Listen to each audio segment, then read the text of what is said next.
not, but I knew where to get that stuff. Did I ever take any of it? No, but I know it exists. I've seen it. I've seen the people use it. It is a real thing. Our women are disappearing. Yes, the women are disappearing now too from the ice people. You're selling your soul when taking it. Yeah, you know there's actually a contract you have to sell your soul. It's like a vampire's contract thing. You have to sell your soul in order, like on paper, in a contract with blood, in order to purchase adrenochrome. And once you have that contract, you're allowed to continue to get it. Yeah, never get on the bus, guys. Never get on the bus. Be the bus. Be your own bus. Be self-sufficient. So the policy that they have now that's been enacted is this. In any state of emergency, they can legally become your child's guardian until such emergency is gone or until they relinquish it back to you. So they can take guardianship of your children and they can remove them from the school now. So before they weren't allowed to take them out of the school or anything. You know, you had custody of the children. They were just entrusted by the school. Now the school can take temporary guardianship of your children in a state of emergency, and they turn over that guardianship when they decide, not when you decide. And because they have guardianship, there's a list of things they can do. They basically become the parent, and the children are now a ward of the state, and they can do whatever they want with them as though they're their parent. And they can actually force inoculate your children. So if this was during COVID, they could, in that state of emergency, had taken your children, removed them from the school to a facility, and forced them to be vaccinated. And they can do so much more. And they can remove your children and hold them from you and keep them from you until they decide. And they're also doing this through like CPS laws and things. So like if they feel like the parent is neglecting them or whatever, and you've seen these government people, they don't do what's in the best interest of the children. They make money off of this stuff. Not just in adrenochrome or in whatever. The judges and the lawyers and everything, they all make money off of this. Yes, CPS is trafficking children.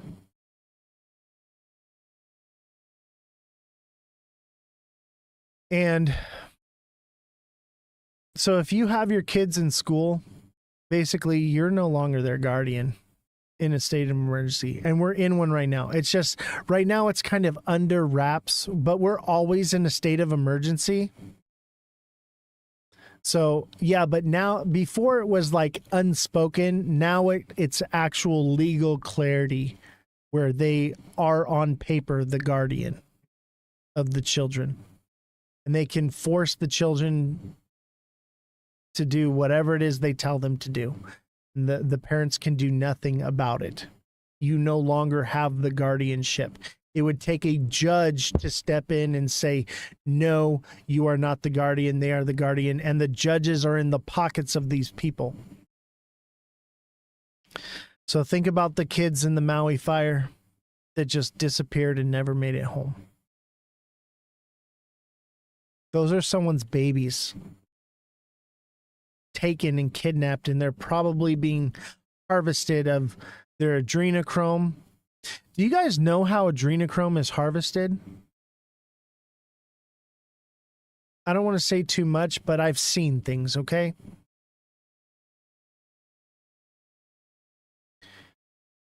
Have you ever seen Monsters, Inc.? How they scare the children in order to harvest their energy? That is how adrenochrome is created. the more terrorized and the more adrenochrome is the stress hormone. The more terrorized and afraid they are, the better the quality the adrenochrome is. Ice Cube, speakers about in his own way, is one of the rare few that have not chosen the wicked path. He has seen it all. Let me tell you, there are those who are influential, who have become influential, that have walked away, but anyone that is influential right now at the top has been a part of it at some time, whether a cog in the system or a direct abuser of it. Yes, Monsters Inc. So I'll tell you this right now, Ice Cube has, maybe he's seen the light and walked away from it. And I'll tell you what right now, at one point I was a cog in the system.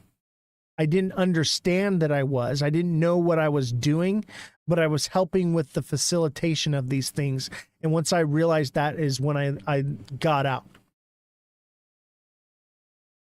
Before I knew things were happening and I said nothing and I did nothing and I kept my head down, okay? And then once I realized that I was attributing to it, I had to leave.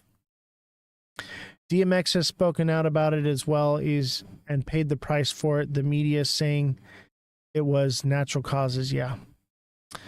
I will never run for election in anything. I don't want to be put in these situations. Yeah, but how else do we fight? How else do we fight? But we beat them at their own game. We become strong, we become wealthy, and we become powerful and influential without them. And that's why I'm doing this show. I'm gonna do it without them. They showed Steve Will Do It taking adrenochrome in a video. Is that for real? Jesse, can you fact check that? Did the Steve Will Do It take adrenochrome on video?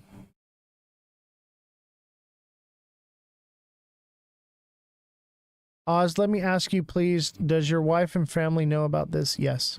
Not my family, not my children, but my wife does. And I've told my wife, and I've told Jesse, and I've told them that this is the plan, and this is why I'm doing what I'm doing.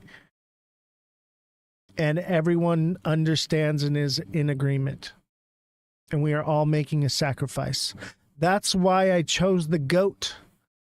The goat represents sacrifice. I know you guys gave me the goat because I used to baa like a goat, okay?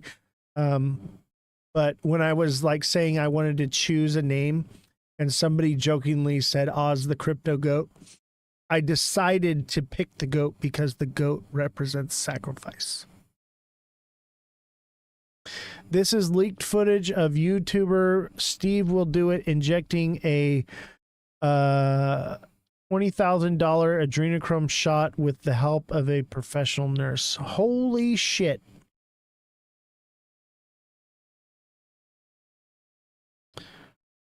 The video is unsettling. Send it to me. I'm going to pull it up. No, well, yeah, we're on Twitch, right? You guys want to watch the video? I don't know.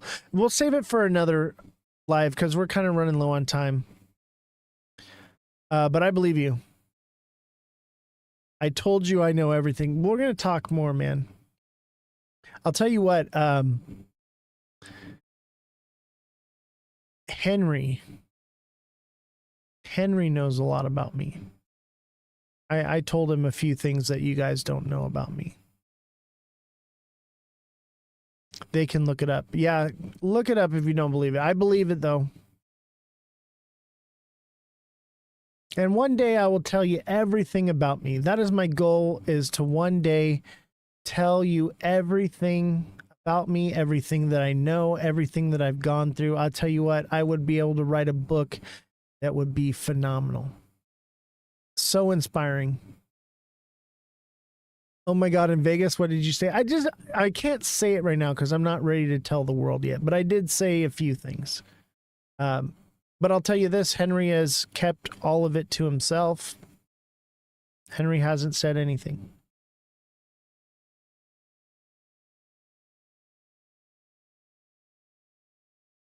I love you, brother. I'm so proud of you for what you stand for and what you're doing 100%, brother.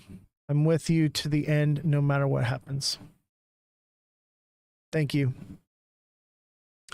I've heard that Kobe Bryant died because of things he was going to tell. Yep. Yep. And I'll be next. Put me on the list. The world needs to hear this stuff. Kobe Bryant was going to tell you everything that I'm about to tell you. All these people that were going to speak up and fight against this are going to tell you all these things that I'm going to tell you.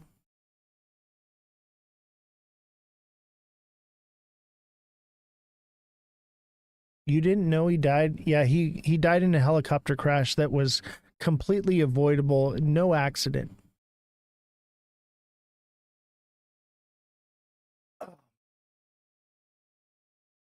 It was not an accident.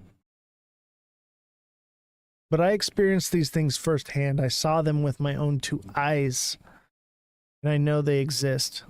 I'm not just some YouTuber or Twitcher or TikToker up here saying things.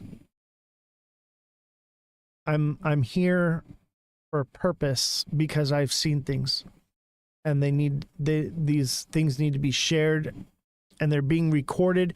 Everything is being backed up off the internet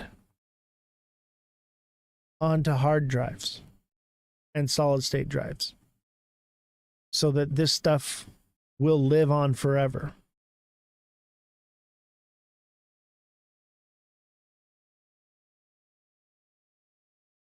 That's my goal, is to make a difference, do something positive with my life. I've lived a wonderful, magnificent, terrible, and horrible life,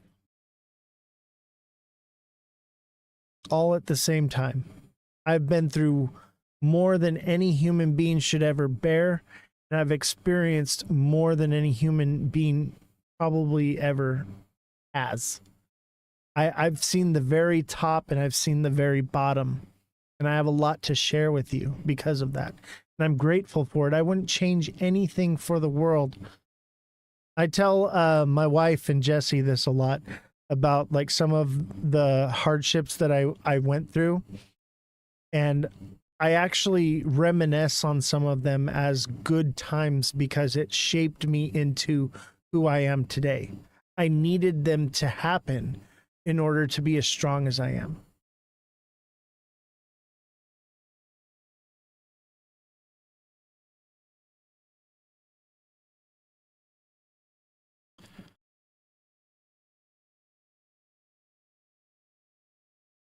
Interesting. You're going to start seeing a lot more of that. Eventually, if everyone speaks up against this stuff, there can only be so many accidents at once. You know what I mean? There can only be so many accidents. And one day, we will win this war. One day we will fight this good fight, and one day we will win. But in order to win, we have to keep fighting. And that's why I built this platform. And I had to get to you with your wallets. And I'm glad. I want you all to become wealthy and rich. I want that for you. But I had to get your attention somehow, right? Because everything else I was doing wasn't working. I've been trying to do this for years now, and nothing seemed to work until finally one day I was like, you know what? I know how to get their attention. Make them rich.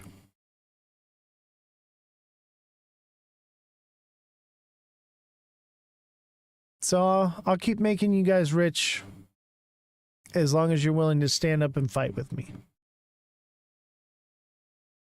So when you're hitting that like button, that's how we're fighting this battle. when you're watching the show consistently, when you're sending gifts, when you're sending donations, know that everything that you're doing is helping win the fight. Because that's what we're doing here, is we are fighting against evil. I know it seems like we're trading crypto.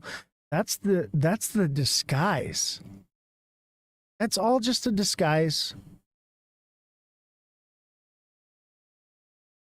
We will win this fight. We are fighting on the front lines of freedom, not just for ourselves as individuals, but for these children. That's why I'm so passionate about these donations coming in and giving them to the Tim Ballard Foundation. That's why I'm like, I want to give, like, because I'll tell you what right now, when you send gifts on TikTok, TikTok takes 60% of it. When you send gifts to me, I give 50% of it to a charity, to a good cause. If we take down the pedos, the world will change. I agree. And don't forget to subscribe to HelloFresh. Use my promo code for 10 free meals, free add-ons for life, 1 item per box with active subscription. If you're in the U.S., outside the U.S., the local discounts will apply. Free meals applied as discount on the first box. New subscribers only, varies by plan. And remember, signing up for HelloFresh is also supporting the show. Okay? You're also helping fight this cause by signing up for that, and you're getting something out of it. You know, when you buy the mugs, everyone thinks that, oh, I'm commercialized, and I'm, you know, because I got the mugs and I got the t-shirts and everything. All of that is to go to fight this fight and to spread more awareness. It's marketing. I understand marketing and how these things work, and it also brings validity to the show and allows it to grow more exponentially, and it also allows the new person from the outside looking in to see what we're doing and see us as more professional, more valid. Coming from a person that grew up in church and abused, all them pedos need to be unalived. Yeah, I want that shirt that they sell on TikTok that says, like, kill your local pedophile. I want one of those.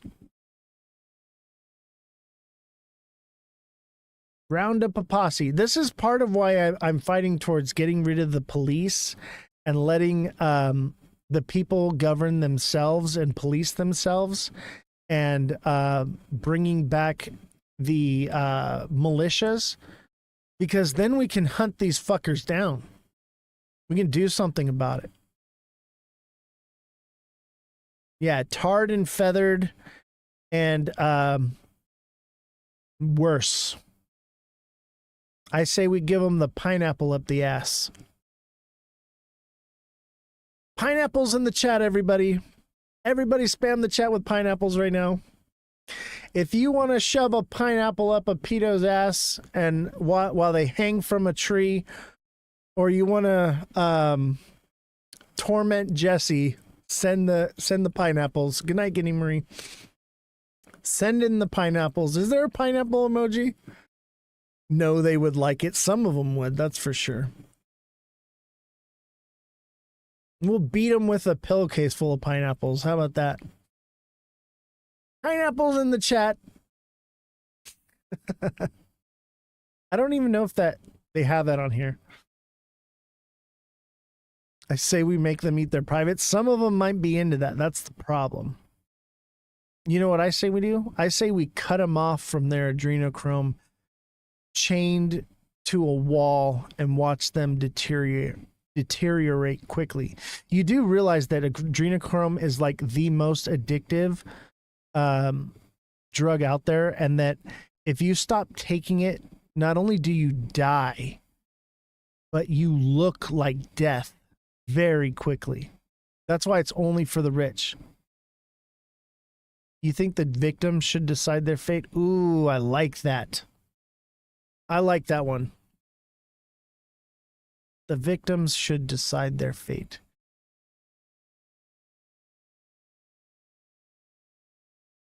Don't forget you're all eating them, Soylent Green. What do you mean by that? You got a list? What do you mean by that? You're eating them, Soylent Green. Jesse, can you look into that and fact check and figure out what he's talking about? I am so excited to meet you tomorrow, Big Baller. Jesse, look up Soylent Green. And this will be our last little topic before we end the live. I started a few minutes late today, so we'll go over a little bit. I'm interested. I want to know what that's all about. Is there a live tomorrow? Yes, but it's going to be probably early, or I don't know. Maybe not tomorrow, but I'll do one Wednesday. Soylent Green, is that a movie? I'm assuming it's a movie. But probably no live tomorrow because I have a meeting with Big Baller. I don't know what time I'm going to be able to get down there. No, it's not a movie. What is it, Big Baller? The Soylent Green. Can you explain a little more so we have more context on what to look for? It says Soylent Green is introduced as being made of plankton, but as the film unfolds, the main character discovers that it's manufactured from dead bodies. Is that what you're talking about?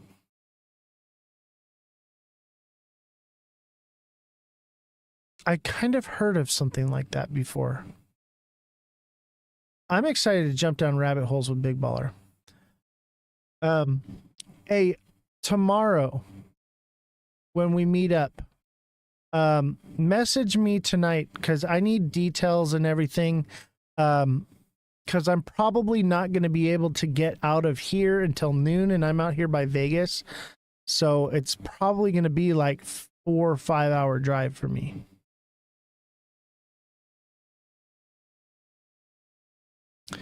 Processed remains of the dead, including those who died in assisted suicide clinics. Ew. And where are Soylent Greens at? Please tell me it's not in HelloFresh. Please tell me HelloFresh has no Soylent Greens in it.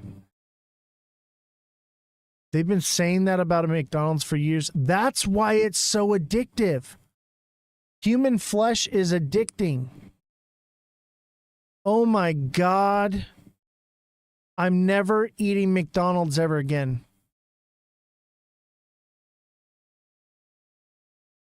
Hey, Big Baller, make sure you message me after the live because I need to get details.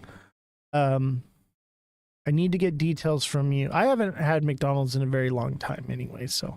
But I need details if I'm coming tomorrow. So if you want, we can talk on the phone over Discord. McDonald's is so shit. I don't know how people eat it. Yeah, why would you eat McDonald's if you could go to In-N-Out? Obviously, you guys don't know. You don't know the beauty of In-N-Out unless you live here in California. I know Big Baller knows about In-N-Out. I feel sorry for the rest of the world for not having In-N-Out. I truly grieve for your taste buds. All right. You have not lived until you've had In-N-Out. You've had it once. Nice. I'll tell you what, if I ever moved out of California, I would have to have a private jet so I could fly back and forth to get In-N-Out. Big Baller is a big guy who loves his food. I know. First thing you were like is you're like, hey, I'm buying you dinner, man. We're going out for a steak dinner. I was like, I like this guy. I'm feeling like prime rib. Hopefully they have prime rib or like ribeye, T-bone, something good. I'm expensive, bro. But you already said you're paying for dinner, so You're stuck with me. Luckily, I don't need a lot though. So, isn't Taylor Swift getting into politics? I heard something like that.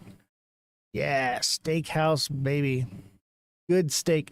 I'll tell you what, I am a meat connoisseur. I love me some steak. I'm excited, man. My wife was like, "Are you sure you want to go over there and meet this guy?" And I was just like, "Yeah, I think it's going to be all right." It's 9:10, sir. All right, Jesse, go home. I'm going to end the live. You can leave, Jesse. Have a good night. Drive safe. See you all later. No live tomorrow. Maybe I will, like in the middle of the night or later on. I'm bringing my mobile studio equipment with me, so I will be doing the show while I'm on vacation down there, enjoying myself. Okay. So we'll have something. You message me in Discord. All right, I'll be waiting for that message. I'll use the bathroom. I'll come right back, and then we'll talk on Discord. All right, I'll see you all later. Jesse, drive safe. Have a good night. And don't forget, send donations. 50% goes to the Tim Ballard Foundation. All right. Love you guys. Have a good night. Started it, okay?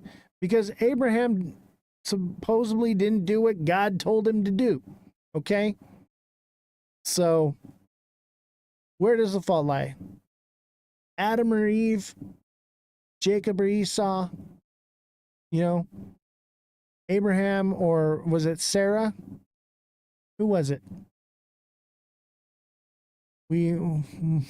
That's where the fault really lies, you know? Neo, thank you for the 6 roses. Francesca, thank you for the greeting hearts. You guys are amazing. I'm gonna set a new goal. Because we gotta reach a goal, because that really boosts the live. I'll do something easy. Let's do a goat. Let's do 1 goat. Who's got me with a goat? Just need 1 goat.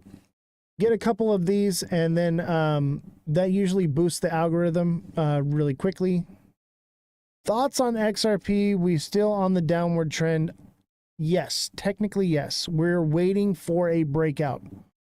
Francesca, thank you. Or wait, who was it? Somebody sent a goat. Neo with the goats. Neo with 5 goats. Thank you very much. Let's do another one. Let's do the Community Fest one.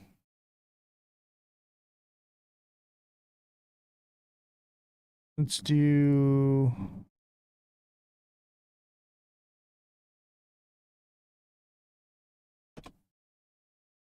There we go. Let's do 5 Community Fests. Those are actually going to help the live the most. I don't know why I didn't do those first. The Community Fest, we're in Community Fest right now, so any of those community gifts are going to be really good for the algorithm right now. They want all those gifts coming in. Neo, thank you for the 2 Community Fests. We need 3 more. Oh, 2 more. Oh, 1 more. Francesca, thank you for the 5 Community Fests. And Neo, thank you for the 4 Community Fests. Appreciate you guys. That should get the algorithm moving a bit. We'll do a couple let them cooks, and we'll do a let them cook, and then let's do some TA. All right, let's do some TA. I had new lines, and I have to redo them now. So, because I forgot to save it. So we definitely have new trends going on here.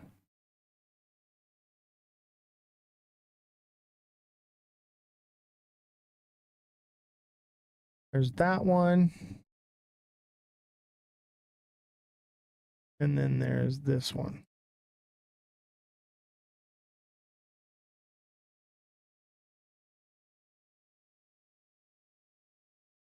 So I think that's the channel we're in right now.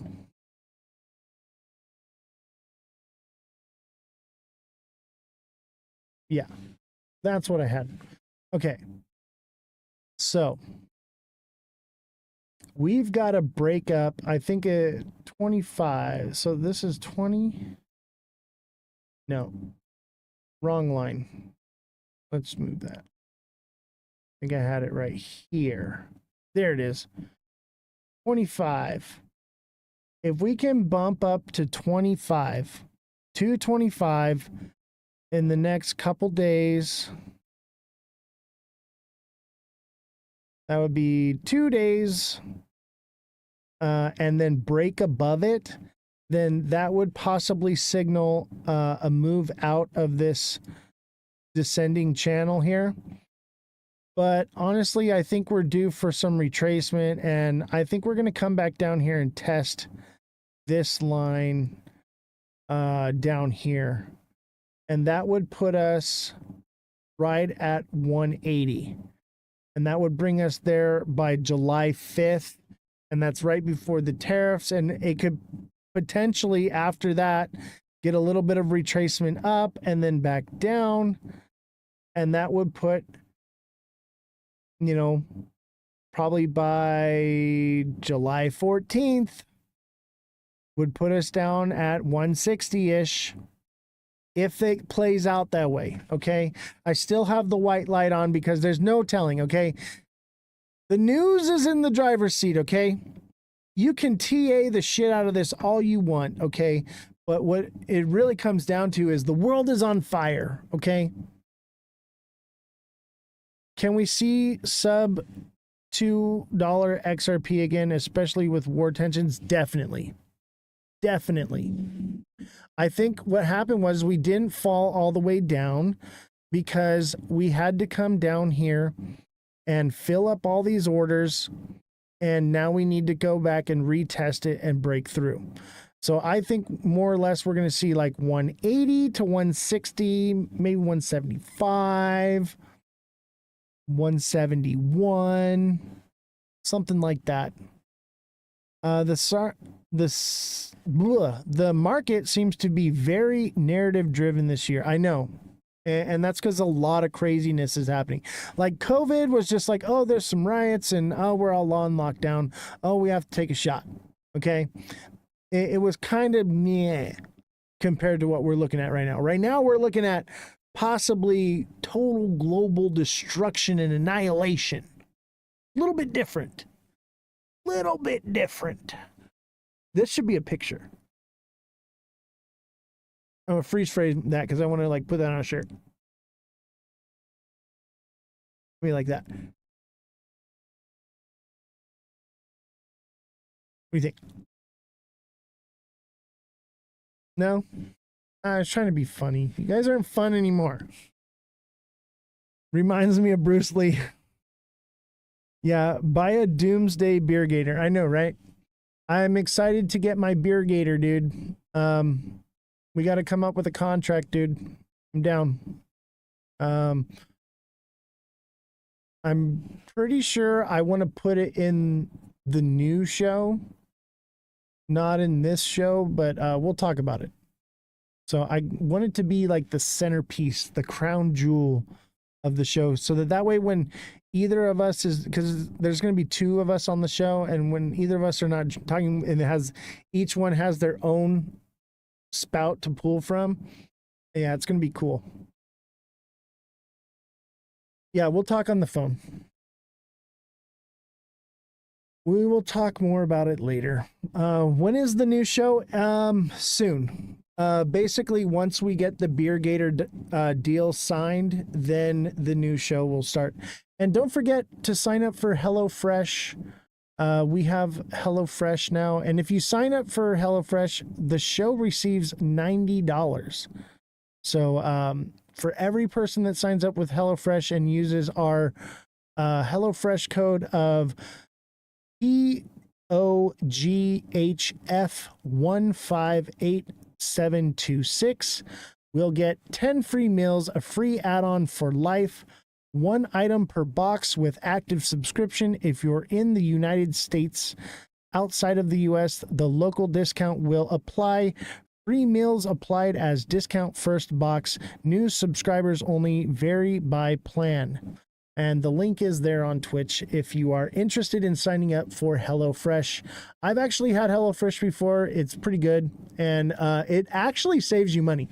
let me tell you, if the cost of food is going up, not only are you saving money on food, you're saving time as well, and time is money. They pay for themselves, and then you're being healthy. You're eating better food, you know. My internet is lagging. I know. If you're having issues, you can always watch us on other platforms. When is your new show? Like, oh, it's going to be a recorded show on YouTube. So it's not going to be a live show. It'll be recorded and posted to YouTube. It's going to be different. It's going to be called Facts and Opinions. It's going to be me and the IT guy arguing over current events. Big Baller says, I just went into Costco today and dropped $1,500 in 30 minutes. Exactly. HelloFresh is going to save you some money. And not only that, it's going to make you more healthy, better food. It's going to save you time. You're not going to have to prepare and cook. Everything comes pretty much ready to go. I wouldn't even classify it as a TV dinner. It is food. It's real food. And it's good. Like, I eat it. You know, not bad at all. All right, let's see here. All right, we got to get some gifts or some likes or something rolling in. We are right at the 20 line. We need to get some Let 'em Cooks rolling in here. If we drop below 20 for more than a couple minutes, we have to end the live. And it's already towards the end, so I wouldn't mind taking the rest of the night off. Jesse got a night off. I did not. So I would not mind. And we'll do a little promo. So, Cosmically Bullish Crypto Show, Wednesday at 3:30 p.m. Eastern Standard Time. Go follow Bullish Babe and Cosmic Crypto. Great show. I love these guys. They didn't ask me to do this. I did this because I love the show. Okay? So, just so you know. Love these guys. They're great. They're amazing creators. Very funny. So much fun. I wish I could be as cool as Cosmic and Bullish. I wish I'm like the I don't know, the serious guy. But they're on point, man. They are on point. Cosmic makes me less bearish. Mega makes me less bearish. And don't forget to join my Discord. The link is in my bio. Here on TikTok, you can click the link on my bio and join the Discord. If you want to look into any new projects or anything, you can put them into the crypto thing. If you find any news, there's a section where you can post news on there, and Jesse is posting news and fact-checking things throughout while that's going on. It's just getting going, but it's starting to actually kind of blossom and become what it's intended to be. And also on there, we have the TA classes. If you have not signed up for the TA class yet, we have, I believe, 2 more spots. I believe we have just 2 more spots. The first class will be July 6th. If you want to sign up, send me a DM on either Discord or on TikTok or YouTube, wherever. Send me a message and I will get you in the TA class. It will be on Discord exclusively every Sunday at 5 p.m. Pacific Standard Time. It'll be a live one-on-one kind of class. There'll be a couple of people in the class, but you'll be able to either chat or voice call with me. So we'll be able to talk and explain things to each other and converse back and forth. And that way I can teach you better. And I want to keep the class size small so that way I'm not overwhelmed, you're not overwhelmed, and I can teach you guys quickly, get you in the class, get you taught, and get you on your way and make room for the next person. Obviously, some people might need a little bit longer. That's up to you. But the faster you learn it, the less money you're paying for it. And as always, we have our merchandise. We have cups, t-shirts, mugs, we have stickers. Get your Ozthecryptogoat merchandise. Help support the show. You don't always just have to send little gifts. The gifts are great, but if you want to get something in return and help the show, Get some merchandise. Order some HelloFresh. Get something in return. You know what I mean? I understand your money. You work hard for it, and you don't just want to give it to the bearded redhead on the internet that yells too loud about XRP. Jimmy E, are we bearish? The white light is on. The news is in the driver's seat, bro. But I'll tell you this. I think all the fake good news that could come out has come out. So if the truth comes out, then I would say bad news is about to send it down. That's what I think. I think all the normies, excuse me, that actually think the war is over, they're going to get scared out again because they're the low frequency, not so smart trader. They're going to be the ones that FOMO in and FOMO out. Like, yeah, it's highly likely that we move down again. I think we're definitely moving down at least to like 215 or 208, something like that. We'll just have to kind of see. The news is in the driver's seat. I can't TA this stuff for it. What I can tell you is what the pattern's showing me and where like support and resistance are at right now. I can't. There's no way to predict anything right now. That's why the white light's on. I don't know. I'm leaning towards this way. Leaning that way. Okay. We'll see. Let's leave it on. I'm gonna say we're probably gonna go down today. Okay. And then probably tomorrow to be green. Okay. Probably gonna, who knows? Who freaking knows? You can't predict this kind of stuff. Anything could happen. And obviously, everyone, we are live. This is the Ledger Lounge. I am Ozthecryptogoat, and we are live Monday through Friday, 5 to 9 p.m. Pacific Standard Time. Don't miss the show. We will be changing those hours, however, starting May 6th. I believe we're going to be taking off Tuesday or Wednesday. I'm trying to see which days are the slowest in the week. And I'm going to be taking a weekday off so that way I can, have a business day to go to the bank and go to the post office and do things, without having to hire an assistant to do it. Because I can't afford to hire anyone else right now. So when we can, I would love to have an assistant to be my gopher and go for this, go for that. But we're not there yet. We just aren't. This show is bleeding out financially right now, but I think it's great. Yeah, I think Wednesday's the day. I agree. I think Wednesday will be the day. And plus my kids have a short day at school on Wednesday, so I get more time with my kids.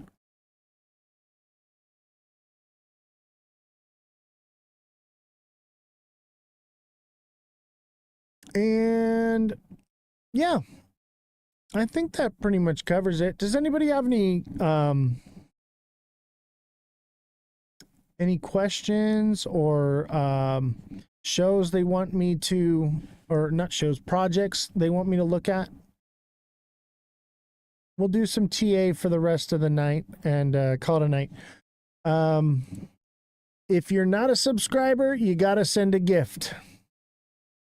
It's got to be a Community Fest gift. Otherwise, I'm pretty much tapped out for the night. Danny Gibson, thank you for the Let 'em Cook. Much appreciated. And obviously, if you can't give, hit the like button. Hit the like button, put hashtag FYP, show some support for the show. Let's go. Let's see here. I'm being bold. Let's see if we can get a galaxy. Can we get a galaxy for the live? We've raised $8 this live, which is all right, but Galaxy would definitely help. I'd like to earn at least $20 a live. Obviously, I get it. If you guys can't give, you can't give. No big deal. But yeah, the goal is a galaxy. If we get one galaxy alive and then the regular heart me's and everything, I think that would get us closer to like hitting that $20 alive goal.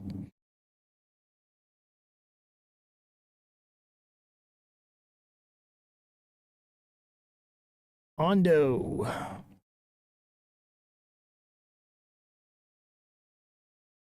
I can't wait to buy me some Ondo. So Ondo completed this Head and Shoulders. It reached actually below our price point. I think it could potentially come back and retest these lower zones. I think it could retrace back to 70 cents. Let's see. If not, and it just continues upward, I think it will meet resistance at 84 cents.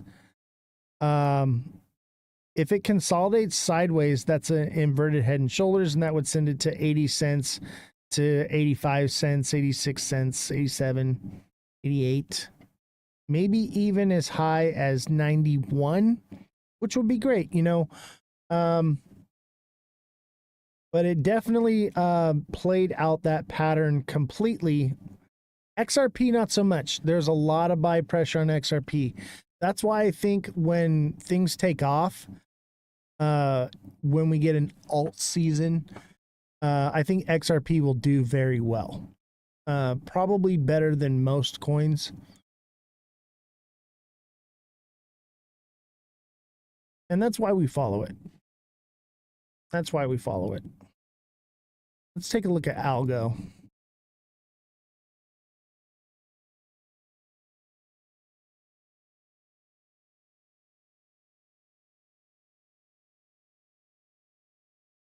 Algo looks similar. Algo hit its target at about 15 cents. It was 15.33. I said about 15.44 to 14.67. It definitely hit like right in the middle there. So it also, if you set your price points on that one, you're in the green for sure. It's, however, hit a lot of sell pressure right here. At 19 cents. It didn't make it to 20. We're going to have to keep an eye on this one and see what happens. I would expect a bit of retracement.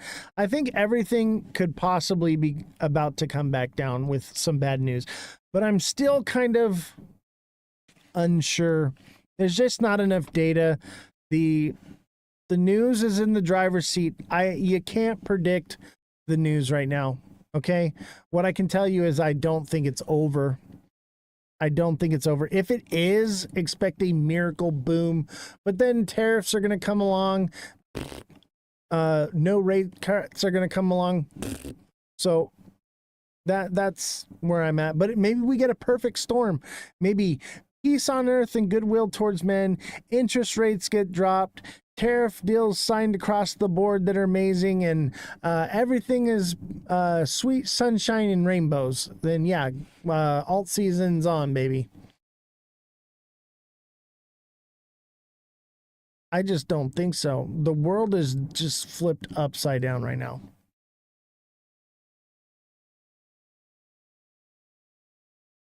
I'll tell you what, like all these other coins, easy. Like they hit their marks already. XRP, man, XRP is like the unchartable.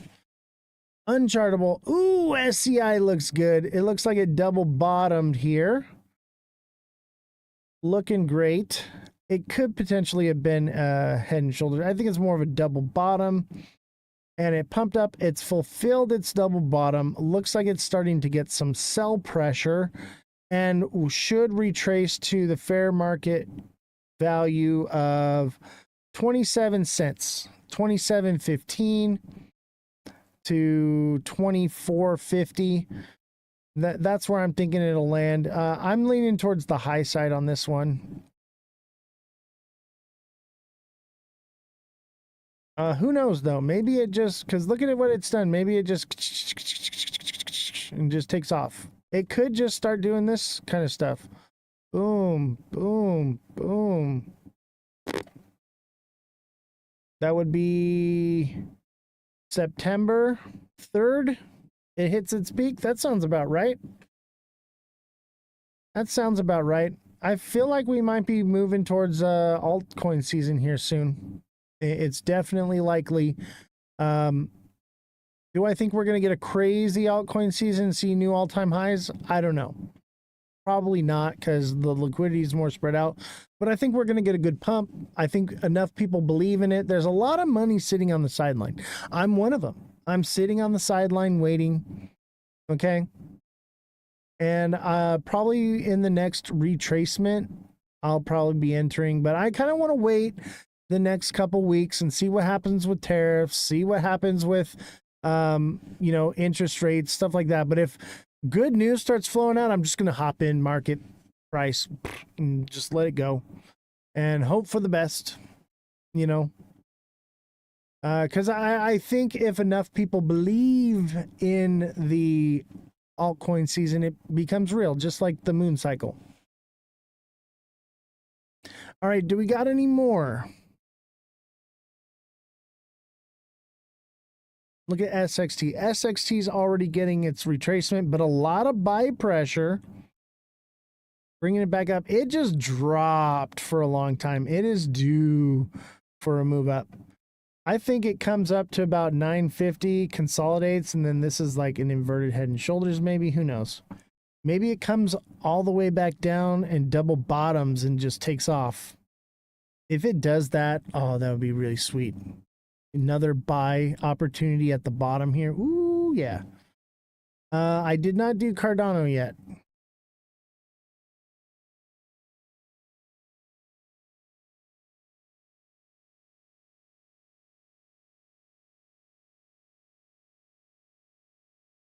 Cardano did exactly what I said it would do too. To the cent. 51. It wicked at 51 and it candle closed to the cent 54. That's incredible. This one hit to the cent. If you put in the exact limit order I gave you, you would have caught the wick on this one and the pump. But same thing, you know, it could get a bit of a retracement here. Look, it's already starting to redden out a little bit here. News is in the driver's seat right now. News is in the driver's seat, and there's just not enough data. Just not enough data to tell what's going to happen. It could potentially just hit another downward trend. And let's do a bullish and a bearish on this one. So if it goes bearish,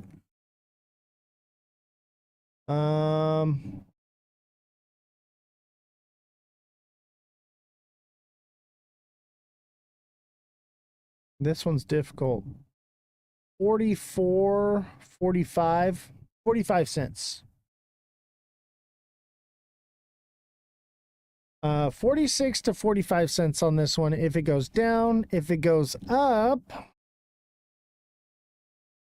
62 to 65 on this one. And it could potentially go as high as, you know, 73 here, maybe 71, 70. That would be likely that it does something like that. There's just not enough data yet. Not enough data.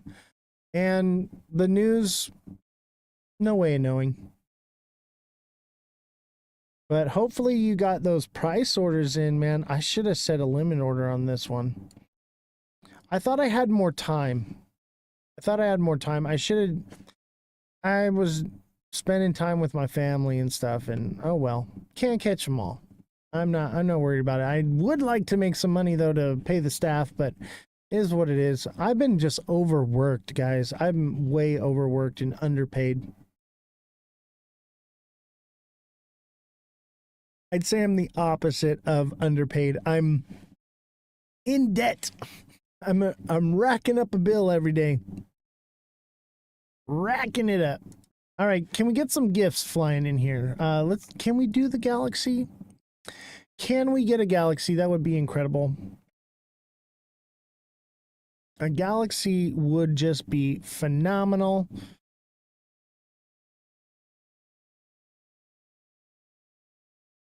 Let's put on some music.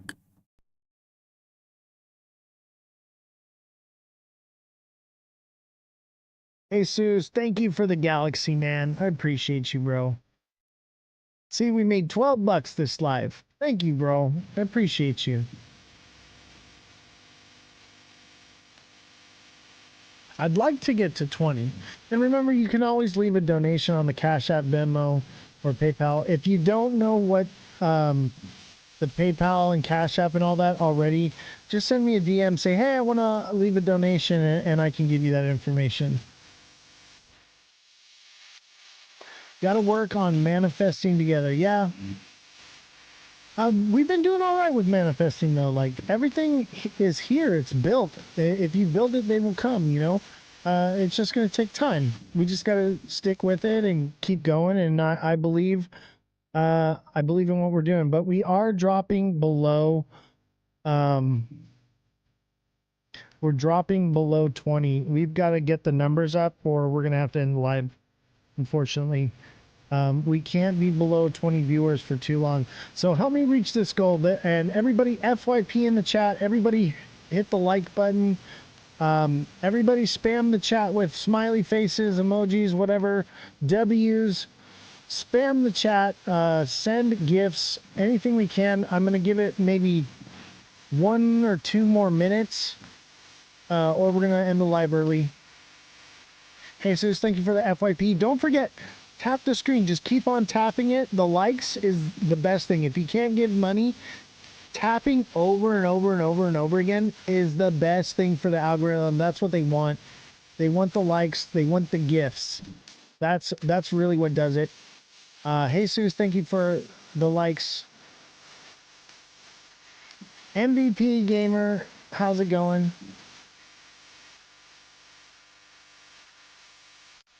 Mario Lopez, thank you for the trending now.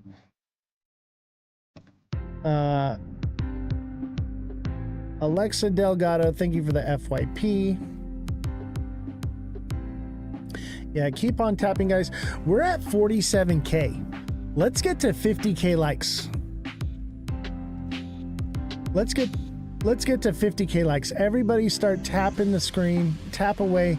I'm going to give it like 30 more seconds, and then I'm going to end the live because I don't want to ruin our stats.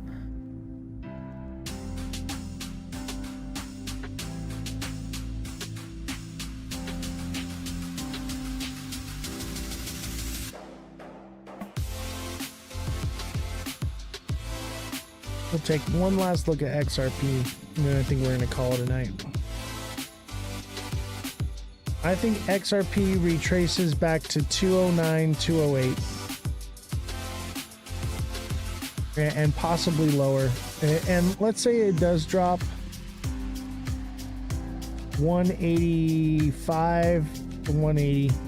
And that's the zone. That's the sweet spot. It could take time to get there. That'd be like July 6th. Yeah, I'm still up. We're gonna end the live here soon, though. We're at 17 viewers.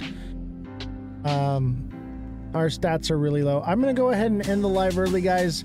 Send any gifts if you want. If not, thank you all for watching, and have a great rest of the day. We're actually 30 minutes under our time. I'll go 1 more minute, give you guys a chance to send some gifts. But we got to get up to 20 viewers. Jesus, thank you for the heart me. Appreciate it. Don't forget to send in your heart me's. Henry, thank you for the... How many goats is that? 50 goats from Henry. Thank you very much. Appreciate you, buddy. Thank you for the steak in Vegas as well. You had a steak. I had the octopus. Thank you so much for dinner and your company, man. I had a good time with you. We're going to have to do that again. Jesus, thank you for the 20 popular votes. I'll be in Vegas August 6th through the 10th. So if you're going to be out there, let me know. I'll meet up with you. Oh, Henry, I appreciate that, man. You're a great guy, too. Yeah, me and Henry got to spend a lot of time together, actually. And just chilling. And then, like, towards the end of it, we were about to split ways. And then we ended up just standing there and talking about XRP for a while. I'll tell you what, Henry, you made me a little less bearish You may be a little less bearish on XRP, but I still don't believe the Simpsons 596 thing. I'm just not there, bro. I'm not there. Your birthday is the 10th of August? Bro, you coming to Vegas? I'll be there. I'm going to be at Rare Evo. I'll have my security with me. Oh, in July 10th. Happy birthday, buddy. Remind me on July 10th and we'll sing happy birthday to you. Unless you're busy, obviously. Maybe we'll sing the day before or the day after. You're always here every day, so we'll sing happy birthday to you. MVP, thank you for the Community Fest. 5 Community Fests, appreciate you. We're at 18 viewers.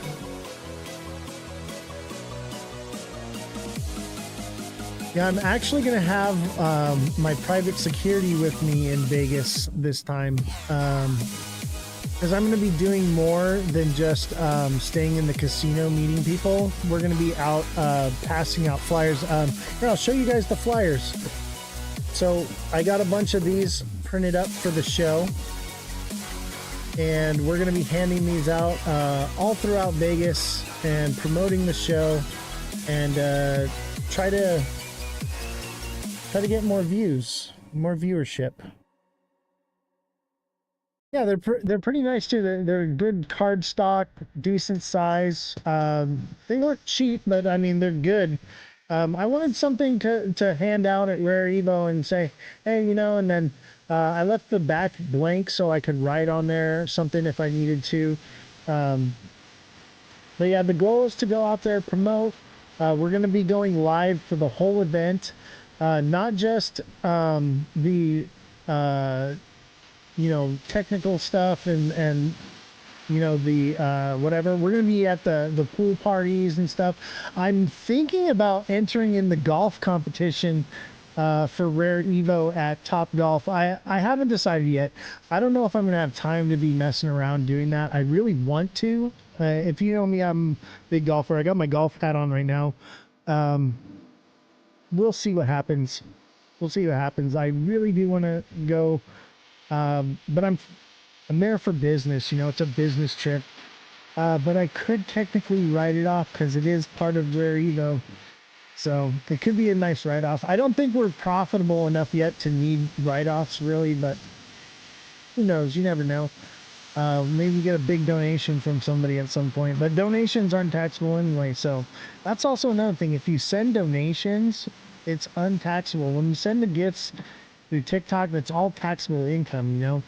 So when you give directly with a donation, that's the best. Or even the HelloFresh. I mean, that's taxable income too, but if you sign up for HelloFresh, that helps me out quite a bit. I get $90 for each person that signs up. So if you want to help the show and you want to get something in return, you know, get some merchandise, get some HelloFresh, get something out of it, you know. Anyway, I'm going to end the live early tonight. Everyone take care. I'll see you all tomorrow at 5 p.m. Pacific Standard Time. Have a good night, Henry. Have a good night, chat, everybody. I appreciate all that you guys do for the show, and I will see you next time.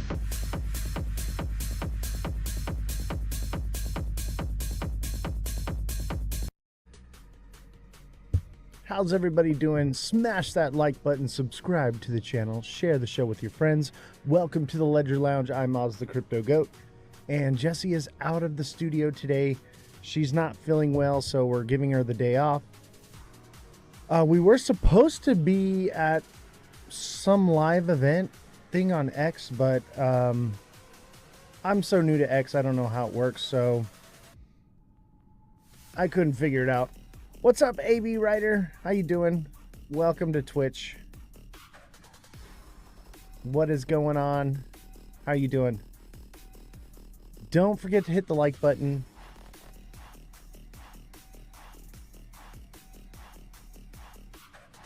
So let's see here.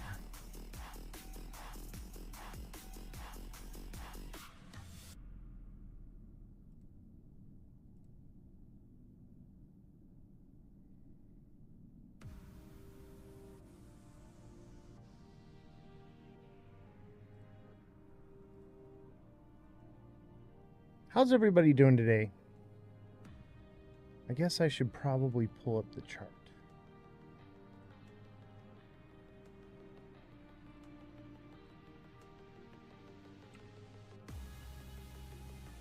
That's why nobody's watching the show. What's going on, Blake?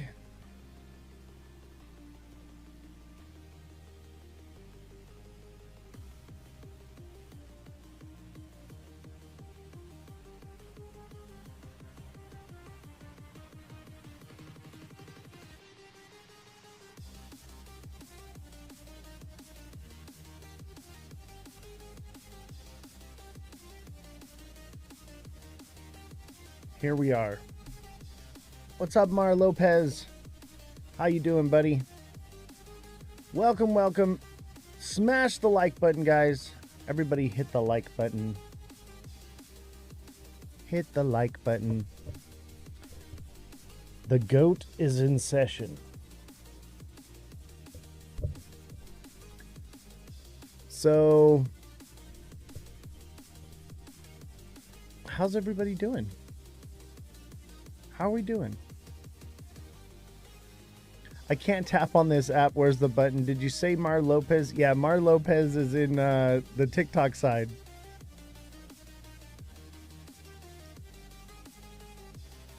Yeah, I don't know if Twitch has a tapper like TikTok does. It's a little bit different. They have like the little bits. It's like that little Ethereum symbol.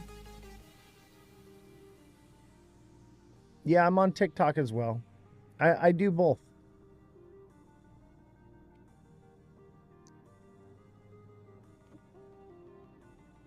You're going back there? All right. Twitch is like where we go when we get bananaed. Because I'll get bananaed and then we can't go live for like the longest time. It'll be like 9 days of no live, so that's where we're at. There's AB. I'm feeling bullish, guys. Feeling very bullish. Especially on XRP. XRP looks phenomenal. Right now would be a good time to buy, in the words of Donald Trump. Not financial advice.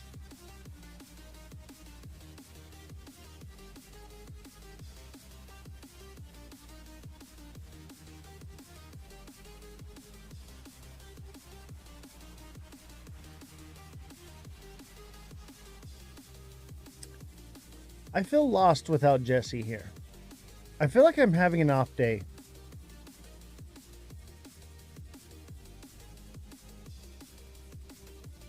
I feel a little off. Long time no here. I've been back for like a week. I was going to ask about Jessie. Jessie's taking the day off. She's not feeling well. She has not been feeling well.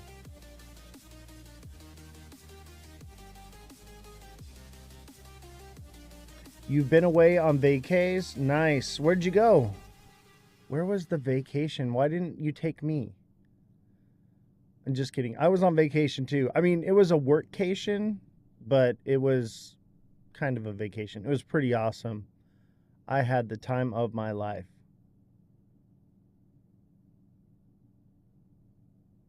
She's missed, but you aren't half bad either. Oh my gosh. Yeah, I know you guys miss Jessie. Maybe she'll pop in, maybe she won't. I know she's not feeling well today, so I believe she is going to take the day off. We shall see. We shall see.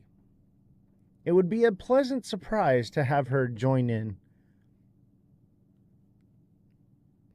You ever have one of those days where you just feel off? I feel off today, like completely off, because I had something planned to do and it didn't go down that way. And so now I'm ill prepared for the day. So let's just jump into the news, shall we? Some important things coming up in crypto. So we have DeFi's Technologies will hold a shareholder call to discuss its Q2 2025 financial results at 12 p.m. Pacific Standard Time. The financial results were released after market close today, August 14th. Bit Digital Incorporated will host a conference at 10 a.m. Eastern Time to discuss its Q2 2025 financial results, focusing on its pivot to Ethereum treasury and staking strategy. Sharp Link Gaming will host a conference call, the webcast, at 8:30 a.m. Eastern Time to discuss its Q2 2025 financial and operating results. Sharp Link is a major corporate holder of Ether. Lightwave Logic Q2 2025 earnings are scheduled to release tomorrow with a conference call on August 18th. Potential market-moving events.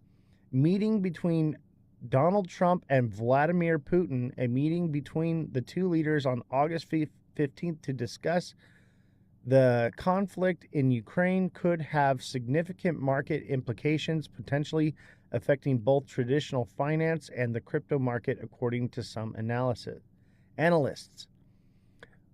Conference and events, not so important. There's some conferences coming up. Let's see here.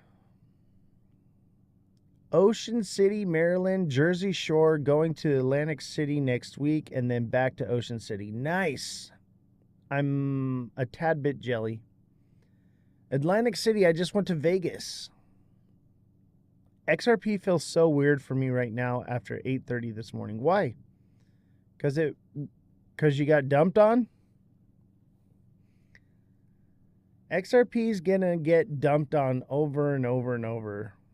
That nothing's changed. XRP is going to get dumped on. But you know what? It's about to get pumped. Ripple rugged people today so hard. Cool breaking bread with in Vegas, bro. Yeah. Vegas was awesome. I got to meet a bunch of developers and CEOs. They're coming on the show next week. So Monday, Tuesday, I think like every single day next week, we have like a different CEO from a different company coming on to the show. And who I'm really excited to get on is the Goat tribe to come on the show. You know me, I like the goats, so I kept a little moon bag, tired of getting rubbed by Garlinghouse. I don't blame you, brother. I do not blame you. Everyone be getting rugged by Ripple, right? There's so many other projects out there that don't have that issue, right? Like, look at HBAR, look at Cardano. You know, those are good projects. Ondo, Algo. Great projects where the company is not holding 44% of the supply, dumping on its people, lying about the escrow that they have in place. Like, that's just kind of why I'm out of it. Obviously, it's going to do phenomenal things, okay? There is so much narrative behind XRP right now. I do not doubt that it can't make you money. All right, you can make plenty of money in XRP, especially this cycle. Okay, but are you going to get rugged on? Probably.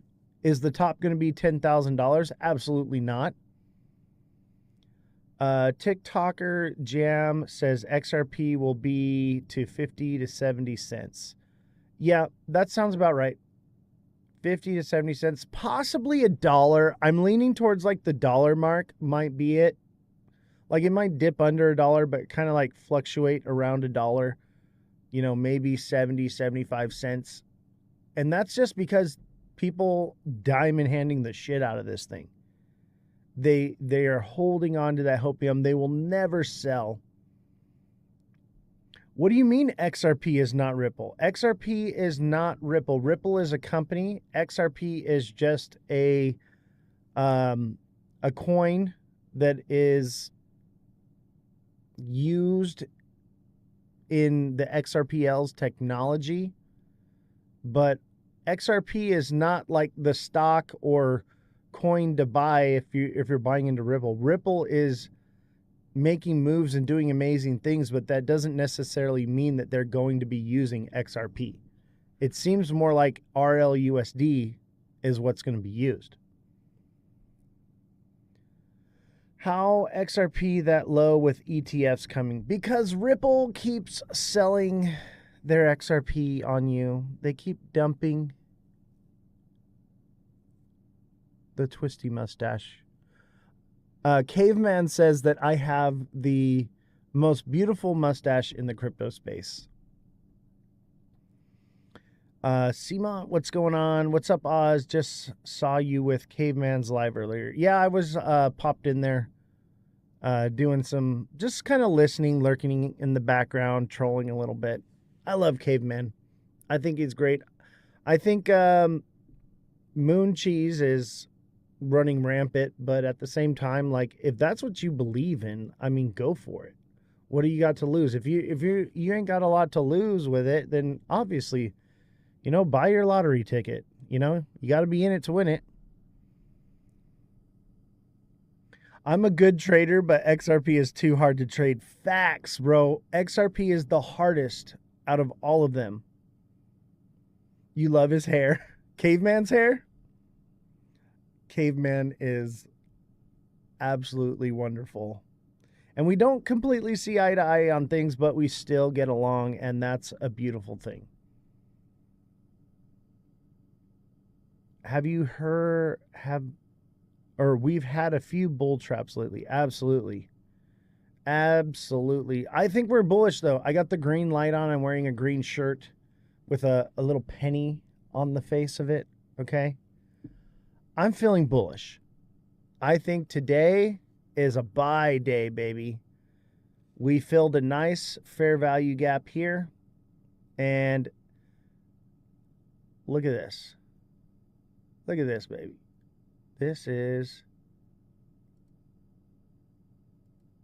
descending, broadening wedge. This is a bullish. It looks pretty good to me.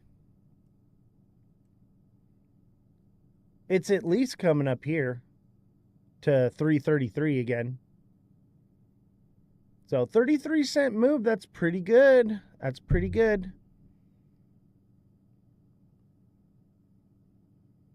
I'm dollar cost averaging through 1122. Your thoughts? I do not DCA. I only DCA out.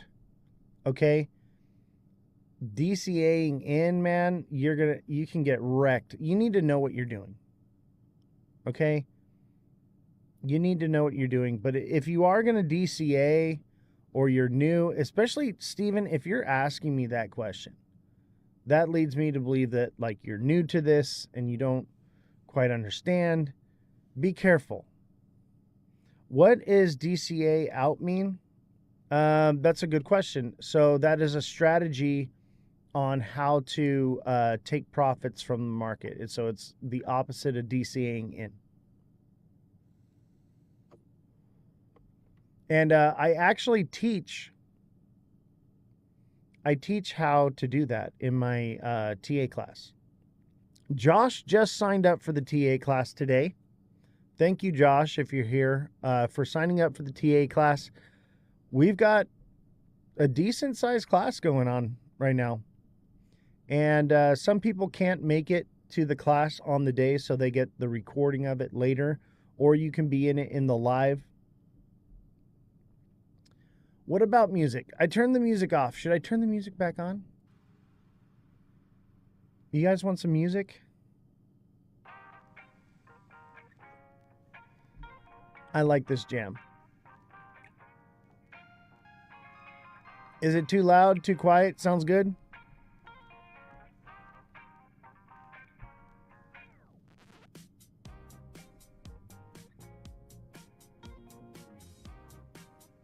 Perfect. Awesome. Hype the live. Yeah, don't forget to smash that like button, subscribe to the channel, share the show with your friends. And you know what? I'm not asking for gifts anymore. People give me a hard time for asking for gifts. If you guys want to send a gift, that's great. If you don't, no big deal. Send likes or watch the show. I don't care anymore.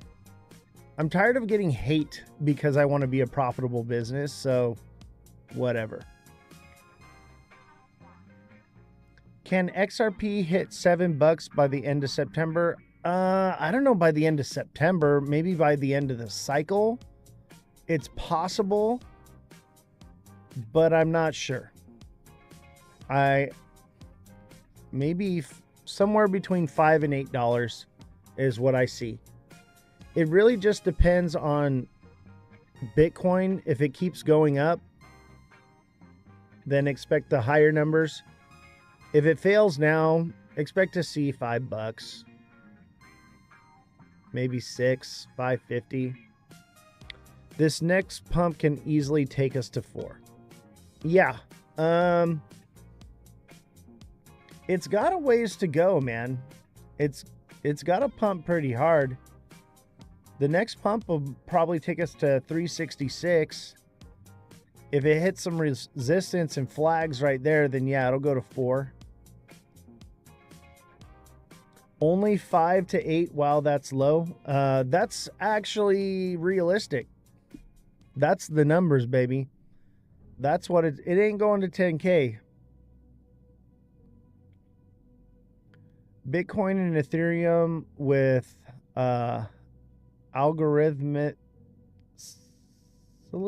say alts up and away. I think alts, we're in alt season, okay? Everyone's like, no, it's not alt season yet. Yes, it is. For me, it is. I'm buying right now. This is the pre-buy before alt season. That's where I'm at with it, right? Okay. XRP will be $15 to $20 the end of the cycle minimum. Show me your data. Tell me. Tell me why. TA Fartcoin. I got you, brother. We're going to do mostly TA today. Today is going to be a TA day. I got some news. Oh, Fartcoin looks juicy. That is one juicy fart. Yeah, Fartcoin's about to pump.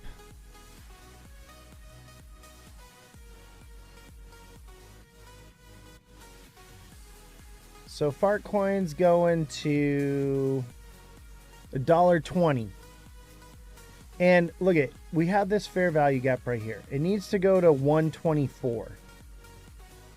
So it may pump till 120 and come back down, or it blows past it and it hits it, but it needs to go to 124. That's the fair value gap right there. But I think 120 sounds about right. 120 is what I have my limit order for sell set at. I think it's like 119.5. Is it at 87 cents? It's at 98 cents. I bought it at 87 though. Woo! What a buy. What about Python? If you're not a subscriber, you got to wait till the end of the show, the second session of TA after the news, and then I'll do your TA for you if we have time.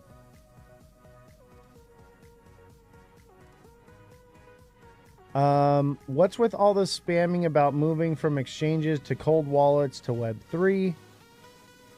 So if you had a Coinbase wallet and you used Web3 on it, you have to transfer anything that was Web3 out of that wallet, or it's going to, I think that already happened. But if you never did anything Web3, you should be fine. But cold wallets are good, but me, more or less, I use my cold wallet for after the bull cycle. You know? You have Cold Titan, that's a good one. I have Arculus, Ledger, and Tangam.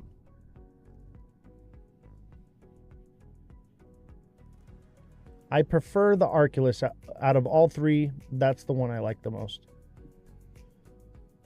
Do you use bots for buying meme coins? Actually, I found an AI bot at Rare Evo. A guy developed it, right? And I believe in this guy. I believe in him. And I'm actually going to try out his bot. We'll probably do it on the live. We'll go into the trenches together, ladies and gentlemen, and try out my guy's bot. I'm going to get the X card. I haven't used the X card, so I can't tell you personally. We love TikTok Shop. Absolutely. TikTok Shop is amazing. We love TikTok Shop. Smash the like button, subscribe to the channel, share the show with your friends. Don't forget to subscribe. Don't forget to hit the like button. Don't forget to follow me, guys. Send a follow.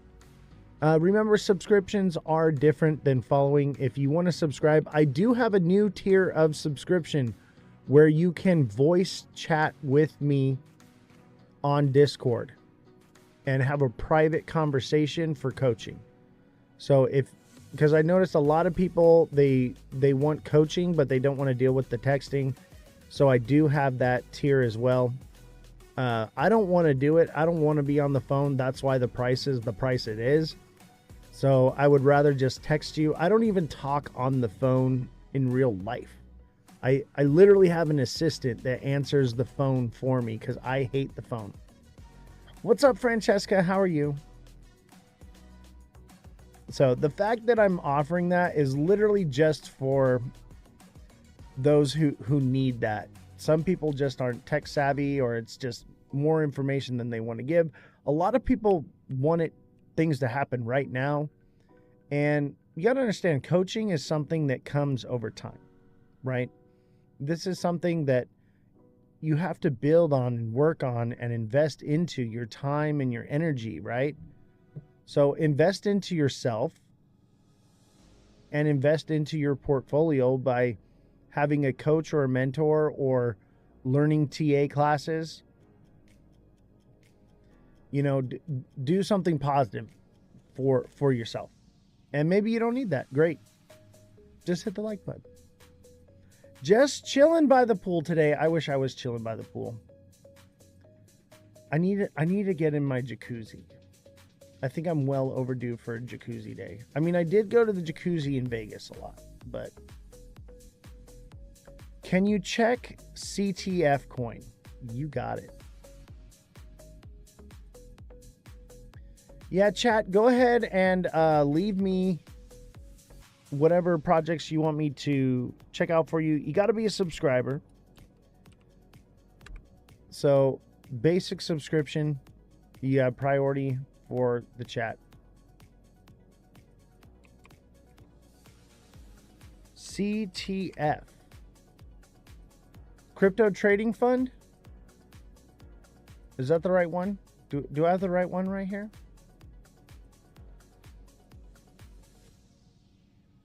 Ooh, that looks juicy. Just the name sounds juicy. Crypto Trading Fund? Get out of town. So it looks like we got a doji candle on the 1 day. I think things are bullish. Let's see here. Looks like we got some gaps.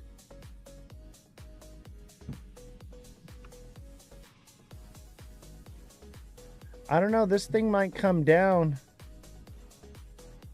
to 33 cents and then possibly up from there. I'd say that this is kind of a bull flag here in the 1 hour. And it kind of looks like a bull flag. And that would take it up to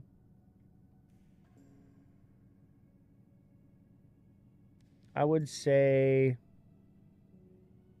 37 cents, maybe 36 cents, 36 to 37 cents. I mean, 35 could happen. I don't think so, though. I think it wants to do more than that. However, look at what it's done in the past. It shoots up and then works its way back down to the bottom here, and then it shoots up. So it may just work its way back to the bottom. So I would say if you're looking to buy on this one, 30 cents is the number, baby.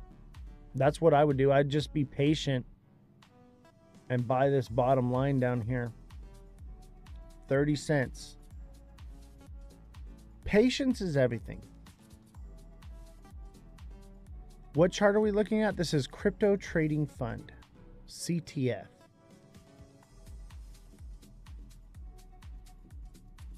Has only 4 million in circulation and 120 million cap. Is this ZBEC? No, this is Crypto Trading Fund.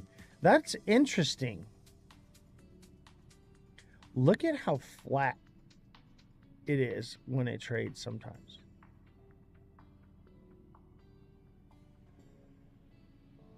It's going to have a hard time getting above 49 cents. I'll tell you that right now. That would probably be the top of the cycle. 49 to 60 cents, 50 to 60, somewhere in there. That'll probably be the top. Unless like we get a massive inflow into it. That's going to be strong, hard to get out of.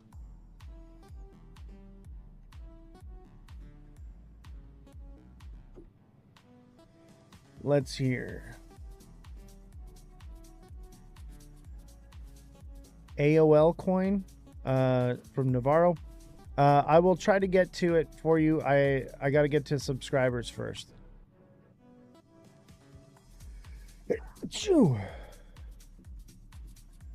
ENA. Was ENA next? No. It was checks.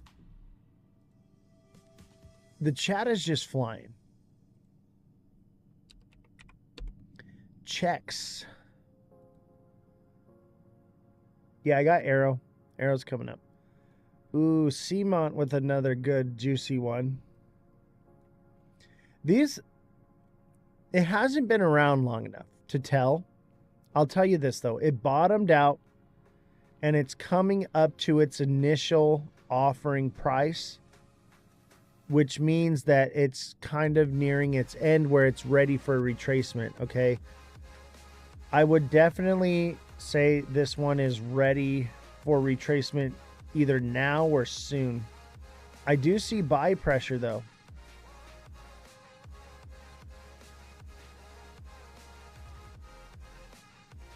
There's just not enough data on this one. Not enough data. Let me look in the 1 hour and give you a short term. 1 hour looks good. 1 hour looks like it wants to move up. But not very far. 1980.1980. That's really all I can see. Is it should hit that. Hopefully. There's just not enough data.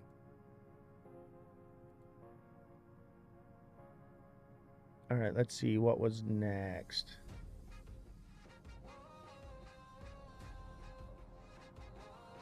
Arrow. Aerodrome Finance. Is that the right one? I know there's two. Is it Aerodrome Finance?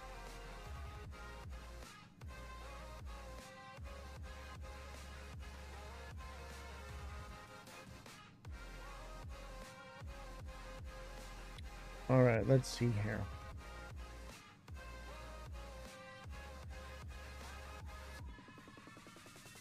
I got a nasty double top, came down, an ascending channel, which has turned into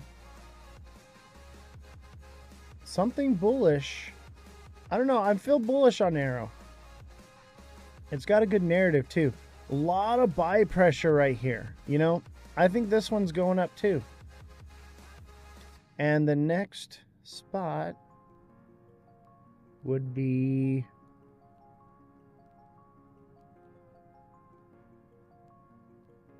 $1.50. 149, 150 is the next resistance zone up. There's no real pattern to tell us what it's going to do next. We're going to have to give it a little bit of time. But I would imagine it does something like it's done right here. And it kind of does a little thing like this. Something like that. That seems about right. It'll probably do something like that.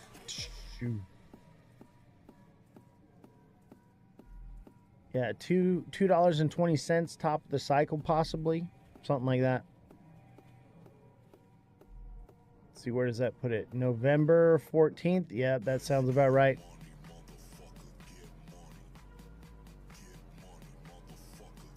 All right, let me see what was next. They're flying in so fast I can't even keep up with it. Let me see here. And this is why you got to be a subscriber, so that I can get to your project. Because if you're not a subscriber and it's flying like this, I just can't. ENA.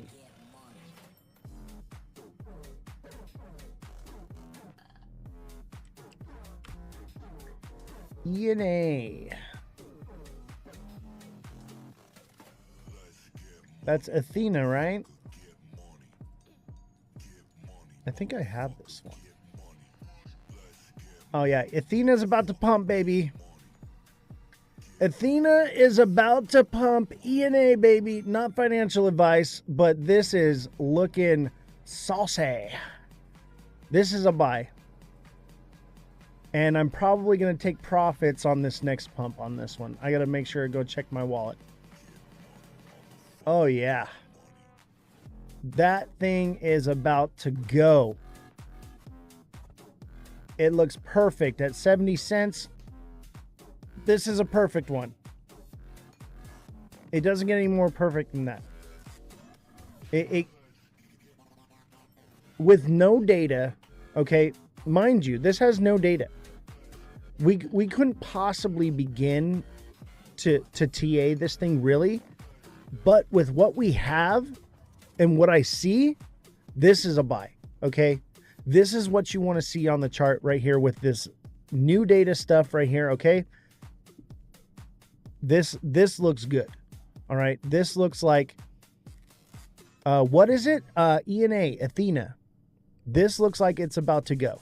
All right, I think tomorrow and the next day, you got maybe 2 or 3 days on this one, and then cash out on it, and it'll probably double top up here, come down head and shoulders, and bring that ass down. Unless we go into alt season, this thing just takes off, you know. But this looks solid. It doesn't get more solid than this. With no data, mind you, okay? Understand this, chat. There's not enough data here to call this. But from what I'm seeing is what other traders are going to see. And they're going to say, hey, there's not enough data here, but it's getting higher highs and higher lows. And it just hit its low. What coin is this? This is ENA is the ticker. ENA, Athena. This looks good. This one looks good. I'm probably going to buy some of this. This is solid. Now, mind you, anything can happen. Anything can happen. All it takes is the Cheeto in chief to come out and cause the Trump dump, and it ruins everything. But as far as the charts go on this looks good to me, baby. I'm on it. I gotta go change the music right now. That's how good it looks. I'm gonna change the music right now. We're going back to this song. The money song. All right, let's see. What was next? There's so many I can't even begin to keep up with all of the chat. Chat, you guys are out of control. Did I do fart coin? I feel like I did fart coin already. Yeah, I did. All right, ENA.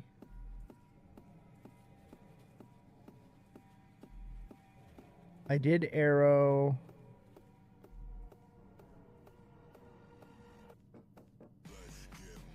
Is salute a coin? Looks like salute and CSPR are next. Salute. Is that a coin? Is that, what's the ticker on that one? CSPR. Should I TA it in the South Korean won?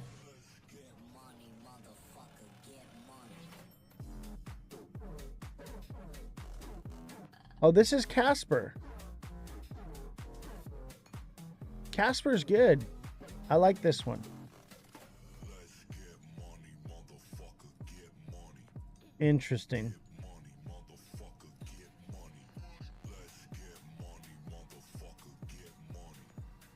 So Casper's got this little head and shoulders thing going on right here. So that is concerning. But it's kind of not like, I would say if it does come down, it's coming down to 009. Maybe 0097 or 0095. It seems to be kind of wanting to head up though. Let's take a look here.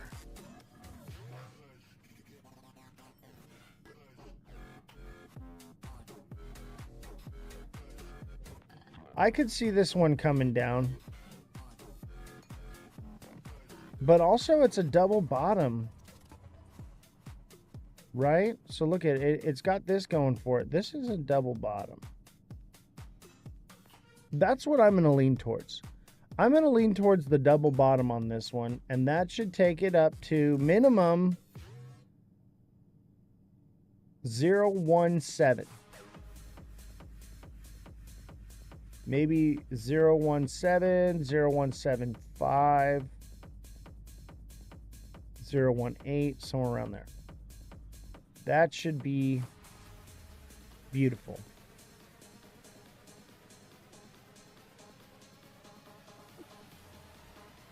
ARB is a cup and handle. All right, which one is next? Okay. ARB. Finally getting caught up.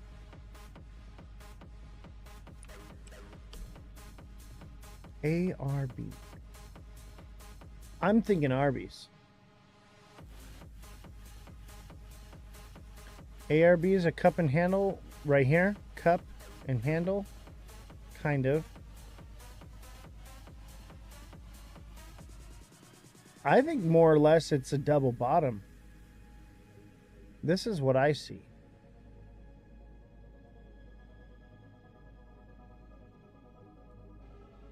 So ARB is going to 64 to 66.5 minimum. And honestly, I would say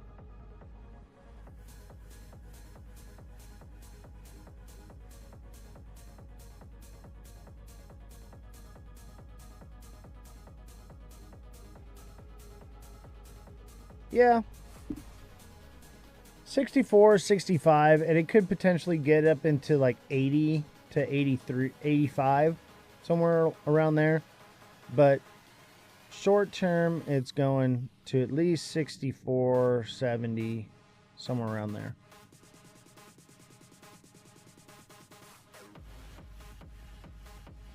Yeah, that's kind of a little cup and handle right here, but that's kind of already played out. That bad boy is about to pump too, though. I think everything's about to pump, to be honest with you. I really do.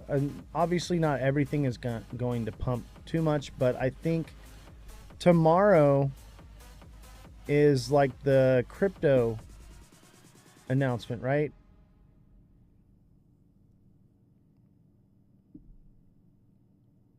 Edge.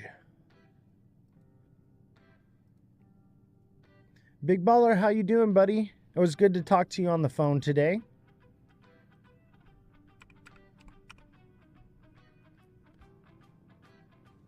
Big Baller is special. He actually has my phone number. We are doing big business with the Beer Gator.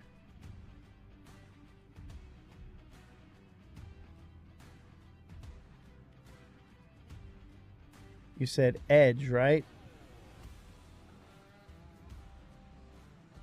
Ooh.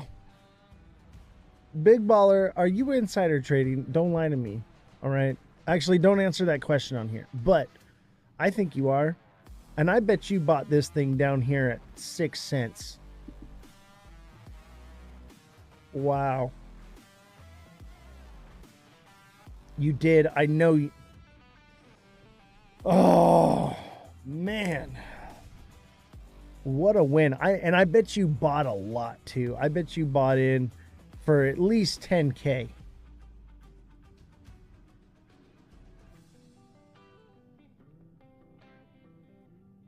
Man, I don't even see a fair value gap. This one wants to run again, bro. It popped down here to the candle. It's got a nice wick. This one's going to run some more. It's unchartable. I would say profits at 5.5, 6, 6.5, 7.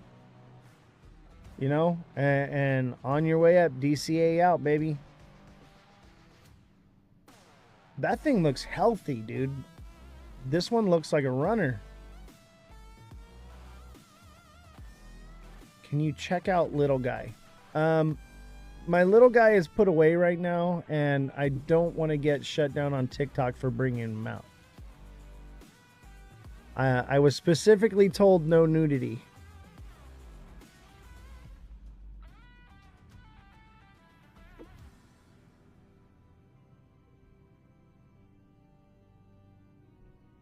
It says know the coin. Well, you got to be a subscriber, buddy. The subscribers have priority. If you want to wait around to the end of the live, if we have time, I will. That made me chuckle. If you want to stick around, scale.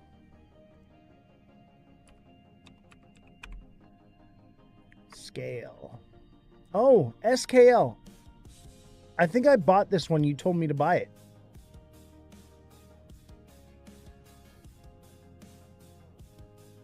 Oh, man. Look at that runner. Yeah.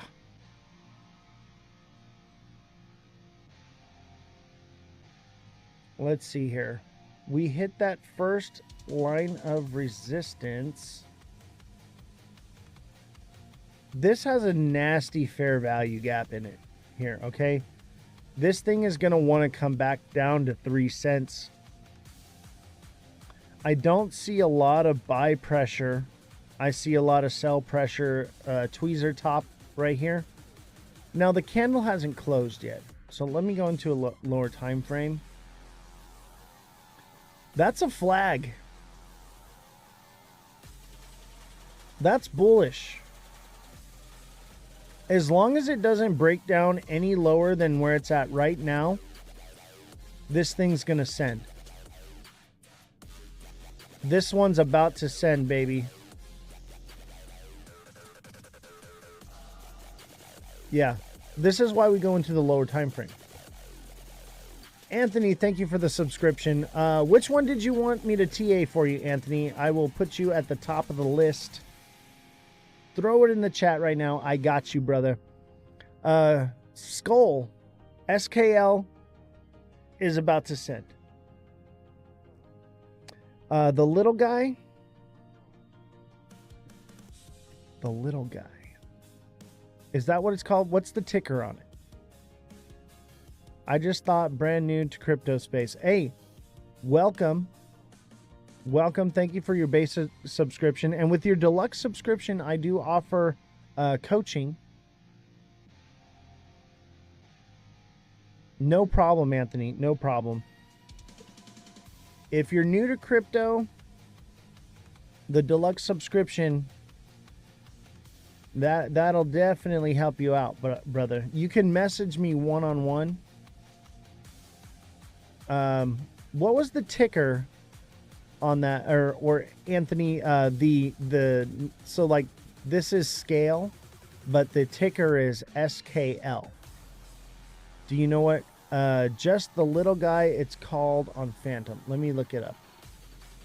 It's called just the little guy or the little guy.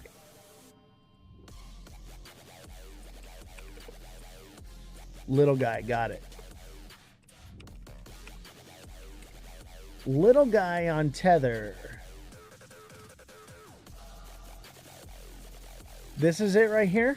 Does that look right? There is no TAing this, brother.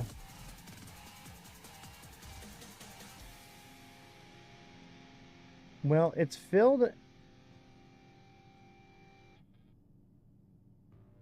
Where did you buy it? That's the question. Did you just buy it right now? Because this looks like a meme coin. This looks like a rug. You bought it earlier, so when it was higher, and you're in the red right now. You're at a very small loss. Okay. Here's what I'm seeing. I see a lot of buy pressure coming up here, but I see a lot of sell pressure. So it's kind of in an indecision. There's a massive fair value gap all the way down to 0025. So generally it'll want to come down and fill that fair value gap, but there's not enough data that it's saying that it's actually going to do that.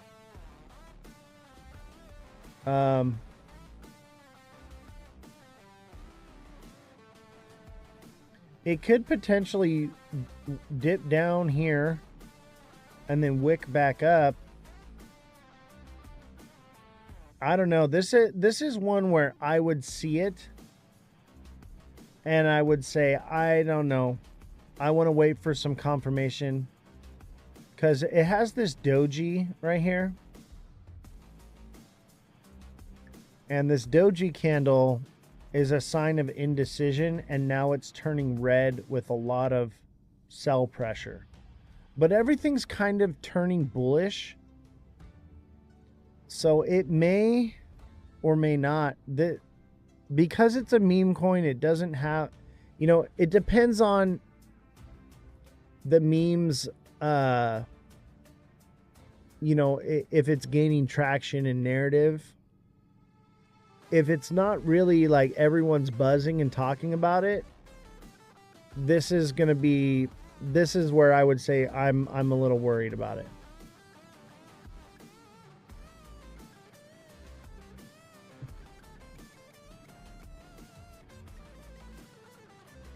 Yeah, this coin's doji, I feel like cashing out right now. I don't blame you. I like to find like sure things, Anthony. I like to find projects where I'm like, okay, what was the other one we looked at? Skull looks like it's going to send. There's a whole bunch that look like they're going to send right now. And that doesn't mean that this doesn't send with all of that, because everything kind of moves together.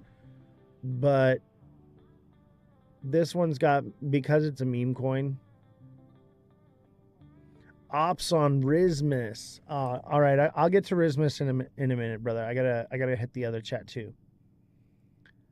Let me see here. I think it was CRV.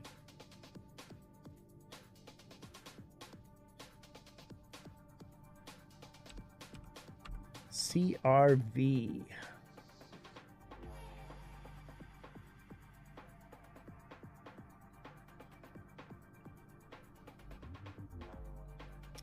Oh, man. CRV is an ascending, broadening wedge, which is bearish. That doesn't mean that it doesn't pump up to the blue line here and it would hit $1.07 to $1.08, somewhere right there. And then it should come down and just die. And it would fill this fair value gap right here to about 76 cents. So that's what I see. I see we should get a little bit and then like that. And, you know, that's also a pattern right here. We have a head and shoulders. So that we got kind of got a trifecta here.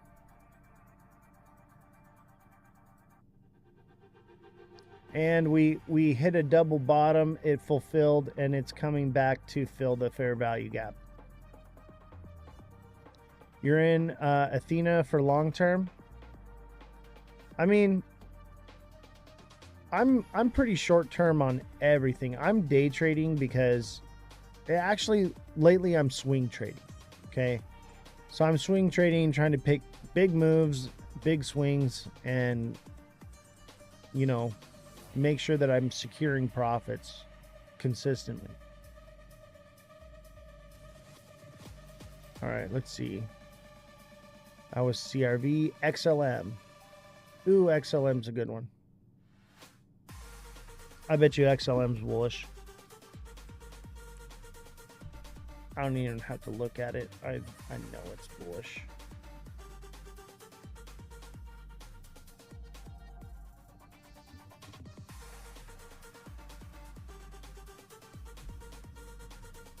Yeah, that's a broadening wedge. But this thing moves with XRP. XRP looks bullish. XLM is at least going up here to 47 cents. XLM should go at least to 47 cents. And maybe XLM does something like this. I doubt it. I doubt it. I think this is bullish. Honestly, I don't care what the charts say, man. XLM is probably bullish. Everything's about to run. XLM will run with it.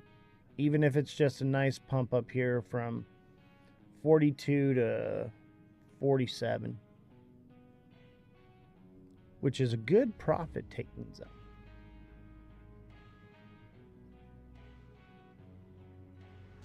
Rismus. Anthony is a meme coin trader. You are in the trenches, my guy.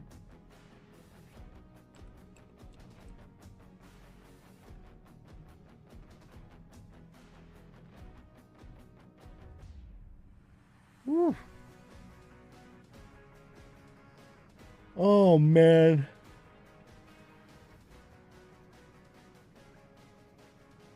That is hard to say. I think it'll pump again. It's making higher highs. It's gaining traction. Everyone's talking about Rismus. I think Rismus is about to go. The question is it going to get a new higher high, or is it going to stop low and then be done? This one should pump. This one should go to...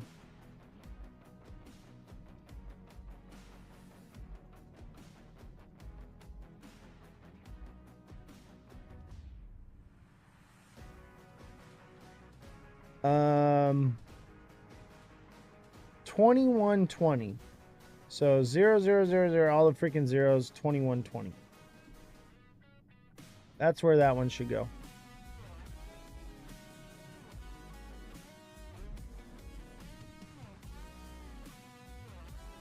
Alt season is on. Oh yeah, baby. You know what's crazy is I was in people's live today and I was just like, we're in alt season. It's happening right now. They're like, oh no, I think we need a few more things to happen. I'm like, yeah, but when that happens, yeah, we're officially in alt season, but then it's too late. We want to pre-buy, right? We want to buy right before alt season happens. That's where we're at right now. That's where I'm at. Like I'm buying, baby. I am buying. This is the time. Get that bottom while it's still in. Don't chase the green candle. Chase the speculation, right? You want to buy the rumor, sell the news. The rumor is that alt season is upon us.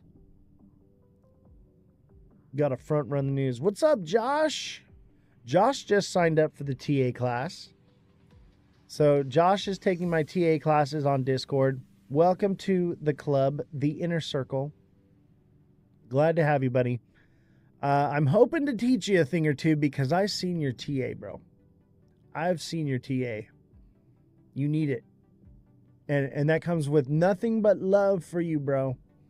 Nothing but love, even though you are XRP'd out the game. I love you, bro. And we're going to turn you into an expert trader, brother.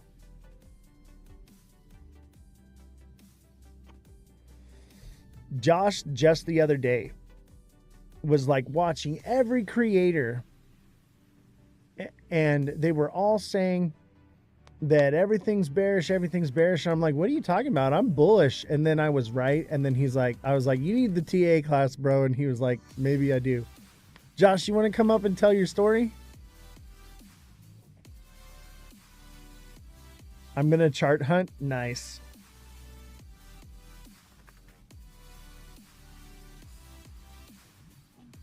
Josh, why don't you hit me up on Discord and let's talk a little bit.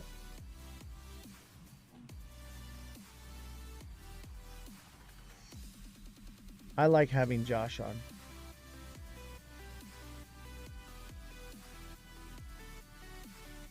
I'm trying to find out where my Discord is. Oh, there it is.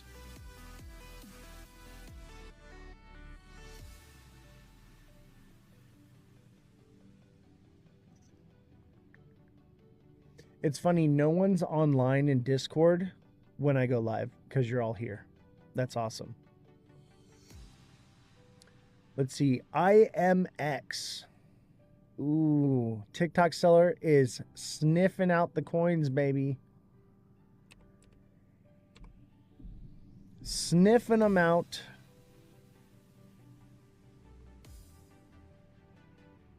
And you know what? Now that a TikTok seller is like in the TA class, like I'm trusting him.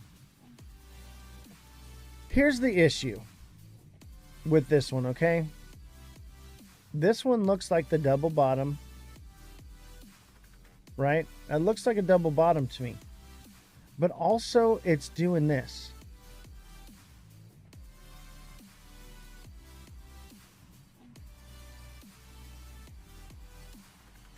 That's a flag. That's a bear flag. So that has me concerned. However, it's already kind of bottomed out. I think if it did try to bear flag, it would hit here and triple bottom and take off. So I'm going to lean the bullish direction on this one. Okay. I'm going to lean toward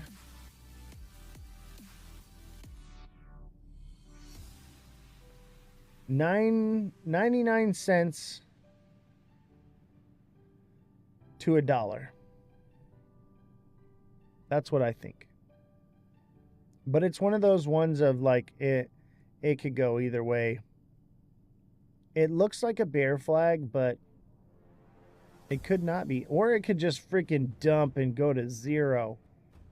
It could at least go to 20 cents or 10 cents. I don't think so, though. It's never really gone that low before. I think not. Fartcoin and ENA are good right now. Dude, Fartcoin is a solid buy. Okay? And I'm telling you right now, as far as meme coins go, Fartcoin is going nowhere. All right? If Fartcoin drops down to 86, 87 cents, you better buy it. Okay? Anytime it drops down in the 80s, you better buy it.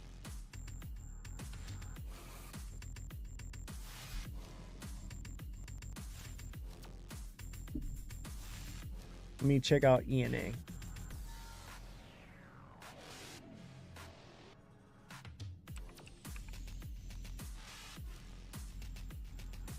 Oh yeah, we did Athena already. Yeah, Athena looks good. This one's a buy. Athena and Fartcoin both look good. I want to pull up Fartcoin one more time. Like if you're in the trenches, right, and you're doing meme coins, stick with what's good and what's not going anywhere, right? Fartcoin, Pudgy Penguins are not going anywhere.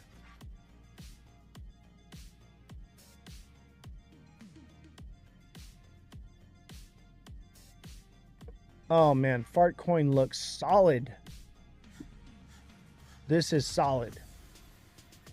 Fartcoin, even if it dips a little bit lower, all good. Gonna buy it more. You know what Fartcoin is forming right now?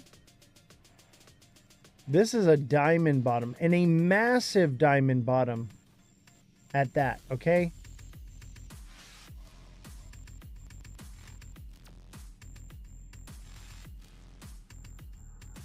Fartcoin is gonna go parabolic.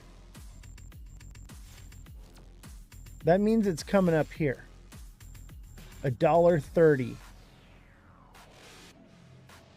You ready to join? All right, let me see here. Send me a call. I'm on Discord.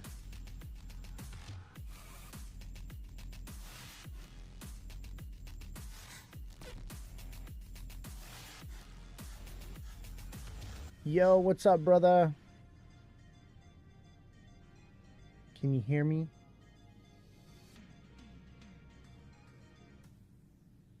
Let me see here. Hold on. Josh, can you hear me, brother? Yeah, I can hear you. Sorry, I have to mute the settings. All good. I'm going to mute the music. So tell me, my guy, tell me what happened. What happened to, who hurt you on X, bro? Who hurt you? Was it Jake Claver?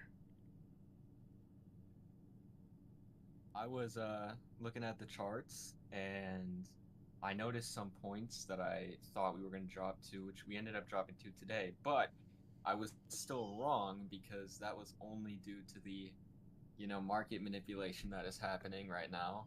But essentially, I'm in so many creator circles, and Oz was the only one that pointed out that XRP was going to run, and it did.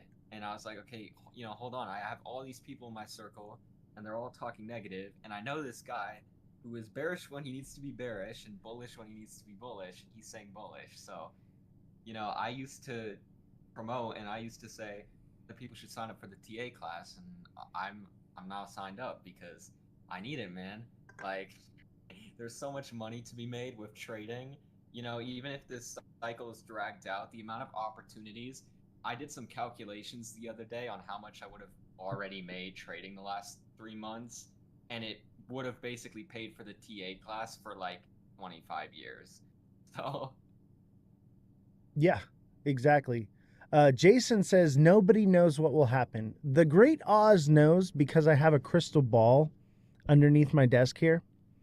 It's right here, and I just shake it, and I say, "Show me a bull," or "Show me a bear," and it shows me a goat every time, and it says, "Trust in your instincts." And I go with what I feel, and I go with what I see, and it's actually quite simple. Let's see. Oz also told us about consistent rug pulls. Oz is the GOAT. Thank you. I appreciate that. It's actually quite simple. The whole concept, Josh, and chat. It's very simple. And I teach these techniques in the class. And so if you think that this is unchartable or there's no way of knowing what's going to happen, I'm literally showing you that Fartcoin is building a diamond bottom right now. Before it's even formed, before the pattern is even formed, I can see it, which is an amazing thing. And that's what I teach. I'm going to bring you up on screen. I teach you how to see the patterns before they happen, ladies and gentlemen. This is what I'm teaching. Now, Josh missed that half. So hopefully he catches on to it. But you can get all the prior classes as well. They're all recorded. But I teach how to identify the patterns before they happen. I teach how to know where they're going to stop. I teach all these things that I see, and some would say, oh, you can't predict the future. It is predicting the future. And when you're doing it this way, you're able to take a more aggressive trade at an earlier spot at the bottom than waiting for the pattern to fulfill and then trying to get in after it's had its breakout. So it's definitely something completely different than, I mean, it's a tactic that is out there that people know, but it's kind of a lost technology the way I'm doing it. Yep. I would say, like, for the most part, there's probably so many other people that I could have gone to and paid for TA classes, but it's like you seem to have so much more knowledge when it comes to this because you've been through this more than other people have. And I've seen the way, like, even the way you have things charted out on screen is very different from what I've seen other people do, which obviously people will adapt to their own strategies. But in turn, I think it's also important to, like, even I had to realize this. Like, I thought I had everything down, and then when it came time to, like, take, profits and rebuy these dips, I didn't know what I was doing. I could identify buying zones, but I'm terrible at identifying when to sell. So, like, for me, it's like, hey, I know somebody who can teach me how to do it. So, Yeah, exactly. And I think that's the hardest thing that people, because like you said, people know when to buy. They don't yeah, know when to sell, especially when we're getting into uncharted territory. yeah, Where there's no way to know where it's going to go. You can basically use Fibonacci levels and hope for the best. And what's crazy is the other day I was like charting XRP and I was like, yeah, we're going to go to a new all-time high, and I called it and I knew where it was going to go. And really, most of it's based off of psychology. You know, Fibonacci does yeah, play a role, but it's more or less psychological numbers, and that's the other thing that I teach, because I would say that 75% of trading is psychology. So mm. Josh, don't take this the wrong way, but you're one of my indicators. You are one of my indicators, and it's going to suck because as soon as I teach you how to do this, I'm no longer going to have you as an indicator. So, Somebody else can fill my role. yeah. What are we going to do once Josh is no longer our indicator? Cuz but the thing is what I'm going to teach you is that you're not the indicator. It's the space and the bubble that you're in on X is actually the indicator. And you're just Mm, the antenna because I'm not in that bubble. You're just that thing that's linked and plugged into that bubble that's in now on our side of the spectrum. And we brought you in here because we've been arguing about this stuff, right? And it's great. Like, yeah, but and this is not a slant at you whatsoever.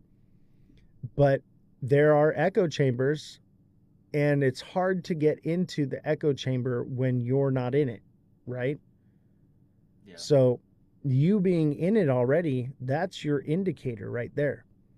To know that, okay, if all these people are saying this one thing, it just might be the opposite. Not always, but you yeah, factor that in with everything else, and boom, you've got a clear picture of what's going on. yeah. It's interesting. I noticed last night I was trying or attempting to find a zone where Ada would fall back, and it was like 1 o'clock in the morning, and I was like, you know what? It probably will, but I didn't take any profit. And one thing I noticed was the minute it actually started to dump was when everybody was shill posting on Twitter how high it went. So something I've noticed is nobody will post how high the price went until they think that the price has topped out for the day, and that's when they make their posts, and that's usually when it goes down. It's not always like that, but I've just noticed that when everybody starts posting about stuff, that's usually when it seems to drop. Yeah, and that's the indicator, right? Because you have to understand it's psychology. These people miss the top, and they have everything to gain by using you as their follower, as their exit liquidity, to get you to FOMO in so that they can dump their bags on you. Yeah. That's the psychology. And that's why I'm like, the whole adoptions happening now narrative and the whole XRP is going to 10K. I'm just like, ain't happening. That narrative exists for a reason. That's their Yeah. way of keeping you from selling the top. That's what I see. I mean, I definitely am still gonna be leaving a moon bag, but I'm definitely gonna be trying to learn the most I can from these classes so that way I can trade these moves because there's a lot of value in that. And Absolutely. Keep a moon bag, people, because you never know what's going to happen. But, one of my strategies is DCAing out. And when you do it that way, it leaves some in there in case it just keeps going. And then you just keep on taking from it as it goes. Because eventually it does have to go down, even if it goes parabolic because of adoption, right? Let's just embellish in that idea. Adoption is happening tomorrow, okay? November 22nd, the switch gets flipped. Everybody's FOMOing in like crazy. Institutions are FOMOing in like crazy, right? To grab up this coin, and it just sends it parabolic, right? What happens after that? It crashes, just like the dot-com bubble, just like we've seen the Bitcoin cycles in the past. Any market is going to react that way. That's just what it is. And that's why I think the price targets are so high, is to keep people holding the bag, to run it up as high as it can possibly go.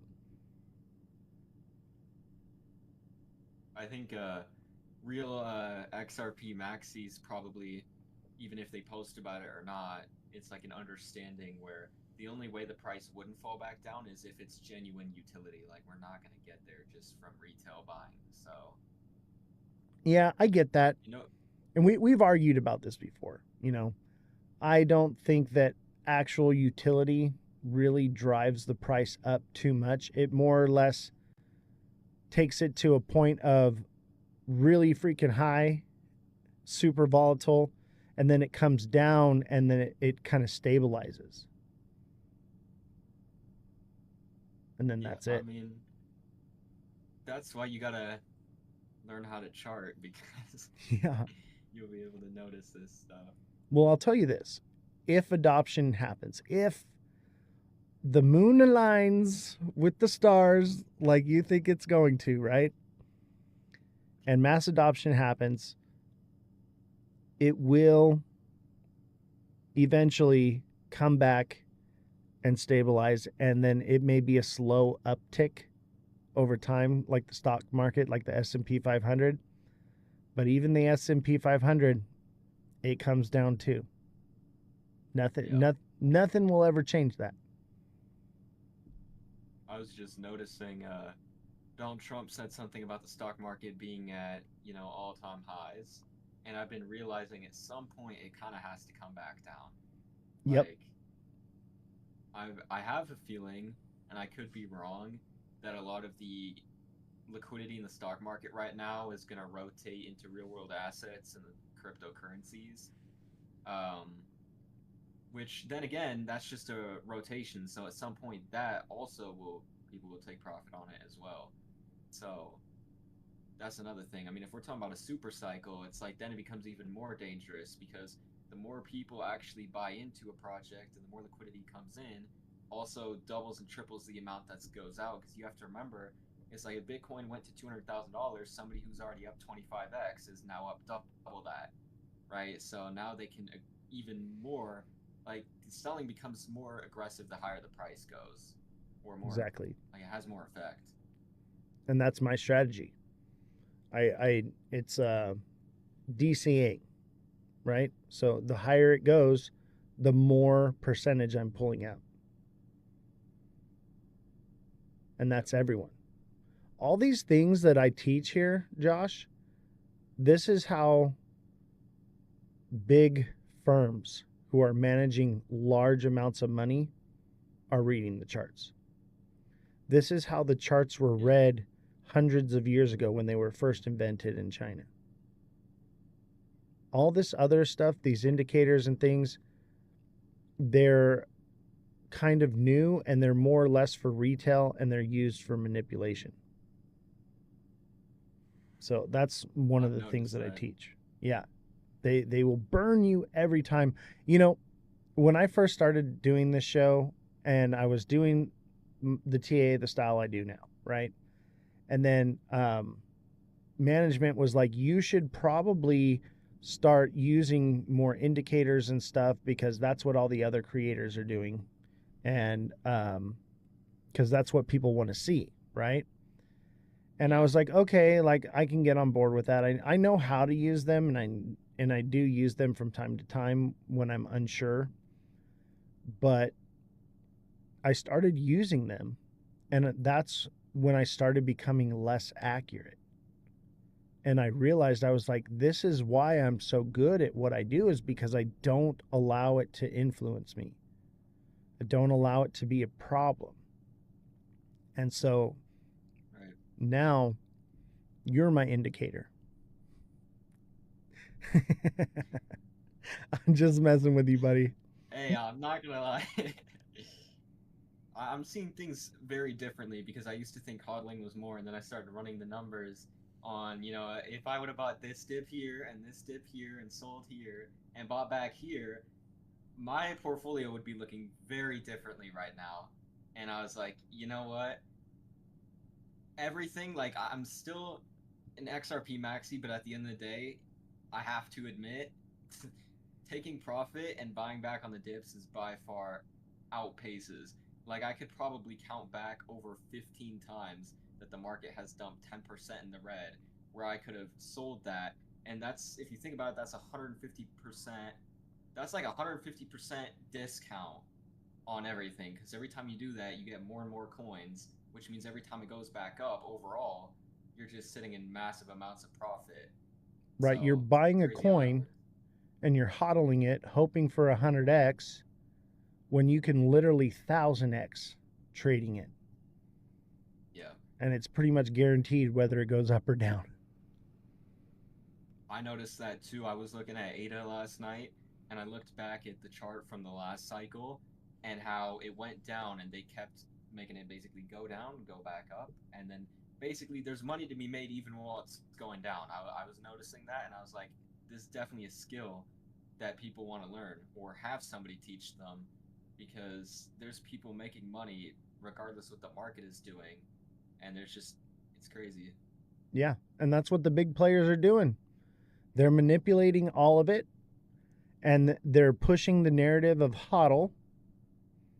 And because they're all hodling, they're the exit liquidity for the big players that are just siphoning off the top. Yep.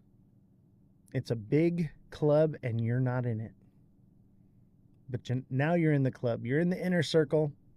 We're going to teach you. Yep. And it's going to be amazing.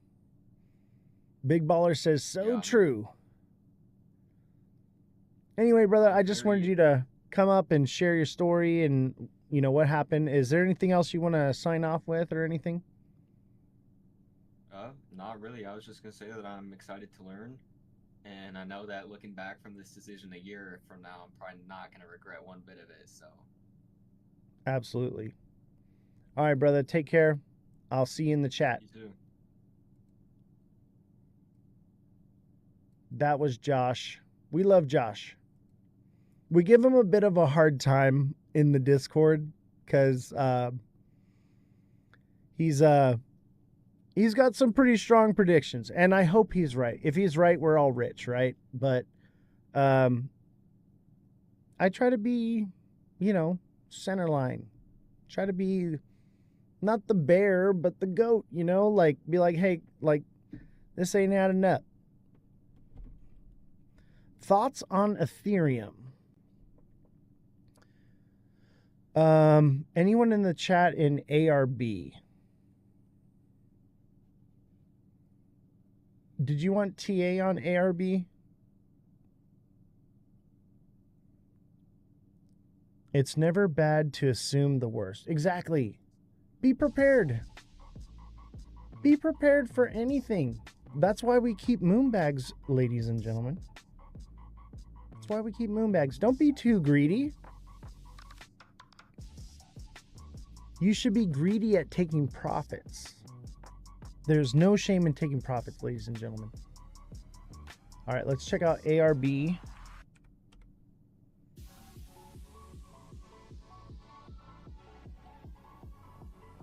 ARB looks good. ARB should go to 64 to 66 cents.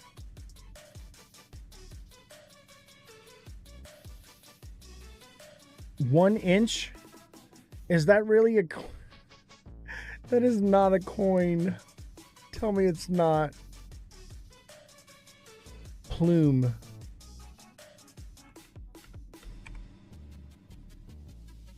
It is. Oh my god, fine. I got a TA it, I guess.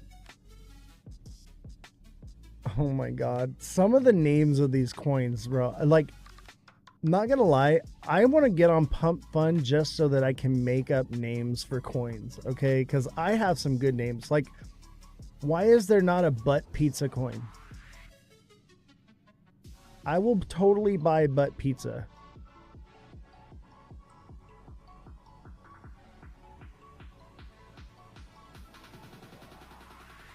That's not it. No worries, brother.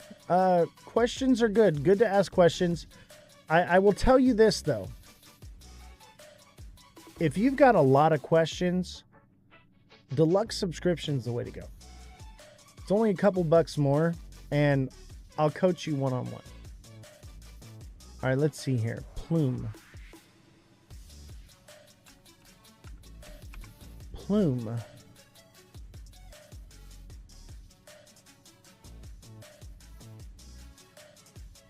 Yeah, no worries, Anthony. Stick around, be in the chat, join the show, and then, you know, in a month from now when you see the proof in the pudding, and you become more profitable, it'll offset your costs. You're going to be more profitable. Plume, is that on Tether?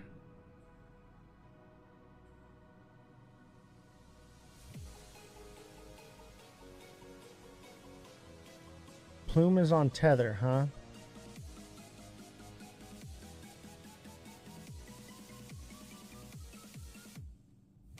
Is this it?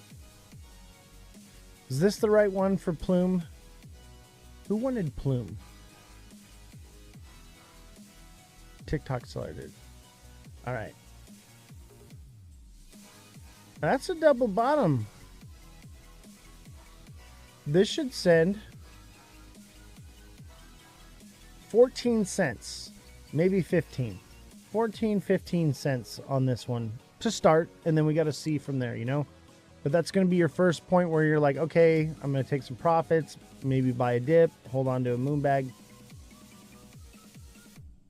Yeah, that one's going to go. You know what? It's not really, though, but it's kind of that bear flag look, too, though.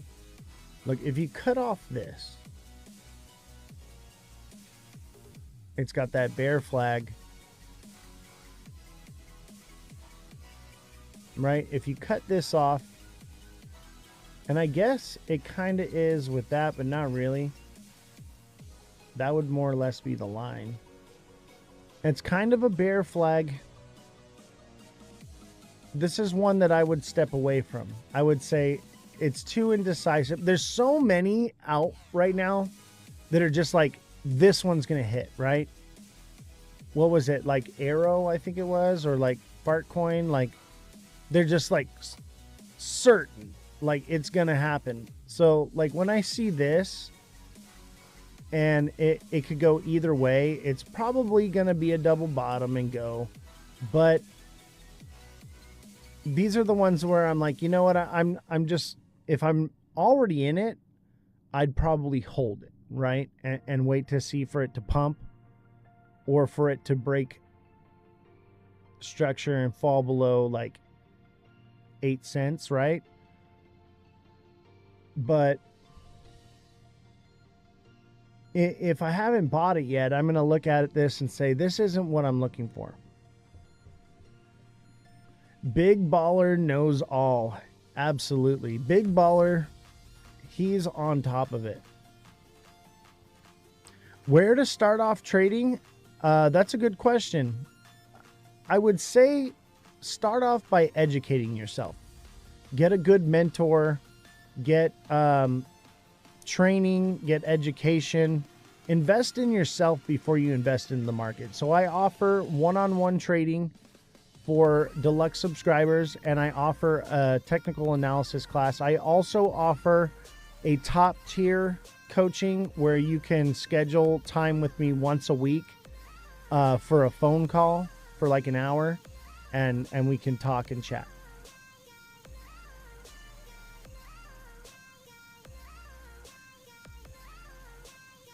Let's see, who was next?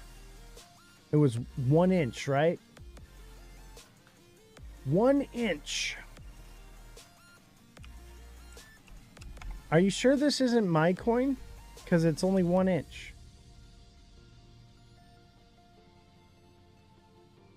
Education and trading, yes. So I not just teach you how, you know, I don't just do TA. I don't just do like one thing. I will teach you how to set up your wallet, how to diversify based off of what you have, like come up with a strategy that is specific to your needs, because everyone needs a different strategy. Everyone's situation is different. Everyone's goals are different. So it's a more catered to you and what you need.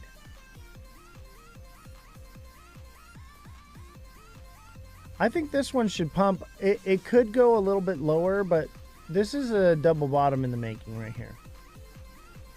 So this one's going to 39 cents, 40 cents. Fan Jam, what's going on, brother? Good to have you in here. Fan Jam, I'm a huge fan, by the way. You were speaking the other day, and I was like, this guy is my spirit animal. Everything that he's saying right now is what I'm doing. If you guys don't follow Fan Jam, make sure you follow Fan Jam. My guy is on point. July was my profit month. Nice. I think my profit month is going to be September, October, and November. I'm going to take profits in each of those months. My sister is about to dive in with 5K. She's brand new and has no experience. What's your suggestion? My suggestion is wait for the bear market. If you're new, you should be waiting for the bear market. Obviously, if you're just not going to do that, then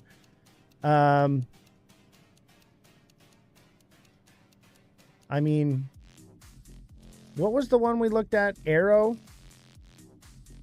Arrow would be a good one.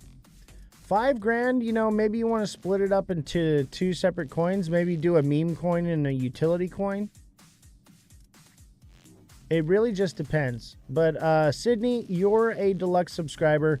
Go ahead and send me a DM for 1 freebie for your sister. I got you. I'll give you 1 freebie for your sister. And then maybe she'll end up coming in and subscribing. ENA. Oh, yeah. ENA is a good one, too. ENA kind of short term, though, right? That wouldn't be like for a hodler. That would be, you're going to hold that one for a couple days and then sell. Hey, Revolution's in the live. Revolution, are you coming on the show? I'm going to send her an invite.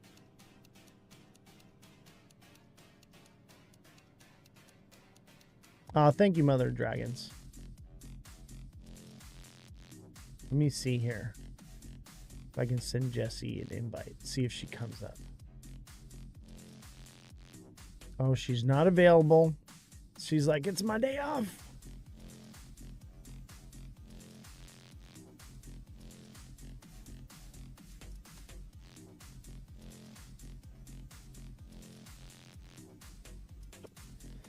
Fan Jam, thank you for the shares. Don't forget to like, follow, subscribe, share, all of the things. Click the engagement, you know. Go watch my videos. I'm telling you, I've got some fire memes out there, guys. Some fire memes. Absolutely hilarious. Some of them are just beyond. You're sick? Of course you are, but you're still in the live, and thank you for being here.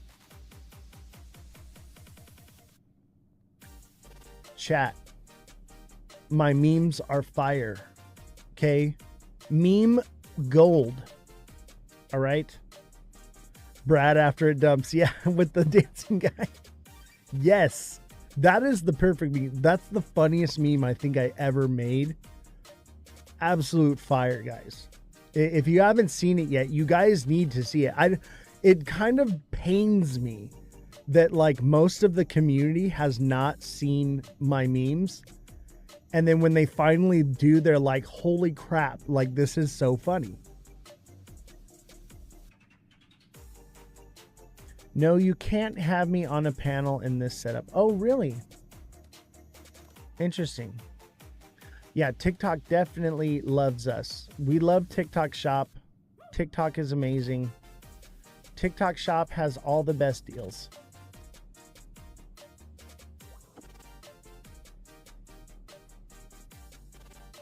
Yeah, Jesse's TikToks go to like 20K views. I know, right? Something is up. And I'll tell you what it is. I'm over here fudding XRP. Anytime I make an anti-XRP or like something funny about XRP, I just get, I get hit with the banana every time. Banana to the face. Whack. You know what I need is I need like a plush banana that I can just slap myself in the face with. Would you like that, chat? Slap myself in the face with the banana.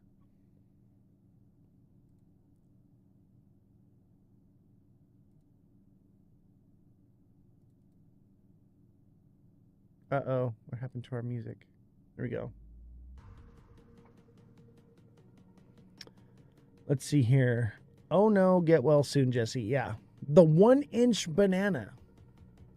You know what? We got to find a banana emoji. Hold on. I know there's a banana emoji. There has to be. There is. The 1-inch banana.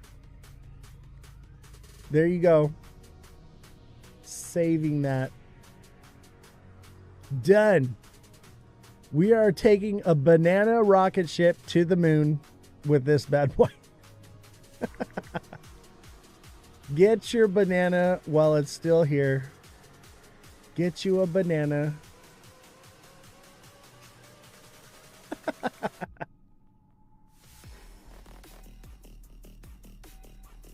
All right, who's got another one?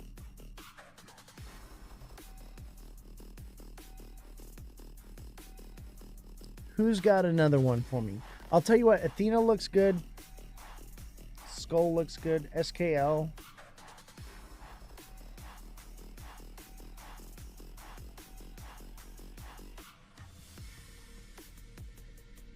Yeah, I'm kind of like really heavy into Fartcoin right now.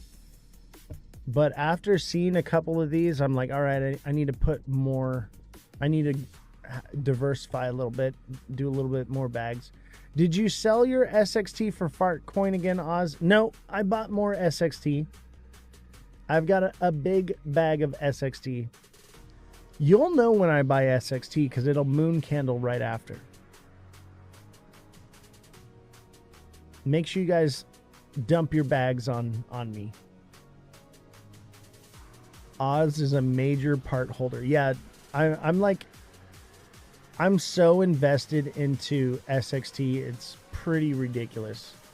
I'm pretty much into SXT and Fartcoin are like my two biggest bags because they're big returns, right? Because I have smaller bags than I'm used to having, so like I got to build them up quickly.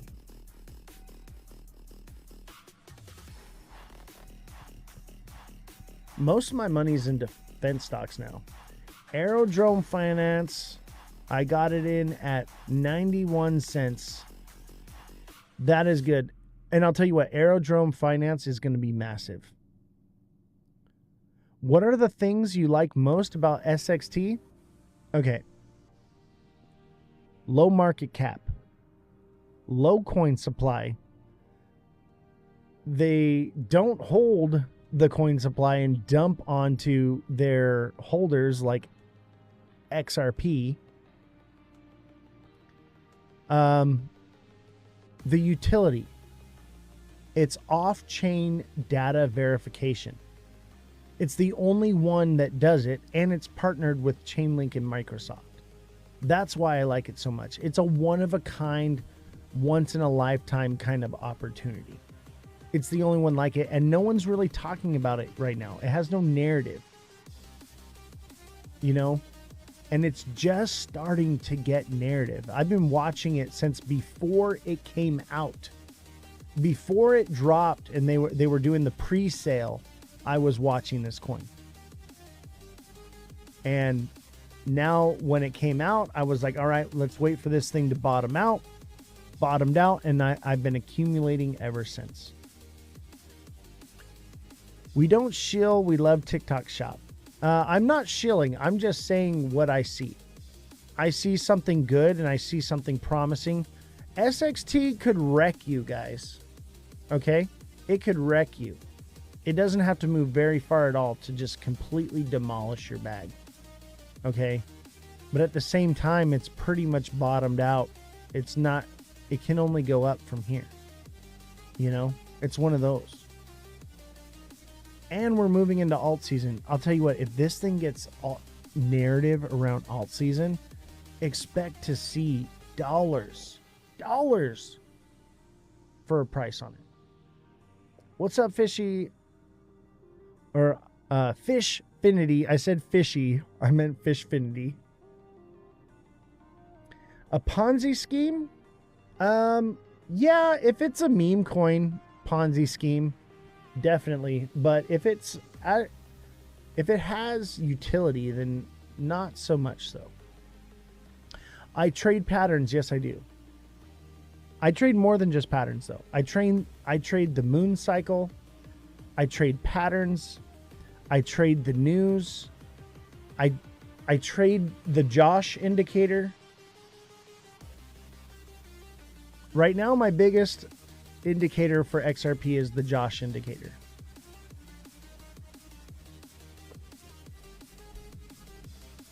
And so far, it seems to be working good. Fishfinity hasn't been here for a minute. I know I've been shadow bananaed for a while. I have been bananaed, and finally we are just peeling back the skin of the banana and getting back to where we were. Heat maps. Look it up. Jesse, you're in the chat. Can you look up heat maps? I see you in other lives too, bro. Yeah, I try to go in and support the other creators. I don't want it to be just about me. I mean, if you can, you don't have to. I'm not paying you today, but if you want to. But yeah, I try to give support to the other creators that I believe are doing good things. And like even Caveman. Caveman is on the XRP 10K train, whatever. But he's a great guy. Like, I absolutely adore that man. Like, I feel like he's my friend. And he lives a million miles away. And I think that it's great that we can disagree on things and get along. And Caveman's actually coming on the show on the 22nd. He will be our special guest. Next week is packed full of special guests. We have CEOs from all kinds of different projects that are coming on the show. It's going to be phenomenal. Next week, do not miss a live. I'm telling you right now, these are going to be the ones to see. And if you miss them, that's all right. You can watch them on YouTube. But there are going to be some phenomenal CEOs, creators, developers coming on and talking. I'm still working it out. She agreed to it already, but she's also very busy. But the official creator for Solana is coming on the show. The CEO of VY.finance is coming on the show on Monday. The Goat Tribe, the creator of the Goat Tribe and developer, is coming on. My guy literally, he made an NFT of the goat with the twisty mustache for me, and was like, just send me your ADA address and I'll airdrop it to you, and just made it for me, man. And I gotta get a Cardano wallet, because I've never actually used Cardano until now. But I'll tell you what, Cardano is where it's at, and I'm gonna be more into Cardano because of Midnight. Midnight, baby. This isn't even on the market yet. They're airdropping it to anyone that holds Cardano. I believe if you hold Cardano, Solana, XRP, certain coins, at least $100 of it, you will get an airdrop up until like October or November. So that's pretty cool. I'm excited for my Midnight. Midnight coin. It is not on the market yet. This is it right here. This is going to be massive, guys, because why? Privacy matters, okay? Privacy. The next narrative will be privacy and security, not speed and cost. All right? Right now, the narrative is speed and cost. That's why XRP is getting all the love. What truly matters for institutional value is privacy and security. When's the next moon phase? That's a good question. Let me Google it. I think we're moving into like, so basically once we get the waning crescent, that will be down from there. And then when it hits the bottom for the new moon, we'll be looking for an opportunity to buy.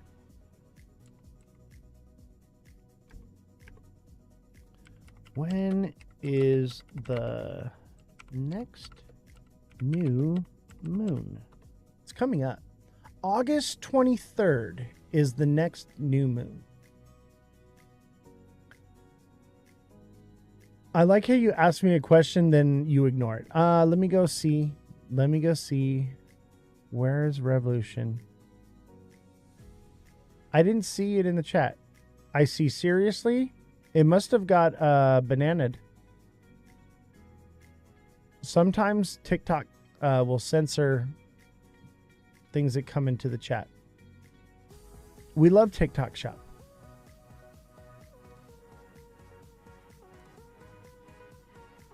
I can't see it.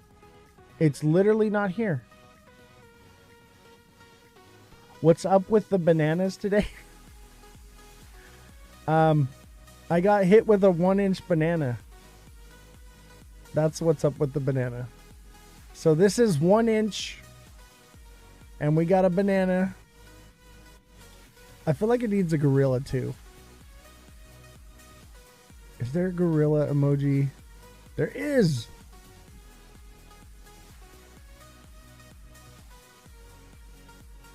Boom. Gorilla.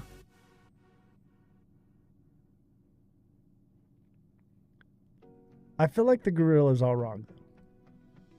It needs something with a little more pizzazz. A little Shazam. Maybe. Ooh. What else eats bananas?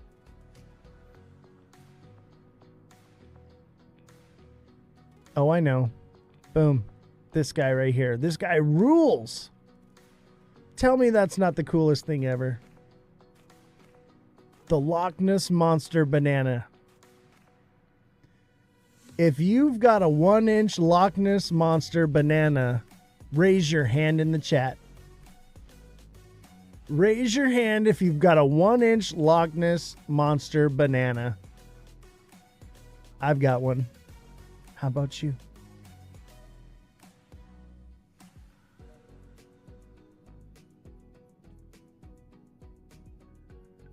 Seven? You've got 7 1-inch bananas? Dude. Can't wait to sell XRP at 500 trillion market cap. Dude, that's going to be phenomenal. If XRP is at a $500 trillion market cap, what price would it make it? Is that like the 10K mark or the 1K mark? It would be next week. Yeah, probably tomorrow. Because the switch was flipped already back in July, right? It's any day now.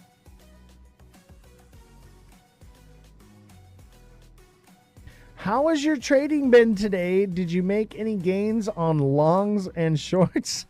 Fanja. How's your trading experience going, guys? By the way, if I message you that or like, hey, buddy, it's not me. If I message you, I will be very direct, like, hey, whatever, like, this is why I'm messaging you. I will never lead you with whatever into a conversation first. Like, you're going to know why I'm messaging you. And pretty much I only message people who are already following me. Okay? The fake accounts are ridiculous. There are so many goats out there now. And there's only one goat. All right? There's only one goat. And it's Jessie. Jessie is the goat. Everybody put a goat in chat for Jessie. She's the goat. Is FanJam AI? Right. FanJam is actually AI roadkill. Holy crap, there's a bunch of gifts flying in. I didn't even notice because I took down the gift banner thing. Thank you everyone for all the gifts. I just seen them now. The tiny dinos and the TikToks. I'm just going to name your name. AZ, Shane, Revolution, Shane, Jesus, Jfinity, TikTok Seller, Mother Dragons, Alexa, Nate, Big Baller, Francesca, Mr. Pags, 1, Seamont, AB, Ryder, and Mar Lopez. Thank you guys. Mother Dragons, thank you for the finger hearts. Thank you all for your support. Okay? You're never going to see me ask you for gifts ever again. I'm done asking. I am done. But I will always thank you. The gifts are much appreciated. The way I see it is, if I'm bringing value to the table, then you guys will want to support me. That's where I'm at with it.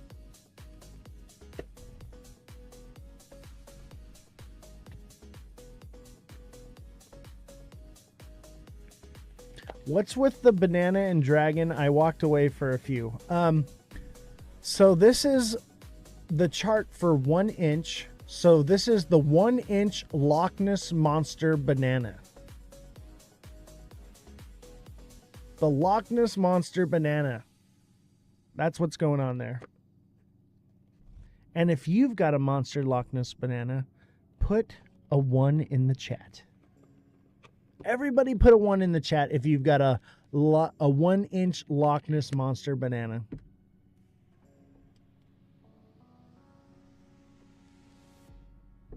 I'm leaving it up here because when I upload it to YouTube, this is what people are going to see. Seamont's got a Loch Ness Monster banana. My body hurts. From the floor down, laughing my ass off. Absolutely. That is my goal, is to bring entertainment and value to you guys, okay? I figure, as a creator, I need to be somewhat entertaining, right? I can't just be TAing all day long and doing the news. Let's have fun. Speaking of the news, maybe it's time for some news.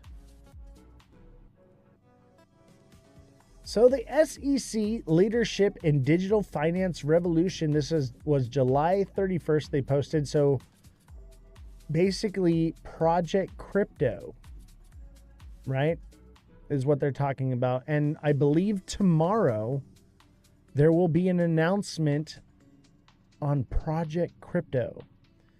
I think it's going to be a nothing burger. I think this is why we're bullish. And this will probably be a sell the news scenario. And I have a feeling they're going to announce that they're not buying Bitcoin and that they're just holding the Bitcoin that they confiscate, which is what we already know. And when that happens, I think that's the kickoff for alt season.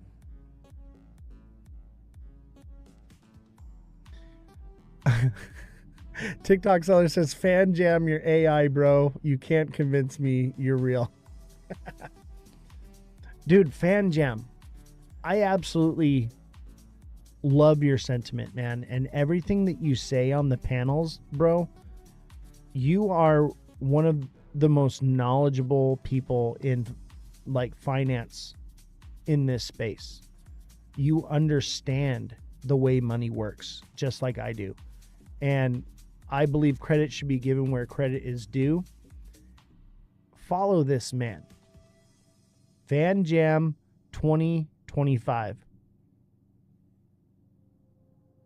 Is he real? Yeah, he's the real one. That's the real one.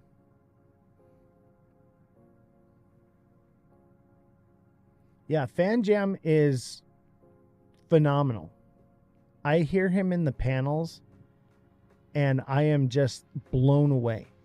If it's the real Fan Jam. Absolutely phenomenal. The things that this man says, he's on point. It's everything I've been telling you. XTZ. I'm not cool enough to have fake ones. They're much smarter people than me. Nah, brother. Yeah, it's the real one. I'm glad to have you here in the chat, brother. I respect you.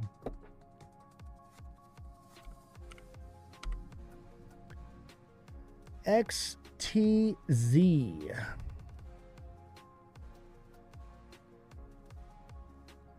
XTZ. Is this it? Is this the chart for XTZ? It looks good. Man, look at that thing. This thing's probably going to do this.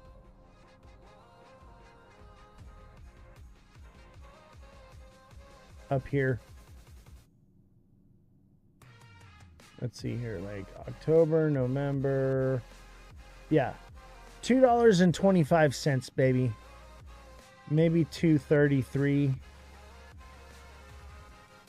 Something like that. Something like that. But more short term.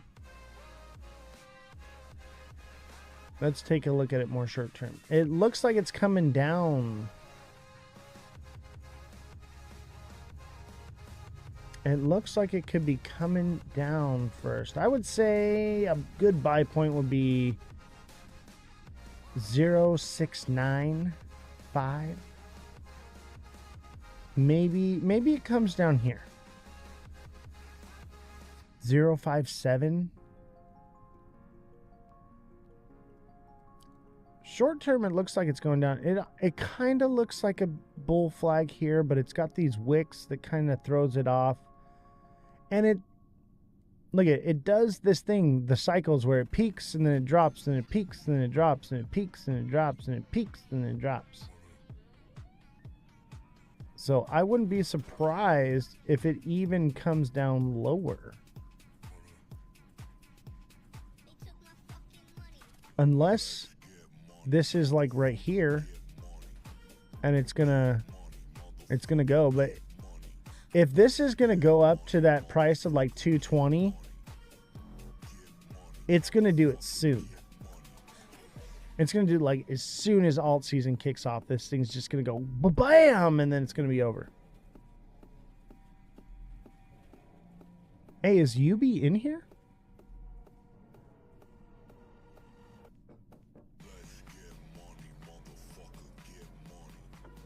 When you put like at UB or at Wadi Crypto, is that a way of you tagging them to come watch the show? I didn't know you could do that. Everybody hashtag FYP, hashtag for you, hashtag crypto in the chat. Hashtag for you, hashtag FYP in the chat. And smash the like button. We're at 28K likes. That's pretty good. Those are rookie numbers, though. We got to bump those numbers up. We need to get to 100K likes. Okay? You got 2 hours to completely blow your thumbs out for the next week. All right?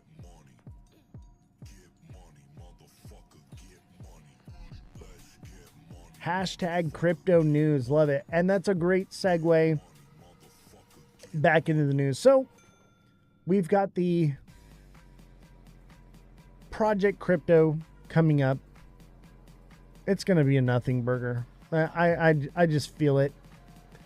It's going to be a sell the news. I know it. Everyone's going to FOMO before it'll take it up. Make sure you take profits as soon as the speech starts, or halfway through or the end, somewhere around there.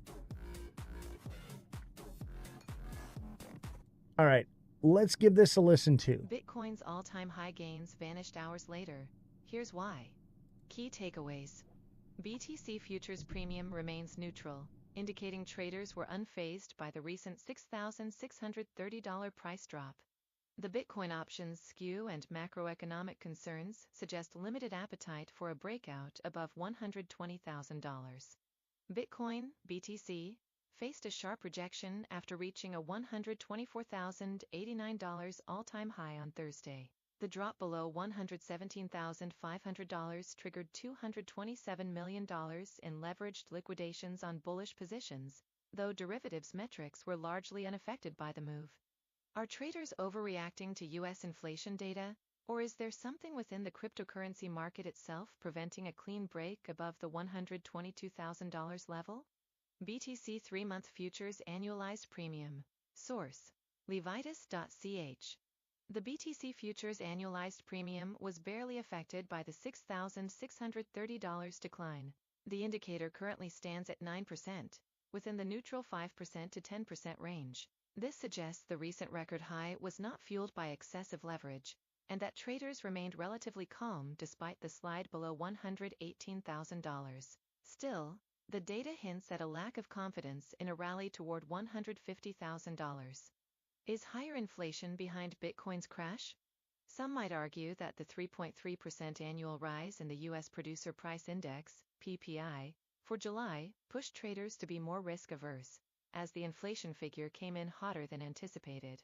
The initial negative reaction reflected lower odds of multiple interest rate cuts. However, the S&P 500 eventually erased its intraday losses, indicating that Bitcoin's sharp correction was likely driven by other factors. Implied odds for U.S. Fed rates by Jan 2026. Source: CME FedWatch. According to the CME FedWatch tool, the implied probability of the Federal Reserve trimming rates to 3.75% or lower by January 2024 now stands at 61%, compared with 67% 1 week earlier. This signals reduced confidence in aggressive monetary easing, a backdrop that tends to weigh on risk assets such as Bitcoin.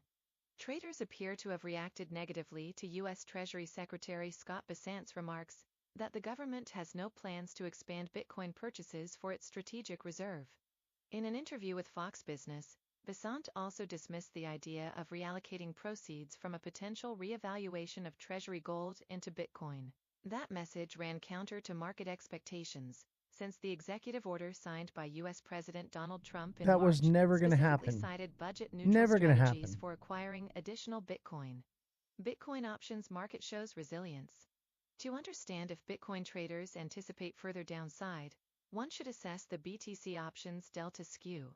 A higher cost for put, sell, options usually indicates a bearish market, causing the indicator to move above the neutral 6% threshold. Bitcoin 30-day options delta skew, put call, at Deribit. Source: levitus.ch. At present, the Bitcoin options skew stands at 3%, suggesting a balanced risk outlook consistent with a healthy market. Importantly, traders have shown resilience even as Bitcoin repeatedly failed to hold above $120,000. While this does not imply confidence in a sustained rally, it does show little fear of a retest of the $110,000 support level. Related, Bitcoin briefly flips Google market cap as investors eye rally above $124,000.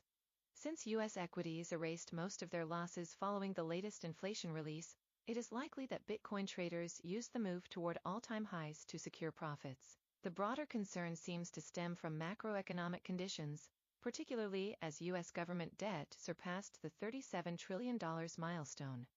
Bitcoin remains well-positioned for potential gains in 2025, supported by central banks expanding their balance sheets to offset budget imbalances. Still, judging by muted activity in derivatives markets, enthusiasm for a decisive breakout above $120,000 appears limited. This article is for general information purposes and is not intended to be and should not be taken as legal or investment advice. The views, thoughts, and opinions expressed here are the author's alone, and do not necessarily reflect or represent the views and opinions of Cointelegraph. Not financial advice, ladies and gentlemen. This is not financial advice. This is just good old-fashioned journalism. All right. Alt season, baby. This is an indicator for me, man. Bitcoin's about to lose dominance. That's what I'm talking about. You know what? I seen a video where Be the Change. I don't talk about Be the Change enough on here, but he made a video about the 589 XRP, right? From The Simpsons. And I think Jesse debunked that wasn't actually in the Simpsons. So I do think that it's interesting, though.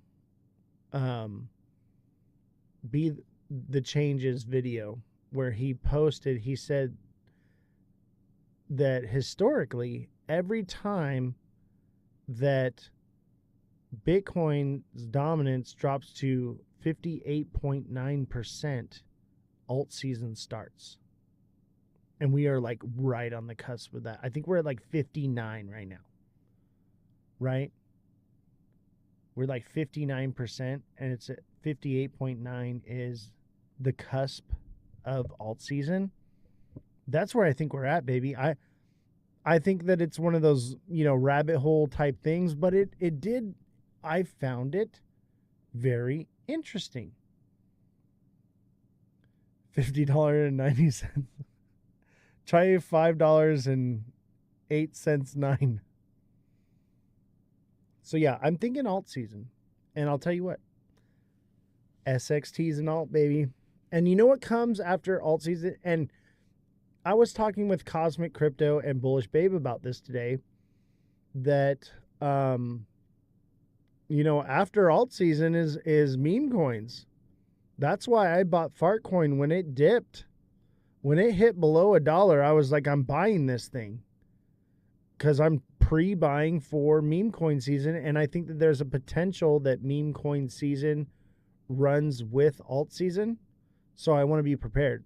Because I'll tell you what, like the meme coins are going to run hard when they do. Obviously, there's a lot more of them. So the liquidity is more spread out, but Fartcoin's a top tier, baby.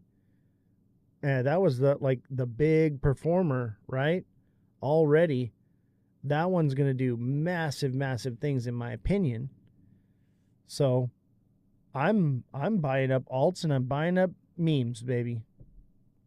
Don't forget about Pepe. Oh yeah, Pepe is going to do cool stuff. I think Fartcoin, Pudgy are going to probably perform the best. Have you guys been watching Zora? Big Baller turned me on to Zora. I made some money off that one. That one did pretty well. I was actually really surprised. Well, I wasn't surprised because like anything Big Baller says to buy, I listen to him now because it does well. It always does well. Even if it's already like going off, when he tells me, I buy it. As long as I'm like in and out of it, like I still make money.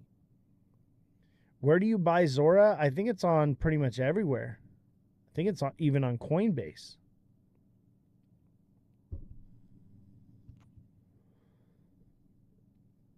But narrative is going to be everything. All right? When it comes to meme coins, even meme coins, and maybe not so much narrative, but like traction, right? Pudgy Penguins has massive traction. I mean, look at, I have my Pudgy Penguin right here. Okay? Brand recognition. Okay? They have playing cards, they have stickers, they have emotes in TikTok. When you say hello, a little Pudgy Penguin will come up that says hello. You know? That's going to be big. Fart coin is going to be massive. It's a fart joke, for God's sakes. Like, things like that, they're going to do very well. You won't have to look far. You don't have to chase the next meme coin, right? You just have to know, like, what is going to do well. This is the Star Wars of meme coins. If you know anything about Star Wars, okay? When Star Wars came out, Star Wars was so huge because of brand recognition. They put Star Wars on everything. And it was kind of a new thing back in 1977, right? Is when Star Wars came out. They put Star Wars on everything. Lunchboxes, mugs, pencils, books, you name it. It's got Star Wars on it. Even to this day, they still put Star Wars on everything. If you can think of it, they make a Star Wars version of it, okay? Like I got my little Star Wars bobblehead, right? My little Yoda. You guys remember Baby Yoda from the beginning of the show when we first started? You guys remember this little guy? I have an upgraded version. I got this guy now. It's still a bobblehead, but he's in the little thing floating around. I kind of want to make it so this guy's just like right here. Got to figure out a way to put him on like a tripod or something. Oh. But Star Wars, brand recognition, even all these years later. What is that? Like 50 years plus? 1977, that's like what? Almost 50 years, right? And they're still putting Star Wars on things. I've got Yoda lights in my room. Nice. But the idea is brand recognition. Pudgy Penguins has brand recognition. Look at this guy. How can you not love this? I absolutely love this thing. Actually, here. It's going on my glasses. All right. I got my little Pudgy. It's so cute. How can you not love this thing, right? Pudgy Penguins is going nowhere anytime soon, okay? And Fart Coin. Fart jokes have been around for thousands of years. They're not going anywhere. The original Star Wars VHS tapes never opened it. Brother, I have Star Wars on Laserdisc. I have Star Wars on Laserdisc. Is that crazy or what? I actually have Star Wars on, what is it, 8mm film? You know, the rolls? I have Star Wars on that as well. I have A New Hope on a reel. Might be worth something one day. It's the original ending. Ooh, nice. You know what? I think it's worth something now. I'll tell you this right now. My dad is an avid Star Wars collector, and he would buy it for sure. But he's like me. He's cheap. He ain't going to give you nothing for it. But there are definitely Star Wars collectors out there right now. Star Wars is going nowhere. What did Trump change on 401ks? I didn't hear about that. Let's take a look. See, Jessie's the fact checker. Make sure you subscribe to her.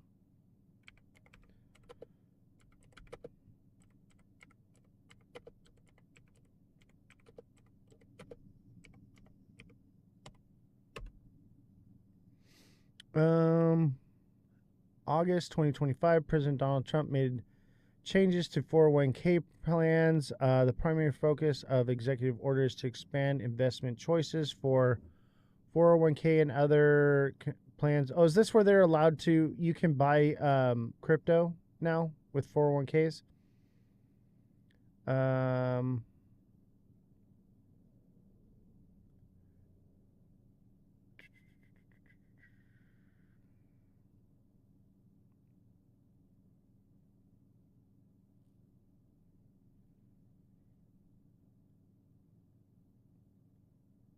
The change opened significant 401k market investments previously less accessible to individual investors, potentially leading to higher returns and diversification of young savers, private equity. However, concerns exist regarding the potential risks, higher fees, reduced transparency, and less liquid, more complex investments compared to traditional options. Full implementation may slow as plan providers. I think this, yeah, I think I had read something about this. So alternative investments, it basically gives people more control over their 401k. But me as a trader, I don't have a 401k. Okay, I'm retired. I cashed out my 401k to trade, and it was the best decision I ever made. Yeah, I had to pay 10% taxes on it, but I made my 10% back in my first trade. So, and I realized, I was like, why am I paying, for these companies to manage my money when literally that's what I do, is I manage money. This is Trump pushing with adoption not being clear. I think it's one of those things where it's like, maybe, okay, Trump's into crypto, he's into it early, and he has everything to gain by pumping the markets. Okay, so if he's into more riskier investments and allows other people to get into riskier investments, then they could potentially drive that price up, but then also get demolished, and then they can't retire, and they become like slaves. Who knows? Like, that's hard to say. You're speaking in terms of 401k. Got you. Trump said he hates sending digital money, even though he milks out his meme coins. Yeah, right. He likes it. Live visibility restricted, recommendations and results. What?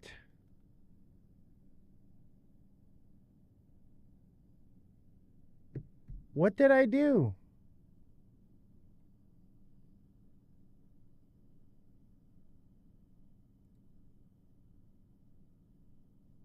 What did I do?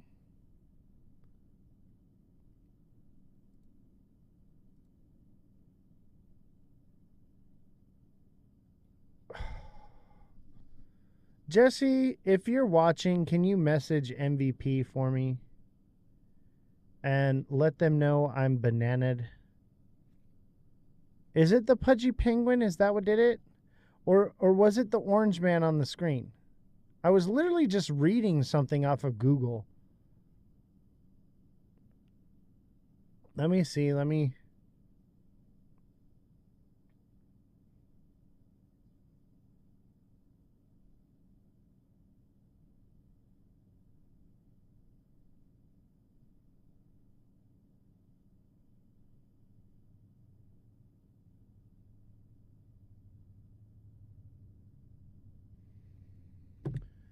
Oh gosh. And there goes not only did it hurt the show by visibility, it also hurt the show by like stopping it in the middle of what we're doing, and then people are like, "Oh, I'm scrolling onward."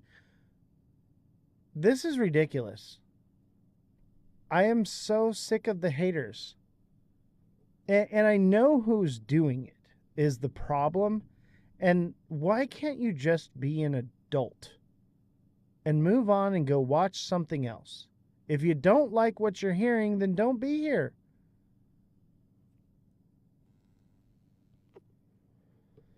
God, it's annoying.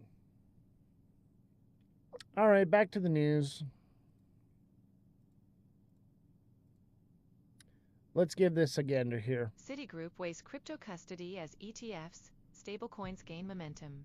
Wall Street giant Citigroup is weighing plans to offer cryptocurrency custody and payment services, aiming to capitalize on a market bolstered by Trump-era regulatory approvals and pro-industry legislation. Biswarup Chatterjee, a Citigroup executive, told Reuters that the bank's initial focus would likely be custody services for high-quality assets backing stablecoins. Chatterjee works within Citigroup's Services Division, which manages treasury, payments, cash management. There needs to be custody of the equivalent amount of digital currency to support these ETFs, Chatterjee said. Bitcoin ETFs have surged in popularity since their debut in early 2024. According to BitBo, the 12 U.S. spot Bitcoin ETF issuers now hold nearly 1.3 million BTC, about 6.2% of the total circulating supply. BlackRock's iShares Bitcoin Trust, IBIT, is the largest, with an estimated market value of around $88 billion. Inflows into U.S. spot Bitcoin ETFs have surged in recent months, as BTC's price rallied to new all-time highs. Source: BitBo. After a slow start, Ether ETFs have seen a surge of inflows, with BlackRock's Ethereum fund becoming the third fastest in history to reach $10 billion in assets. Related, SEC approves in-kind creations and redemptions for crypto ETPs. Custody, payments wouldn't be Citi's first move into crypto. Citigroup's exploration of custody and payment services wouldn't mark its first foray into the cryptocurrency market. Earlier this year, the bank partnered with Switzerland's Sixth Digital Exchange to leverage blockchain technology to improve private markets through tokenization. Citi has been eyeing tokenization since at least 2023, when it described the technology as the next killer use case in crypto, estimating it could reach a $5 trillion market valuation by 2030. Citi was also reportedly among several Wall Street giants, including JP Morgan, Wells Fargo, and Bank of America, exploring the possibility of issuing a joint stablecoin. A recent report by Ripple, CB Insights, and the UK Centre for Blockchain Technologies ranked Citigroup among the most active institutional investors in blockchain companies, with 18 deals between 2020 and 2024. Citi is among the most active institutional investors in blockchain companies. Source: Ripple. Traditional financial institutions have been buoyed by Trump-era efforts to provide regulatory clarity for the crypto sector, initiatives that have extended to the U.S. Securities and Exchange Commission, and the recent passage of the U.S. Genius Act, a key stablecoin law. In July, the House of Representatives passed the Clarity Market Structure Bill, the Anti-CBDC Surveillance State Act, and the Genius Act. Related, crypto biz, Wall Street giants bet on stablecoins.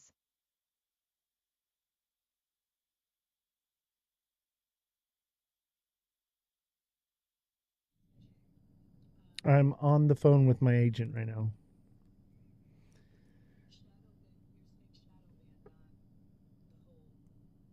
Yeah, I'm shadow banned right now. No, I'm still live right now. I'm actually in the middle of the show right now on the phone with you. But yeah, it says I can't be in the FYP. I'm going to let you go because I'm in the middle of the show. See if you can help me out.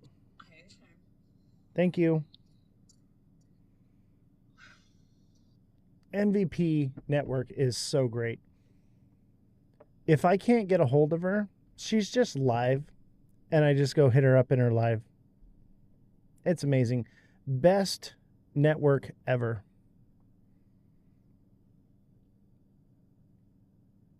Let's see here. Oh, appeal was approved. Look at that, ladies and gentlemen. Like clockwork. Everybody hashtag FYP, hashtag crypto. Hit the like button. I'm not going to ask you to send gifts, but if you want to send gifts, send gifts. Whatever we can to get back into the algorithm would be great. Thank you guys so much. I appreciate your love and support. All right, so crypto prices plunge after shock inflation report.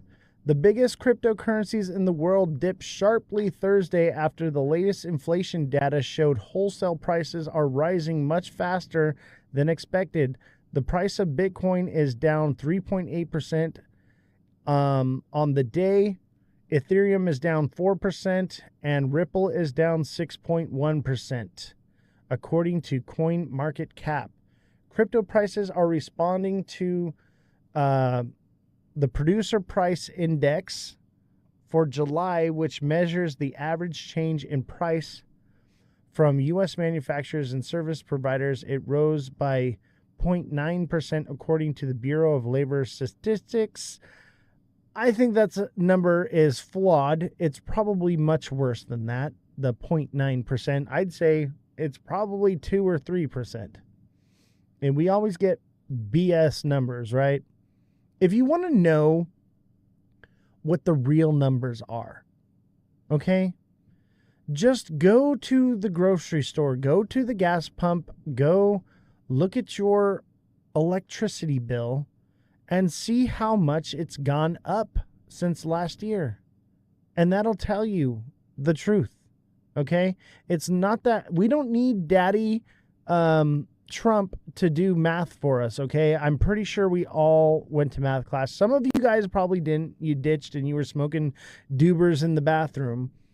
But I would say for the majority of us in finance, we know how to do math, okay? I was not born yesterday. I know better, okay? Went to the store. Everything's up 2.7%. Trump was right. Yeah, I went to the store and everything's up like 30 to 50%, if not more. Okay? Since inflation started with COVID, everything is like up 50%. And they're saying it's like 2%. Come on. Spare me.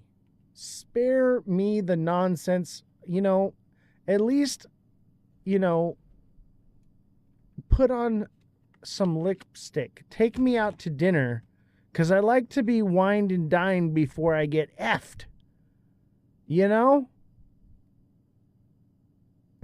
Midnight. Midnight's going to be huge, guys. I cannot stress to you how big midnight is going to be. I cannot stress to you. This is going to be massive. It's not on the market yet. You can get the airdrop, but it's not on the market yet. No dinner, just plain. Yep. No Vaseline, baby. No Vaseline.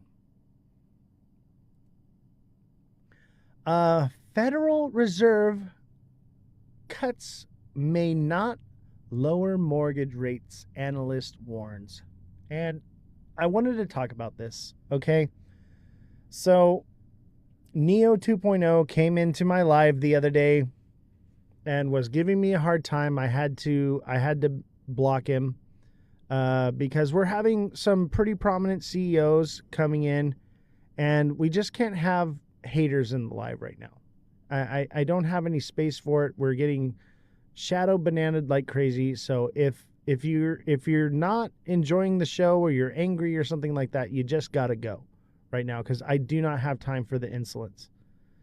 So, but he was saying like, oh, well, you're rich, so how is interest rates not coming down not going to be good for Americans? And I'm like, this is why. Because the markets are going to tank because of it. They're going to be a reactionary rate cut. So because of job reports or something like that, that's what's going to be the reason for the rate cut, which is not going to be good, and it's going to end the bull run. Okay? And people think that just because we get a rate cut means that mortgage rates are going to go down and make housing more available. When does midnight go live? That's a good question. I'll answer that in a little bit. But just because of rate cuts come does not mean mortgage rates are going to come down, which is what I've been trying to explain to people. Okay? It's going to kill the bull run, and it's going to not help the housing market. The only thing it's going to help is the government will be able to refinance their debt. That's it. So it's not good for everyday average Americans, but I am Darth Vader because I'm speaking the truth about it. Yeah, I fear they're going to cut them. I kind of fear they do too. I fear they do too. At the same time, I'm thinking that maybe it's all just theater. It's let's get people ramped up to think that we're going to cut rates so that it pumps the market and then everything just stays the same. Yeah, they use the moon cheese, right? It's not coming down anytime soon. Exactly. So we are not necessarily going to have good things come from a rate cut. Politicians are all about their theater. Absolutely. And this is what I was trying to explain. And being attacked because somebody listened to another person and decided to jump on the hate train,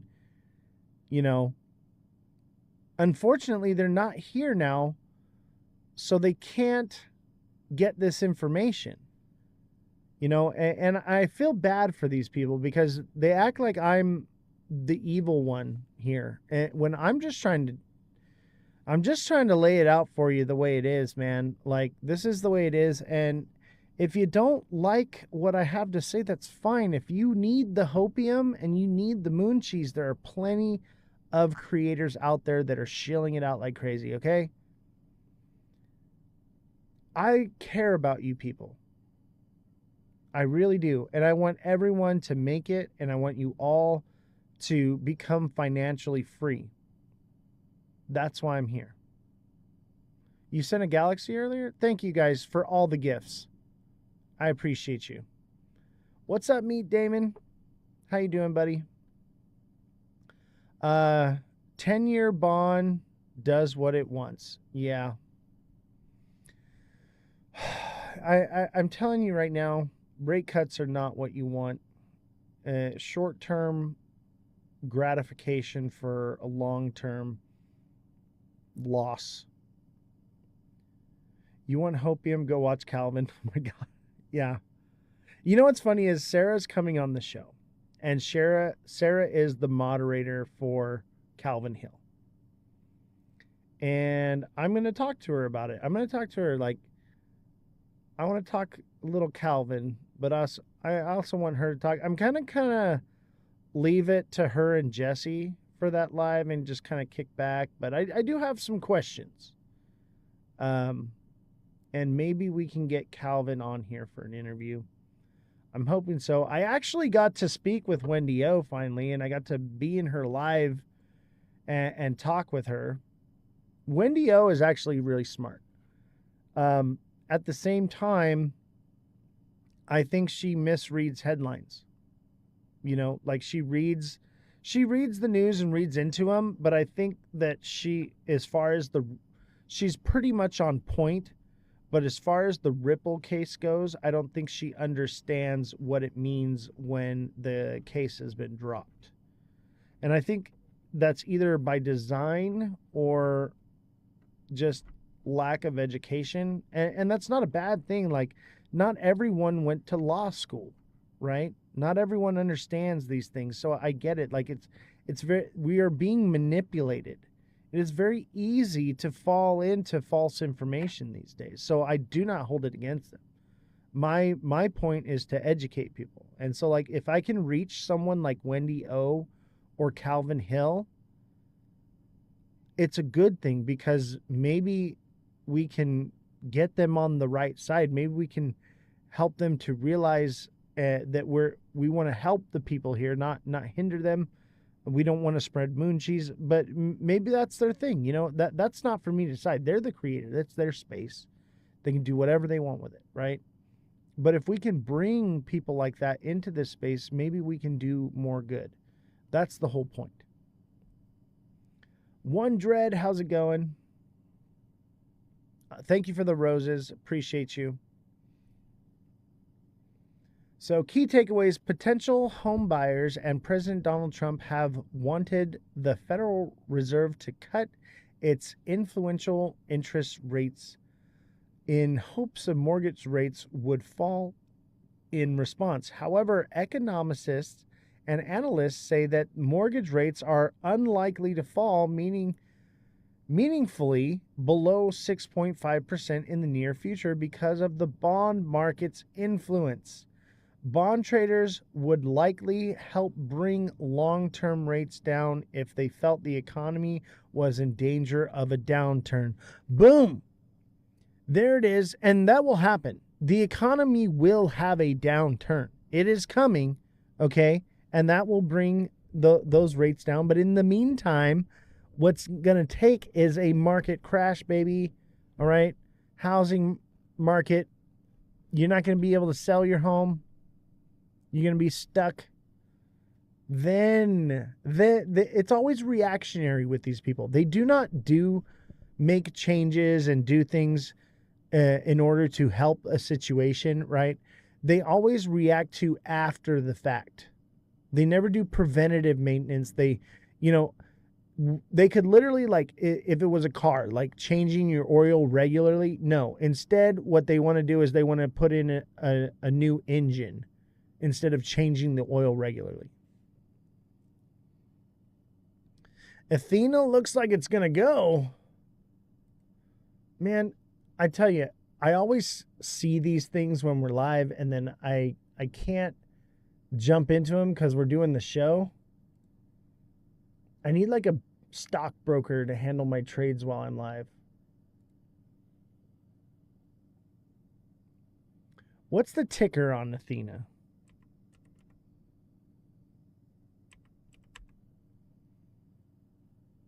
ENA?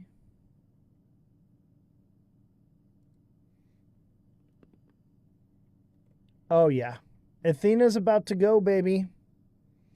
Look at that. In front of your eyes, the goat has spoken, ladies and gentlemen. The goat has spoken, and thus shall it be so. I wouldn't say that's a textbook cup. That's a tilted cup, which is just as good. I would say the tilted cup is probably more bullish, in my opinion. But the regular cup and handle is more of like a rocket straight up, whereas the tilted cup is more of like a zigzag up.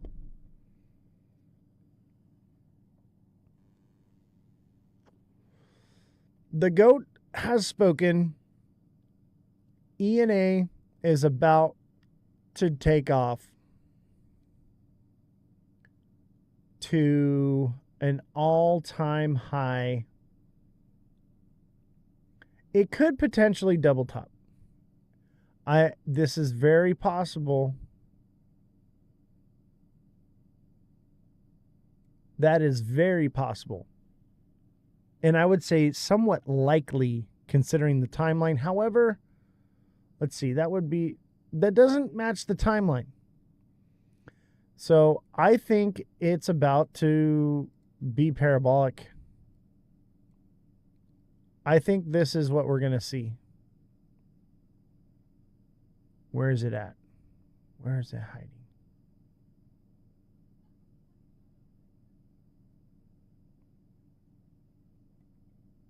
Where are you hiding, my little emoji?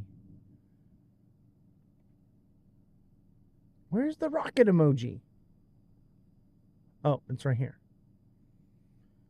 Boom.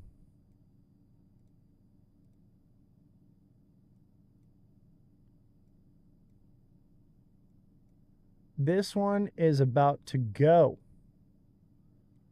All right. Ozzy, were you born the year of the goat? No, I was not. I don't even know what year I was born. I'm guessing I was born the year of the goat because I am the goat. What's going on, Nico? I'm going to save this just so I can come back and be like, told you so. I see $1 in this one's future soon.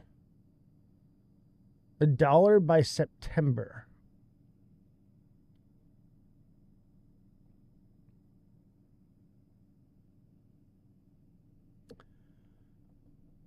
CryptoFam UB. Ozman, glad to have you back. UB, is that you? Do you have a new account? Did you get bananaed?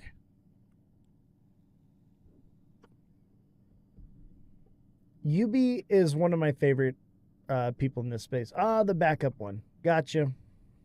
Welcome, UB. I absolutely love UB.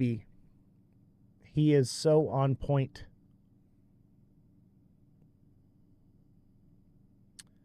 Let's see here.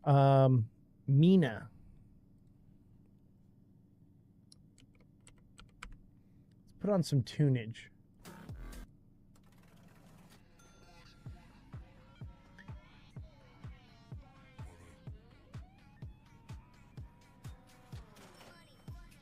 Ooh, Mina looks good. Mina's an inverted head and shoulders or a descending channel.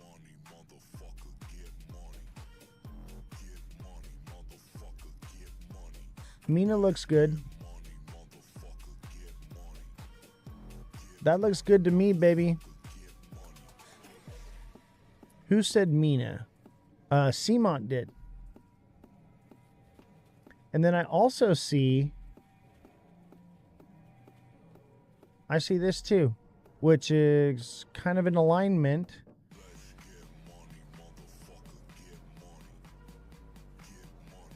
Boom.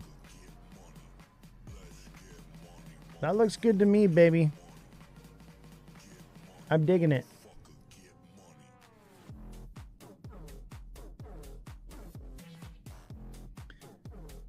We're going to talk about this one coming up. This project right here. If you've got your phone, I got a little QR code here. Let me see if I can get it close to the camera. Get your phones out.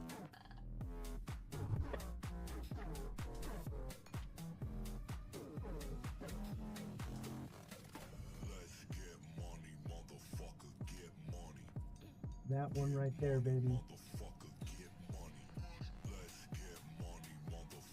I'll give you guys just a minute. Scan that bad boy. Scan that bad boy. We're gonna cover that one though. I'm gonna try to get the CEO on the show. Didn't work. All right. Don't worry. I will take a picture of it and post it. And I'm gonna try to get the CEO on here and we're gonna talk more about it.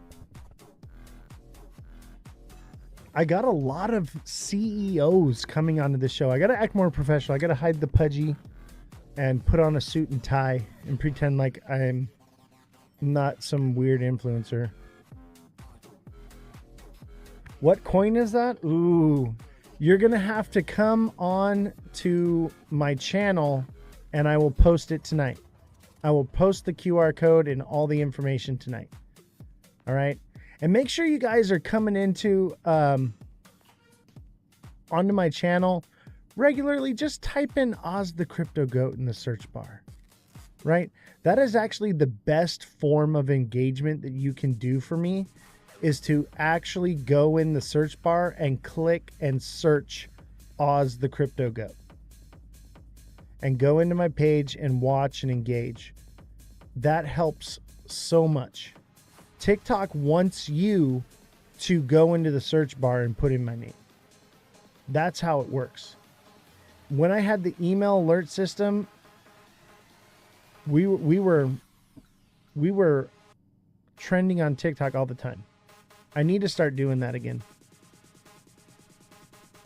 You know what? I think I'm going to bring the daily price points back just so that I can be trending on TikTok every single day. Dress the way you want. These days, nobody cares about a suit. Yeah, I guess so. Maybe I'll put on like something nice, maybe a tie. I mean, you can't even really see the tie because of the microphone. I like to dress nice.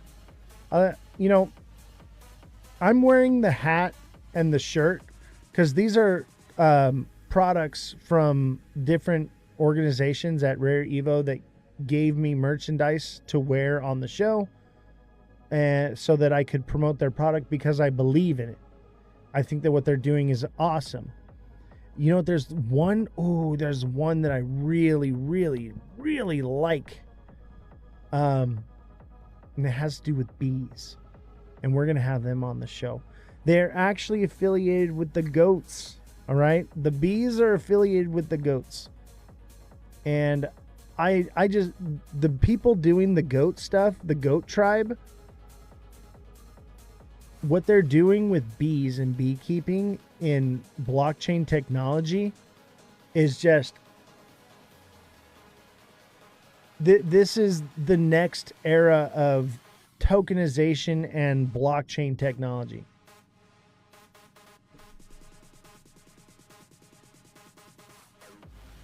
What's a good exit on Mina? That's a good question. Simon, I'll tell you this. We are doing exit strategies in the TA class right now. We're going to be going more over, like, we're kind of in entries right now. We're going to be covering more exit strategy stuff. You might benefit from exit strategies if you don't already know, like DCing out. There's a few different techniques that you can use. I would say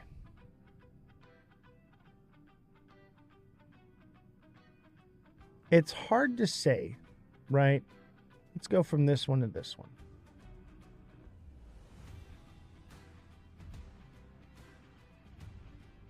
I don't know, 516. I think it's going to go way higher than that. I think it at least goes to $1.22. But if you're in the TA class, you'd be able to pull this out of your butt right now. And no. Let's see, when did this come out? 2022. Let's say that this is a descending wedge right here. That would send it up to here, 262 to 303. This one's going to be harder to tell. Okay. I would lean more towards like the 250 zone on this one and DCA out. It may not do anywhere near that. Okay. It may do nothing like that. The liquidity is more spread out than it's ever been. Okay. Short term, it's coming to 50, 60 cents, probably more like 55 cents. Okay.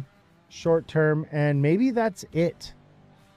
I'm not buying the whole super cycle narrative. I'm leaning towards the opposite of the underwhelming cycle.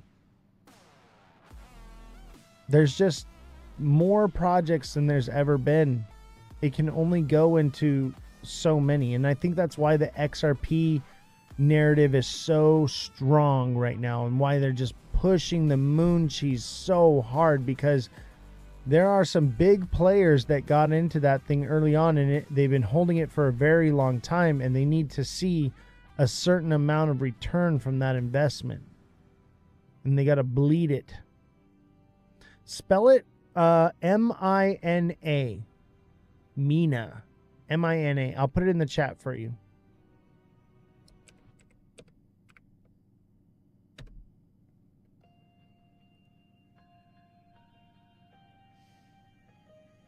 Interesting, though. MPLX. MPLX.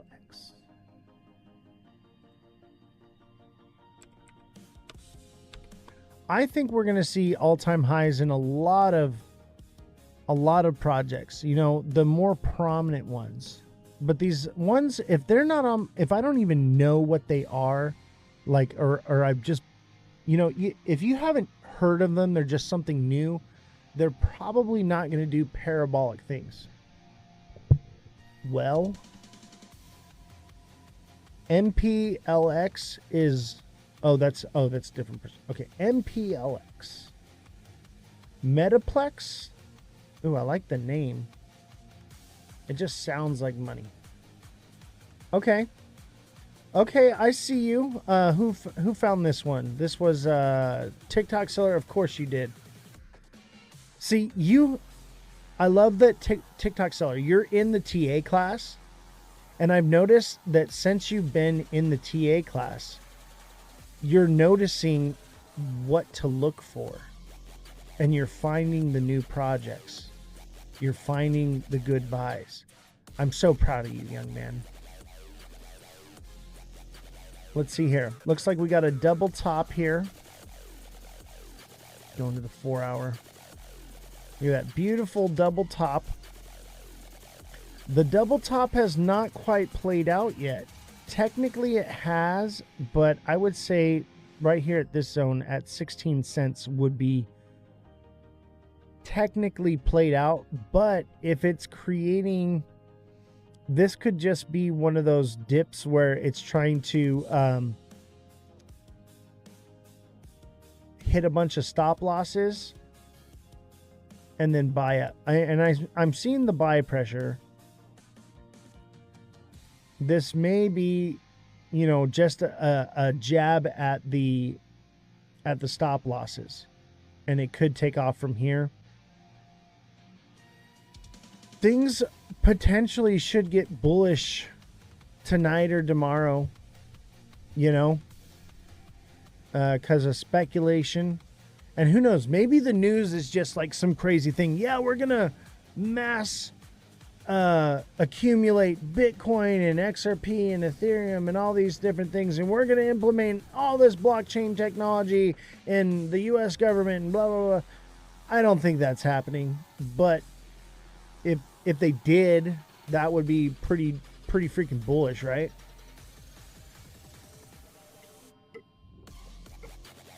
I think tomorrow's a big nothing burger. I think rate cuts is going to be the same. I think we get a rate cut maybe September, November. I hope it's not in September. I hope, for the love of all that is crypto, please, no rate cut till November. Please. I'm begging the crypto gods, shine your light upon me, okay? Shine your light, okay? Put your glow upon the charts and not let a rate cut come. Hey, do you guys like the brighter light on me? Does that look good? I feel like it looks kind of cool. You like the brighter light? I always did it dark because I felt like it was more ominous. Because, like, you see the background and it's just like, rah. But I guess we could go brighter. I kind of like the brighter. I'm a pretty looking guy, right? You know? Can you see me more? Elon said no rate cuts, call him. I got Elon on speed dial right now. I will call Elon and have him in the room here in 5 minutes. Elon's like on the other side of that wall right there. Elon is my boy, my G, all right? Making big things happen here. Midnight, baby. Midnight.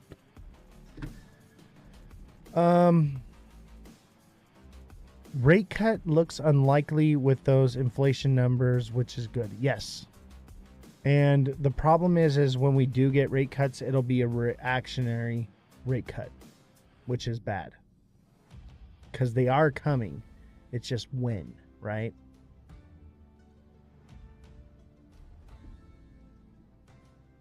Bright Aesthetics says, hi, Red Man. How you doing? welcome to the show. So let's see here. The double bottom, technically, I would say yes. Theoretically, this is played out, okay? Theoretically, yes, but I would say no, okay? Down here, 16 cents. Then the pattern is fulfilled, okay? But that doesn't mean necessarily that it has to do that, right? It can do whatever it freaking wants. This is the MPLX. All right. So this one is one that when everything else that's about to sends and you take your profits, then you're going to move it into this one when it dips at the 16-cent mark. And then this one will go next. And then so on and so forth. And you're just trading it back and forth. That's where you're going to make a lot of money, is by trading this way, right? And you're just constantly catching green candles. Boom, boom, boom, boom. Actually, what you're doing is you're catching red candles, all right? You want to be chasing red candles, ladies and gentlemen. That's what we're looking for. So I see these red candles, and I'm like, okay, you know, maybe it's fulfilled right here. Maybe I put a little bit in, all right? And if it dips more, I'll buy a little bit more. Because look at that long movement. This is, okay. This has been out since July 24th. Okay, it's a new coin. It's making strong, heavy movement, right? Really volatile, right? When I see something like this, and I see this long red drop, this is where I would DCA. Okay? I would put 1, 3, and 9 on this. At those levels, and eventually it has to turn up and it will take off and it will be a profitable trade and you will make money if you take profits. The other one has more data on it. Oz, go to the crypto chart, not the exchange ones. Okay, I got it.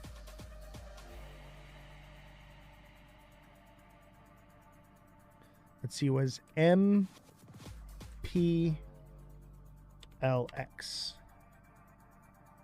crypto. Oh yeah, look at that. Is that the right one? Am I on the right chart, ladies and gentlemen? Is that it right there? Aha! That's an inverted head and shoulders, baby. That is an inverted head and shoulders, or that's that ascending flag too. Look at that. Look at that ascending flag. We're getting higher highs and higher lows. I'm seeing a wonky head and shoulders, but nonetheless somewhat of a head and shoulders. They're never textbook, and it could, you know, dip a little bit more and then take off from there. So this is one that I would DCA as well. It would dip down a little bit, which would fulfill the head and shoulders. I'd buy now because it's the flag. If it dips more, it's the inverted head and shoulders. Either way, this thing is looking like it wants to go for an uptick. We have a reversal happening here where we're not getting the lower lows and we're going for a higher high. An inverted head and shoulders would be a reversal.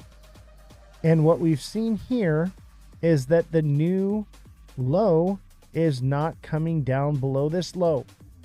This looks good. This looks juicy. I'm digging it.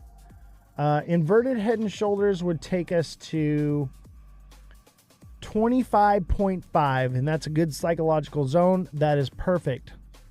Yeah, little TA class in the live. I'm trying to let people know that I have some skills that I can teach them. They're not going to quite understand this stuff. You're in the class, so you get it, right? But if you're not understanding what I'm trying to explain to you right now, and you want to learn that, I can teach you.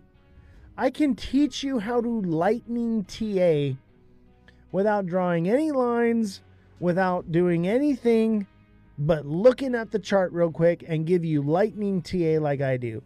And I'll tell you what, if you learn how to do this like I do, you could be a creator as well, because I don't see anybody else doing it like this. If you could show me one other creator that can TA as accurate as I do without pulling up any indicators, out drawing any lines, let me know, because I need to shake their hand. What's up, Morgan Brittle? How you been, brother? Haven't seen you around for a while. It's always great to have you. It's great to have everybody. TA Token. You got it, brother. You know, I just want to tell you guys, I absolutely love and adore and appreciate everything.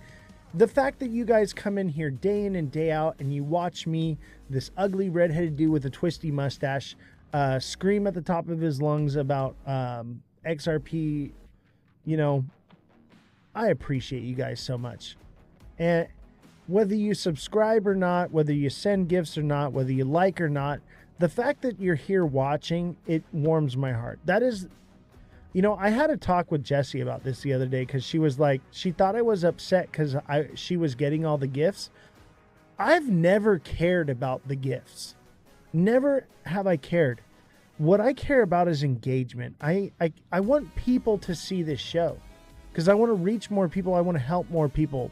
And I've kind of gotten away from explaining that sentiment and telling you guys, because I've gotten really focused on the news and the day in and day out. And I just have to tell you guys, like, all I ever wanted was someone to watch. I don't care if I ever make a dime doing this. I will make money trading. The only thing that matters to me is your viewership. And the more viewers, the more I appreciate what I do. Like, I'm not wasting my time. My main thing is I don't want to be crazy. I don't want to be a crazy guy sitting in a padded room talking to the wall. That would be crazy, right? And you guys show up here every single day and you show so much support. So many of you, and even other creators. Thank you guys. Thank you so much.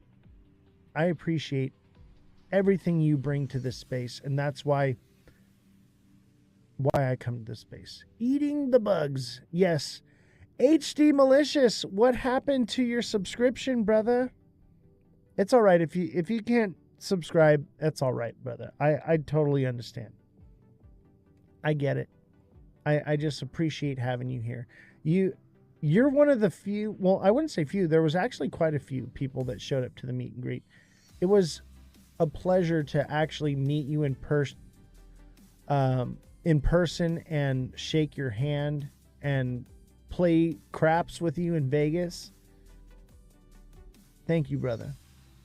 You know, that was my birthday party, and you guys showed up for my birthday party. Thank you so much. I'm like tearing up, man, because there are massive creators out there that have meet and greets and no one shows, and you guys were there. People bought me dinner. They played games with me all night. I kept running into fans consistently, and it was just incredible. I do this for you guys, for the fans. I love my fans so much. Look at, I love my fans. This is my biggest fan. Actually, my biggest fan is in the other room. Thank you guys. You know, I don't know. I got on people started hating me, and I started letting it get to me again. It's been a long time since the haters have gotten to me. And I had to just remember that people are just going to hate you. That's all they can do is hate, you know? And in a world of hate, I want to bring love and help and change people's lives. That's what it's really about. Simon, thank you for the manifesting. Thank you so much for the gifts, guys. There are so many gifts in here. I can't even read them all out, and I do apologize if I did not call out your gift. I do apologize. Your gifts mean the world to me. You guys spend your hard-earned money on me, And I never thought that anyone would ever give me a dime doing this, to be honest with you. Yeah, I thank you guys so much. We made a whole $14 today. I removed the gift goals and the subscription goals. I don't know if they're up there or not. I did that on purpose because I don't want people to think that that's what I'm here for. You know, I want to be a profitable business here because this is a business, but I've come to the realization that that's not what really matters. And eventually this will become profitable. And I just need to be more patient, because after going to Vegas this week, the people that are coming on the show, the direction this show is headed, we're going to be massive. I don't need to worry about it anymore.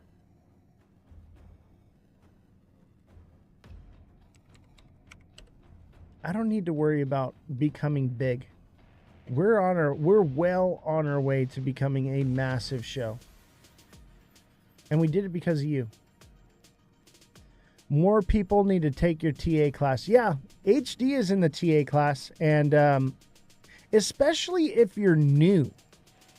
If you're new, this TA class is going to benefit you the most, because you're not going to learn bad things and have to unlearn them. You know what I mean? Morningstar Inc. Is that that's a project, right? I think I own Morningstar. That sounds familiar. All right, token. Token looks like that same double bottom thing here. Right? So I would say this thing's going to 40 cents. At the same time, we got that bear flag thing forming right here. Right? But I don't believe it's a bear flag. And it's so new, it's hard to chart. I'm going to lean towards bullish on this one. I'm kind of leaning bullish, guys. I know. There are some that are less bullish than others, but we're moving into alt season, okay? There was a time and a place for me to be the bear of the market, okay?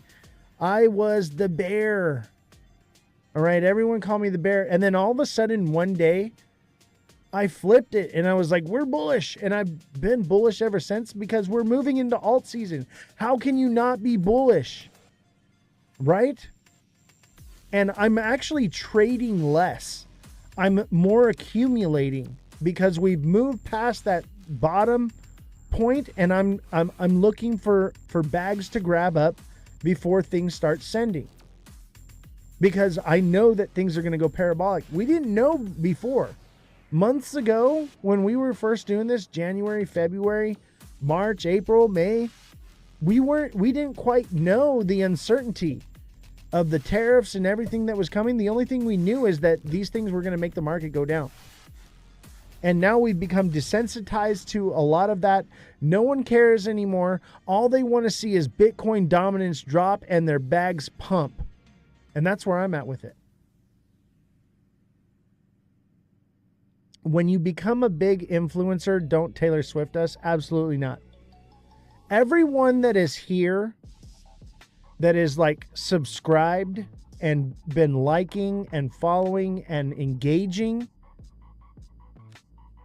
when I'm a massive creator and you're still there, believe this, I'm putting us all on a cruise, and we are going to go on, like, I'm going to pay for the most lavish vacation for everyone. And I probably won't even have to pay for it. Our sponsorships will pay for it by then. I am going to bless each and every one of you for all that you've invested into me, because I'm investing my time into you, because I believe in each and every one of you. I know that you guys can do this, because if I can do it, a fuck up from nowhere land, you can do it too. I believe in you, and you will do it.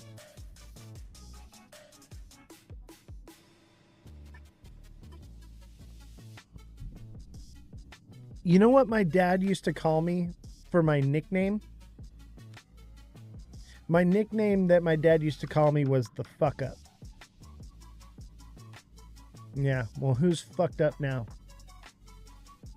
I made it.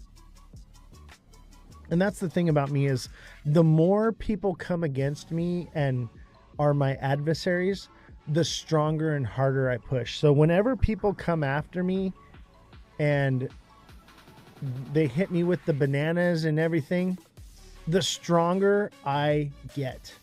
I thrive on it. Now you're a random guy on the internet. I know, right? I want my pudgy penguin back. Isn't it just the cutest thing? I just can't even with this thing. It's so cute. It's so cute. I gotta have my little pudgy penguin. All right, tokens going up to 40 cents minimum. The next spot would obviously be 45 and then 50. Based off of this, what I'm seeing here, this could easily hit a new all-time high.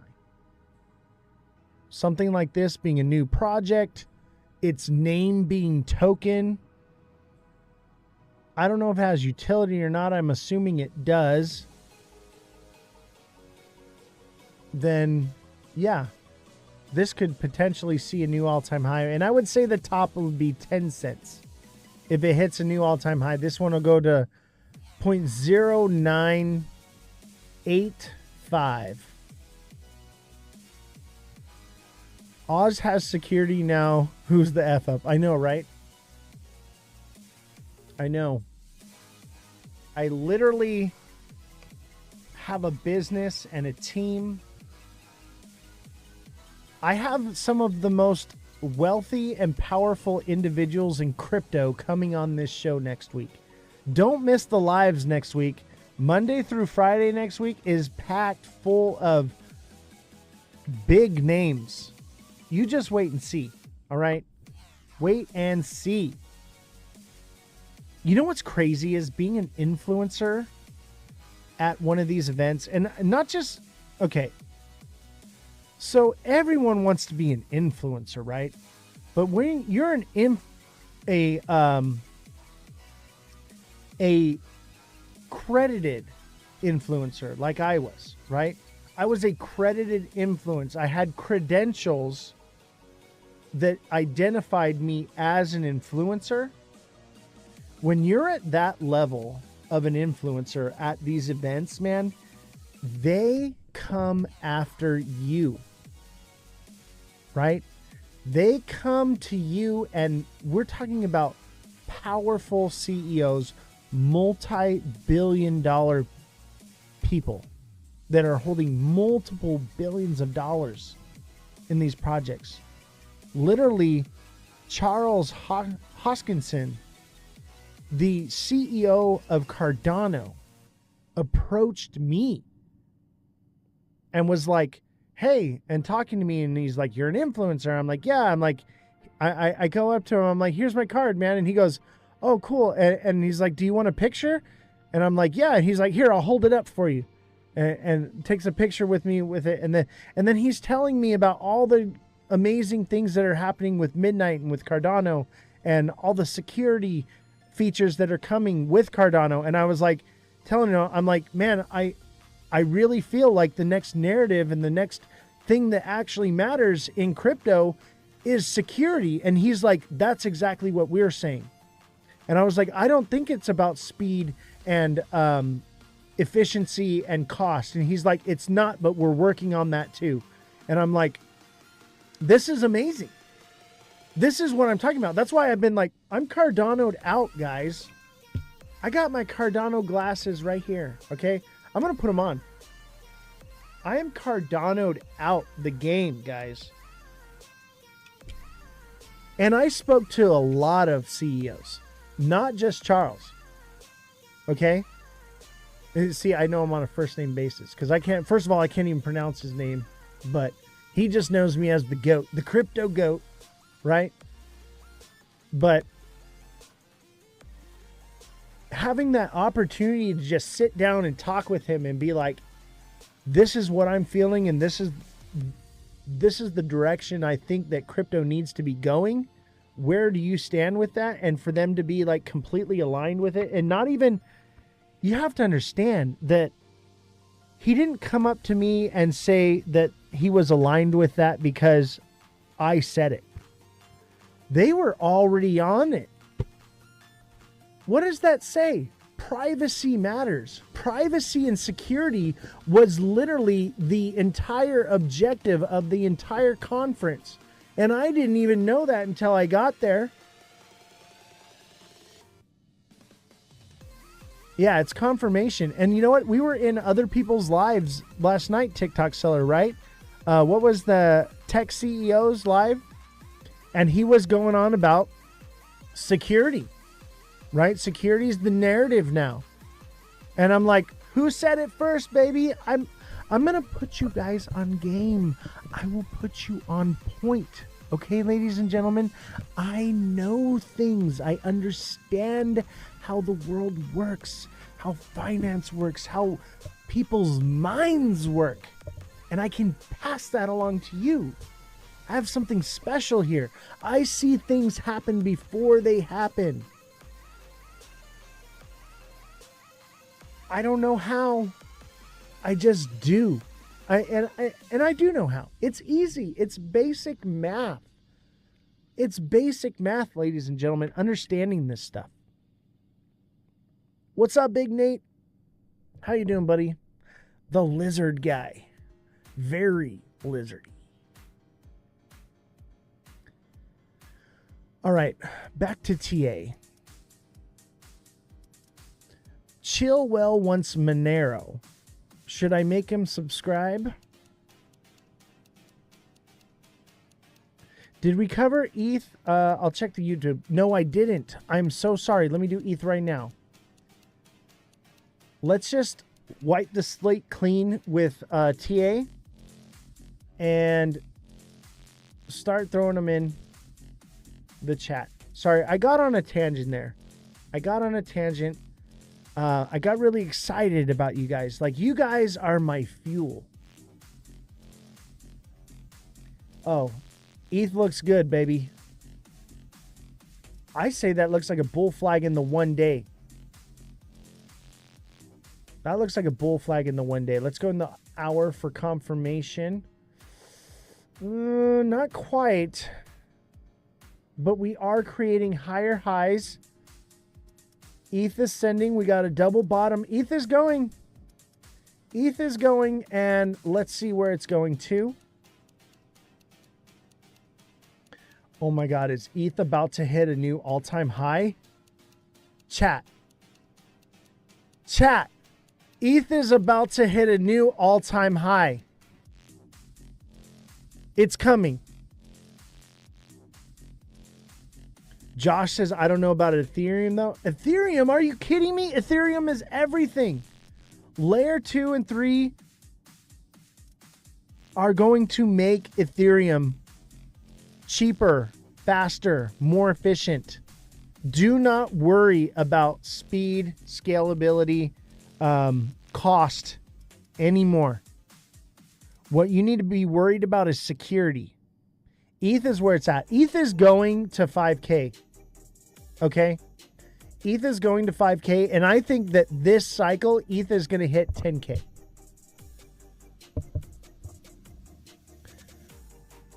I'm rage baiting Ethereum to 10K. Yeah, Ethereum's going to 10K. I think probably more like 9.99, 9.5, something like that.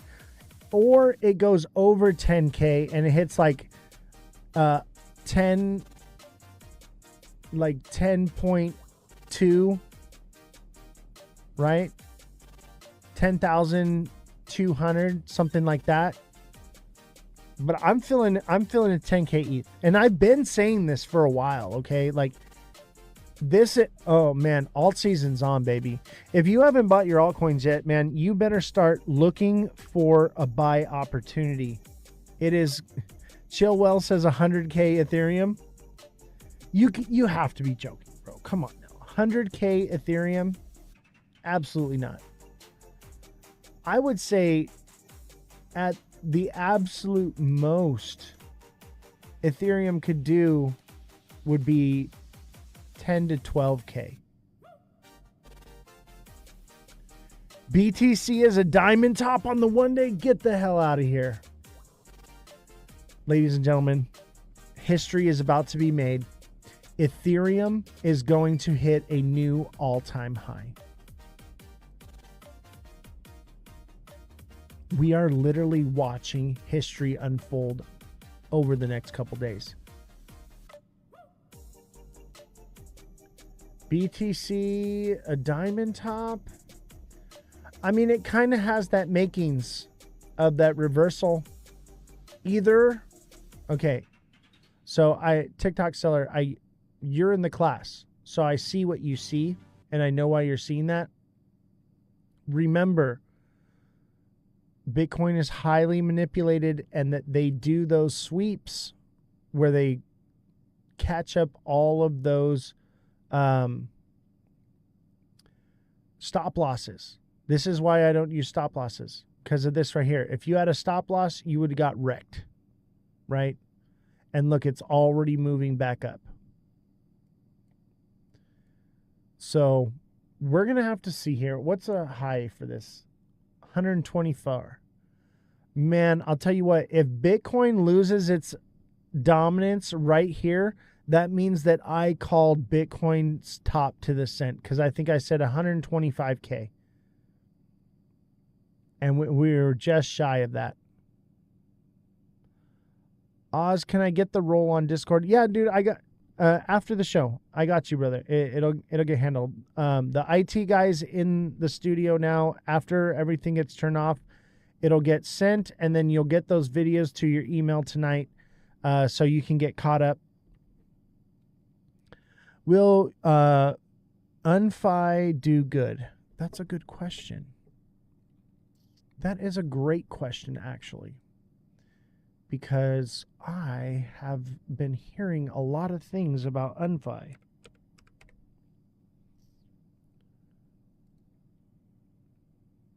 Simon always seems to know what the buzz is.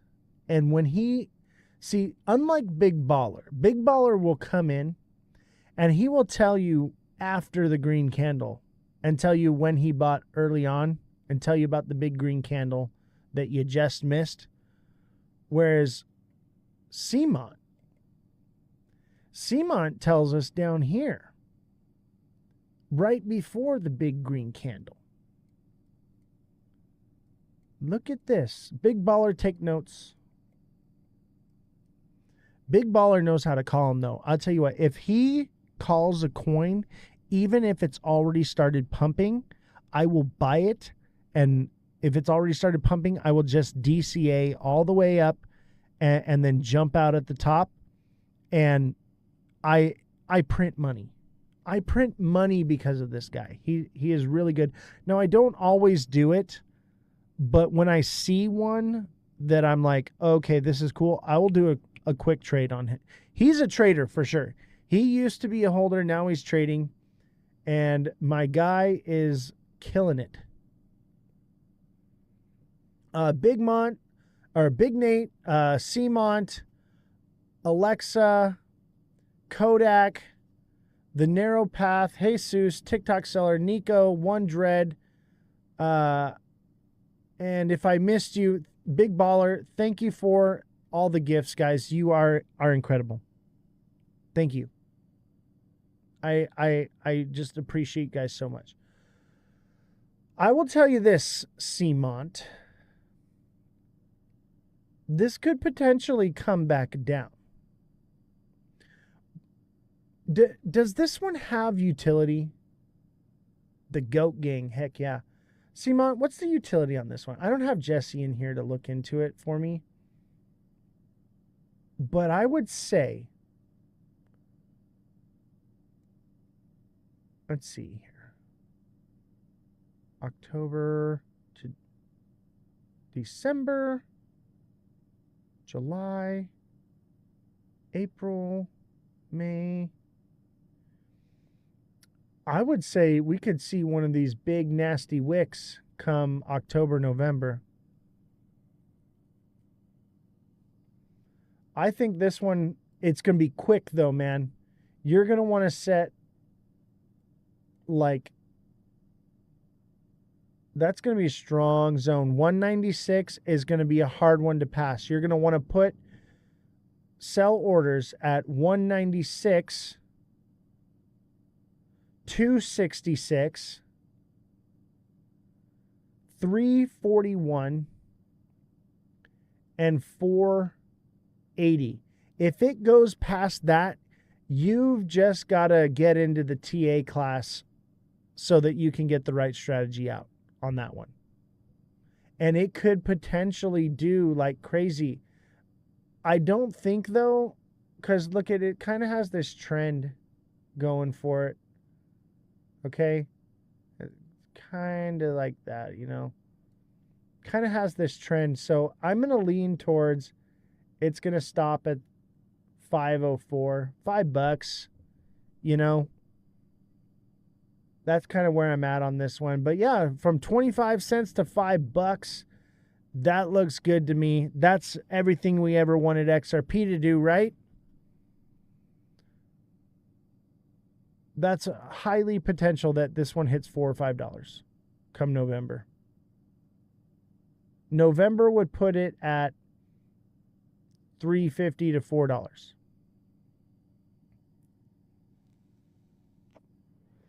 Buy Aerodrome Finance and hold for 6 months. I don't know about 6 months. I think December is it, man.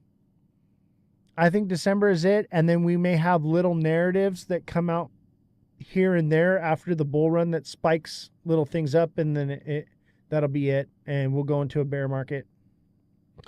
This is UNFI, UNFI.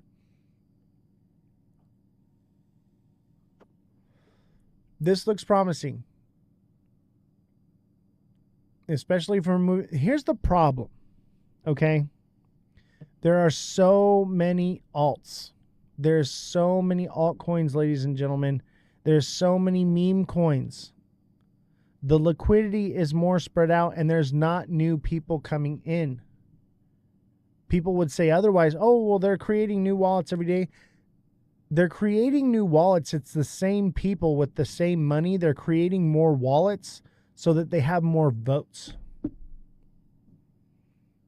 We appreciate you. This information is needed. Yes. Yes, of course. All-time high is $44.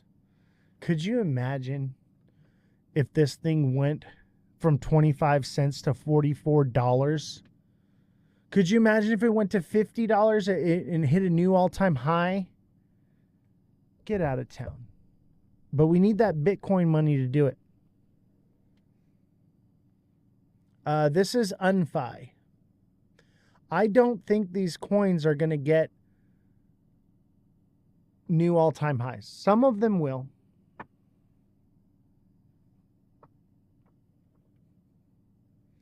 Some of them will. But these ones that don't have the huge narrative surrounding them will not get the all-time highs. You'll take half in November. I'm out of the market in November. I will be like 80 to 90% out of the market by mid-November. And probably December 22nd to December 23rd, I will probably be 99% out of the market. I will have tiny little moon bags just in case. Old people that are scared to spend their money buy BTC and nothing else. Yeah, and those are the ones that are the exit liquidity. And they're hoping that they're going to retire off of it, and it's going to end up cooking them. I meant profit out in November. Oh, okay, yeah.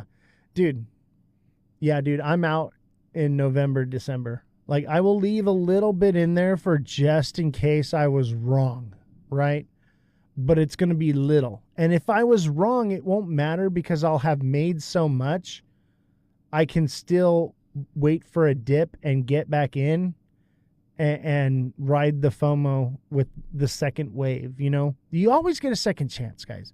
You always get a second chance. Maybe your second chance isn't going to be lucrative, but there's still opportunity there. So if I hadn't taken those profits, I would have lost everything, or I can be a little less greedy, which I would say is more greedy, right? Because I'm taking the profits. I see taking profits as being more greedy, whereas other people are like leaving it in there as being more greedy. Fartcoin looks really good. Dude, Fartcoin is fantastic. Fartcoin is, I would say it's the meme coin. Fartcoin and Pudgy are the two biggest coins as far as meme coins. These two are never going anywhere. What Fartcoin's going right now? No, it's not. Don't you lie to me. Don't you lie to me.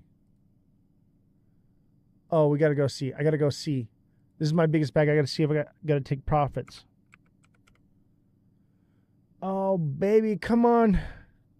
I just want to release a big bag of farts on the market. Oh, yeah. Look at it go. Yes. I literally called Big Baller. I was like, dude, I just bought it like 86 cents. I think I bought it like 86.5 or 87. I can't remember. I can go back and look at my limit order.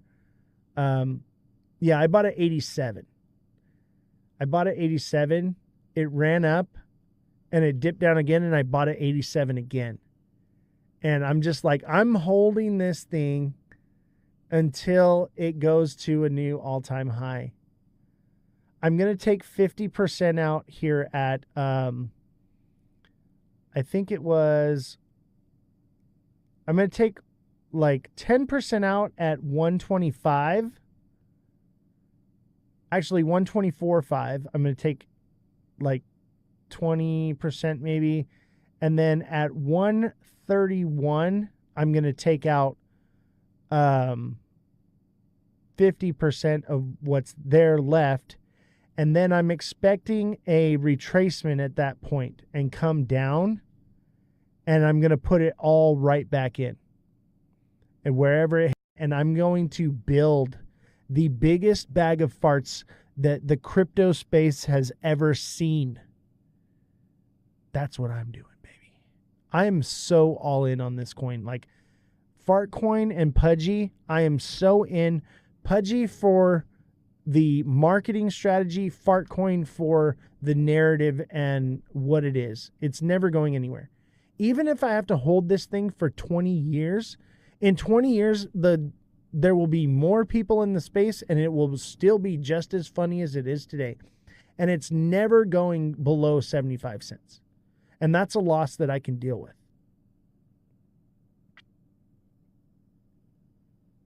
Hey, Marco, thank you for the heart me. We are 50% of our way to the heart me's. We've got 16 heart me's. We need to get 20. Those I do care about. It only costs 1 penny. But the heart me's help with the algorithm. That's why it's the goal that's up there. Maybe I should put it up here. I'm not really asking for gifts anymore. If you guys want to send gifts, whatever, I don't care. But the heart me's are a big deal with TikTok. I don't know why. It's just the way they gauge their metrics.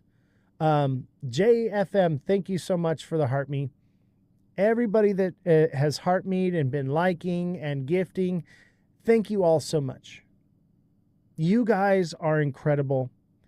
And I'm not ever going to ask you guys for gifts, okay? From here on out. If you want to send them, that is fine. The only time that I might ask you is like if we get hit with the shadow banana and I'm like, hey, like maybe send like a couple pennies, you know, a couple popular votes just to get the algorithm jump started. Other than that, like I don't care anymore. Save your gifts for Jesse. All right. Or give them to me wherever you want, whatever you want to do. I don't care anymore. Okay. I don't want to be known as the guy on TikTok that's always begging for change when literally I don't need it. Right. I don't need the change, but I do need the viewership. That's what I care about. So really liking and sharing is just as good.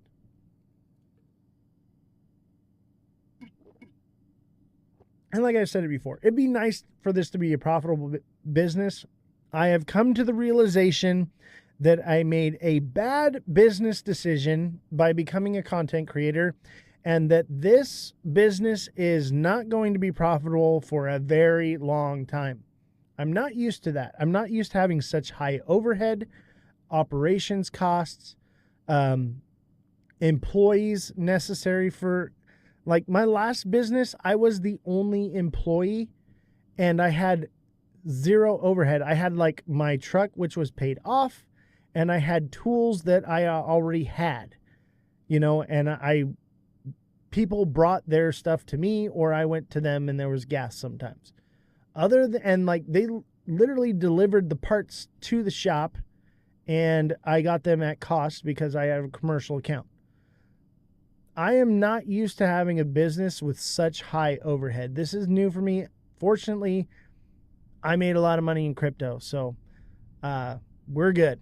I'll just keep trading, and you guys can have my trade money so that I can yell at you guys on the internet. Scotty Dog, what's up, Oz? Hope you're well, brother. I am doing well. Thank you for the heart me. I appreciate it. I love farting green candles. Hell to the motherfucking yeah. Excuse my French ladies. But for all you dudes out there, we're about to pump some farts on your ass, bruh. We might all make 1 mil this cycle. Honestly, if you're in the TA class and you're watching this show regularly and you've got $10,000 to invest, I could probably make you a millionaire by the next cycle. By the next cycle, you could be a millionaire by the next moon, okay? I teach you how to trade without risk and losing your money. You can join my channel, link in bio. I do that here already. So, sorry, brother, you're gone. Oh, you already handled the TikTok seller. Thank you, brother. I appreciate you. I have 5X. That's so it might get close with a TA class. Hey, you know what? Here's the thing is, there's no amount of money that you can throw at any mentor, any coach, any technical analysis guy, any influencer, okay? It comes down to you. You have to get off your ass and learn and take the punches, baby, okay? You have to apply yourself and practice. Guess what? I will teach you how to practice trading with fake money, okay? Fake money, learn, invest into yourself, and then be a degenerate gambler on the internet, all right? At least don't jeeble, all right? Invest. Be smart money.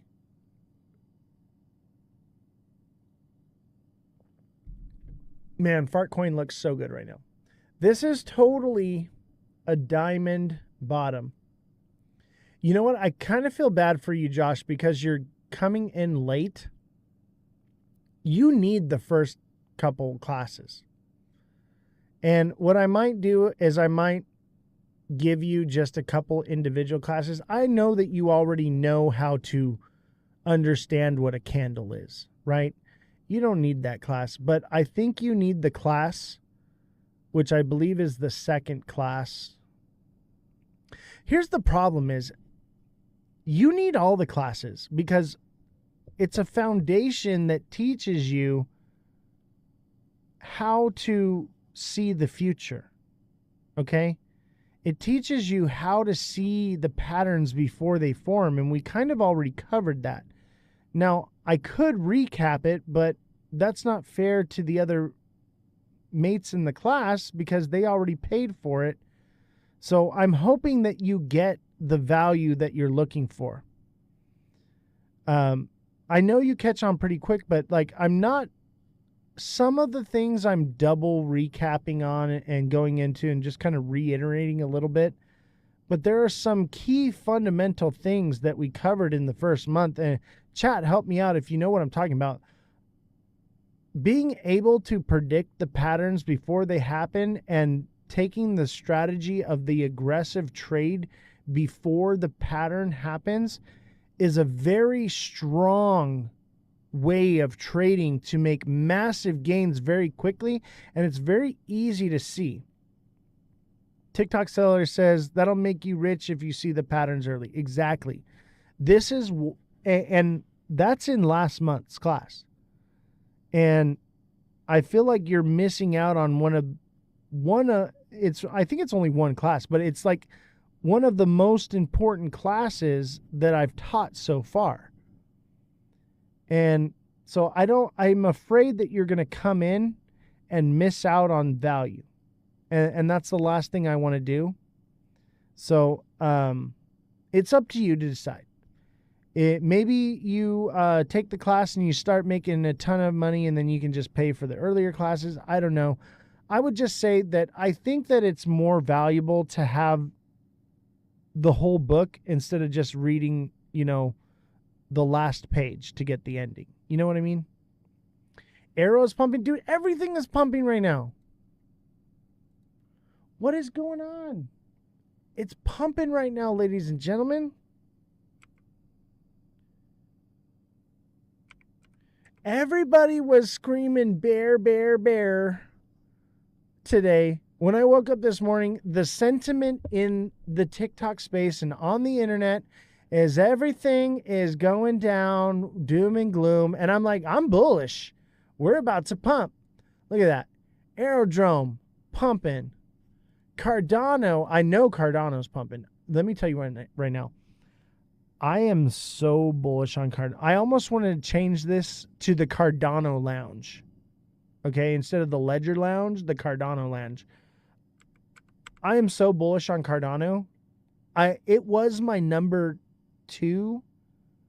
Okay, now it's kind of H-Bar and Cardano are on my pedestal, baby. They are on my pedestal.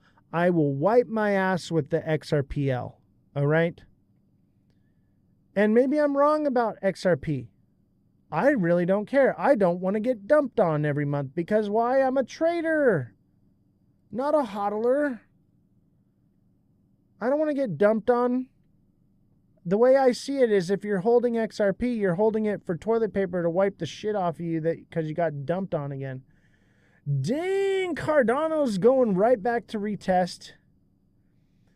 Cardano is headed back up here to retest. Now remember, take profits at 102, okay, because it could potentially double top up there and not break through.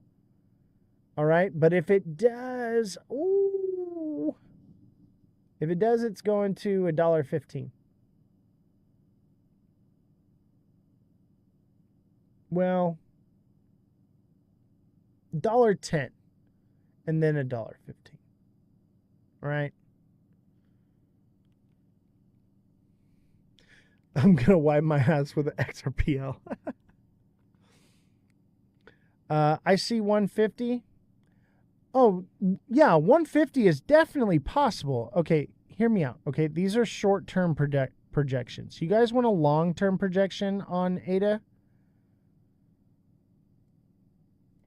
This is a long-term projection. Okay. It's definitely going to 125. In my opinion. I think it's going to 125. However, look at this. We have a trend here. Okay, you see the trend. Actually, I'd say the trend is here, and it's popped out of it. Okay, so it's popped out of the trend. That's good. Okay, so that's invalidated. So 125 to 150. I think it goes to $192. Probably 190, okay? I think that ADA is going to do 190 this cycle.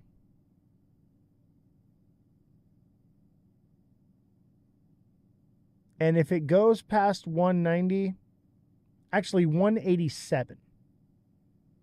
No, 185, okay? If it goes past 185, it's going up to 237. And then from there, it's going to, obviously, 311. And it could very well go to a new all-time high. It's Cardano. It's a blue chip.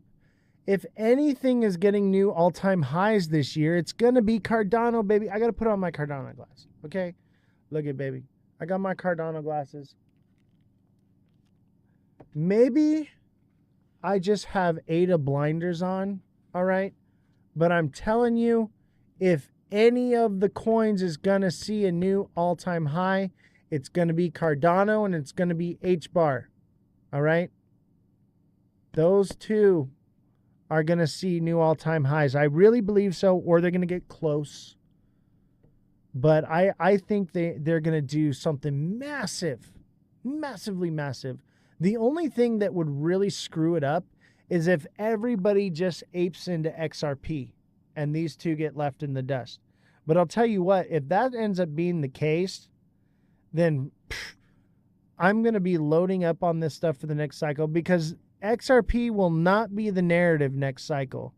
I mean, obviously the XRP army is going to never give up, okay? I get it. I was in the Shiba army, okay? I gave up on that one too. They literally told me we were going to a penny. They said we were going to $1 in Shiba. I believed them. But I woke up. I could smell the Kool-Aid. Could smell it. And unfortunately, I drank some of it too, and it wiped me out. I ain't falling for that shit no more. I'm no newbie to crypto, ladies and gentlemen. I can smell bullshit from a mile away. And dude, the XRP bullshit reeks to high heaven. It's the worst I've ever seen in crypto. The worst. Nothing has ever lied to me as much as XRP has, or Ripple, or the news, or the SEC, or the whatever it is. I've never been lied about anything in my entire life. And why would they want to push it so hard if it's going to do what they're saying it's going to do? They would keep it hush-hush. We would have to dig for the information. If the case was really over, they wouldn't be screaming, hey, the case is over. They'd be screaming, hey, the injunction's been removed. I have not seen one article that says the injunction has been removed. Have you? Show me the article, show me the proof, show me the paperwork where it says, hey, the injunction has been removed. Because that would be the headline. Isn't that what we all want to hear? No, we keep hearing the bullshit. Thoughts on Arrow? Arrow is going to be amazing. Josh says, no way ADA will send. You don't think ADA is going to take off like crazy? Literally all anybody could talk about the entire convention was ADA. And there was like every project there, and it was Cardano'd out. Everyone was on the Cardano train. Everyone was talking about Cardano. Even people that were like with Solana and with Polkadot, and where they were with Algorand. All the people at every single thing, there were the sentiment was ADA is going to be massive. And I think that ADA may actually be poised for mass adoption in some way. Not today. Even Solana. Solana is their main thing that they were talking about is it's not just for meme coins. It has a lot more utility. And I believe Solana is more likely to be adopted because it's more or less been put through the fire as far as use case. There's been a lot of activity and transactions that go through Solana every day, and it handles it. Solana is it's misdirection. Solana is the meme coin section, but really they're just using it and utilizing it to see how it holds up with all that traffic. It's literally getting as much traffic as if, I wouldn't say mass adoption, but if like it was being utilized daily, because that's what's happening. It's being utilized daily.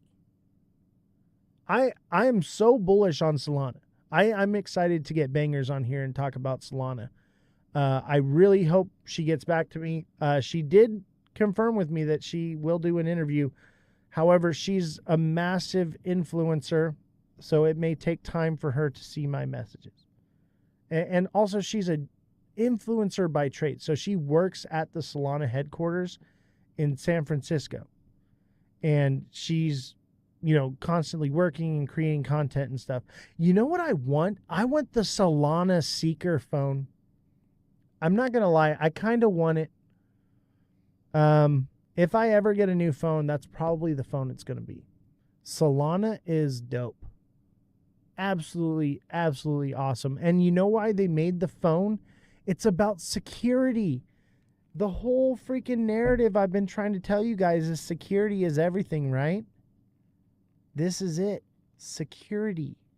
Your phone being secure to hold your wallet. Your digital wallet is on your phone. A lot of people's digital wallet is on their phone. Obviously, some of us have a Ledger or an Arculus or whatever, but like I have several wallets on my phone. I have a Zomin. I got a Base. I got, I don't know. I have to go look. I don't even touch those wallets. But the wallets that are on my phone, like I use Coinbase as like for daily transactions. It's a small amount of money of USDC that I'm not trading or whatever. It's just accumulating APY for everyday purchases. Like that's all it is. I use pretty much every exchange. That's why when people ask me what exchange you use, I use all of them.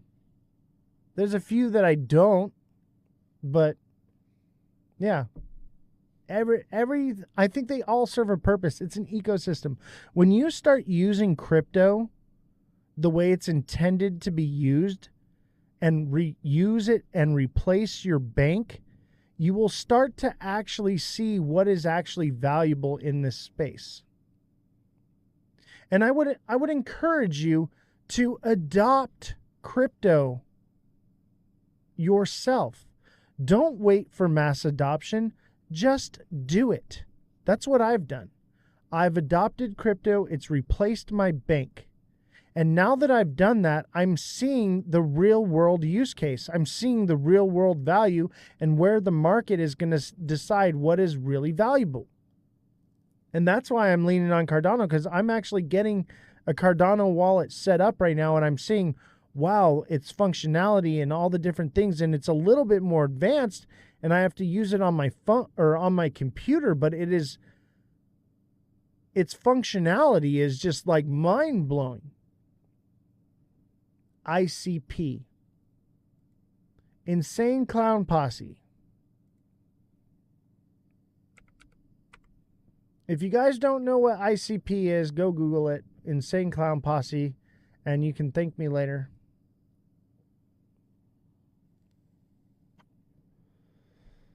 I watched Edge jump 10 cents 2 days ago. It was at 34 cents. It's going again. Nice. Ooh, baby. Here's the problem. ICP is kind of like that double bottom, that same thing everything else is forming, but it's also the freaking bear flag. Kind of. I'm leaning away from the bear flag. I don't think it is. I'm just going to take it off. I don't believe it's a bear flag. I think it's going to send, though. It's gearing up for a reversal. It's getting higher highs, higher lows. It not quite this time, but this is actually a pattern. I'm not sure if we covered it in the class. I think we need to cover these patterns. These are not your everyday average pattern that you see. These are more advanced. I think this is bullish, but it's in the daytime, so it's going to take weeks. Okay, it could be mid-September. By the way, when I'm looking at this in the week time frame, this means mid-September, October. Not a fan of ICP, too difficult to chart. It's very difficult to chart. Like I said, this is a very advanced pattern, but it is a pattern nonetheless. I believe that this thing is bullish, and it's going to go to probably 746, but it could, I mean, resistance is at 683, right? I think it goes past that. I do. But it could stop at 683, and then the next stop will be 741.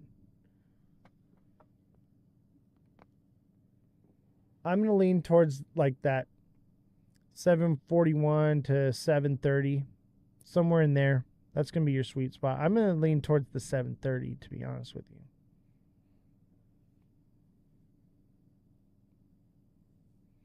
Like a roller coaster. Yeah, this one's pretty nuts for sure. I like it though. That's what you want as a trader, is heavy volatility, baby. Well, it's 9 o'clock. Thank you all for watching the show. I'm not going to do the gifts to stay longer anymore. I mean, if you guys do that, I will stay longer, but I'm not going to ask for it anymore. I'm no longer doing that. This is the last time you're going to hear me mention it, because I'm done being stigmatized as the creator that wants gifts. Okay, I'm done with it. We will be profitable. After everything that happened in Vegas, I now see that I don't need TikTok to make money and make this business profitable. So keep your money if you need to. I just want your viewership. I just want you guys here. I just want to help you guys get rich. And then you won't care. It won't matter. Gotta catch my bird. Good night. Hey, have a good night. Fly safe, buddy. Have a good night. Thank you all for coming in. And it's always a pleasure.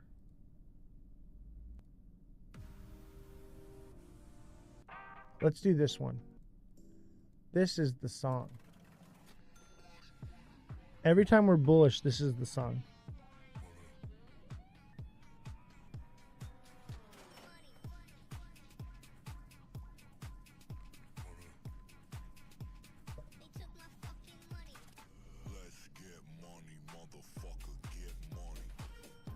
Have a good night, guys.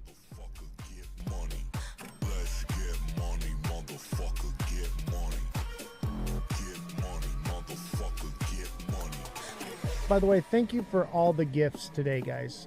Daniel, Scotty Dog, JFM, Marco, Big Nate, Seamont, Alexa, Kodak, The Narrow Path, Jesus, TikTok Seller, Nico, One Dead, Big Baller, Mother of Dragons, Dragsum Path, AZY2, Shane, Revolution, Jfinity, Nate, Anthony, thank you for subscribing, Francesca, Mr. Pags1, AB Ryder, and Mar Lopez. Thank you all very much. Hey, we have 19 out of 20 heart me's. We need one heart me for this goal.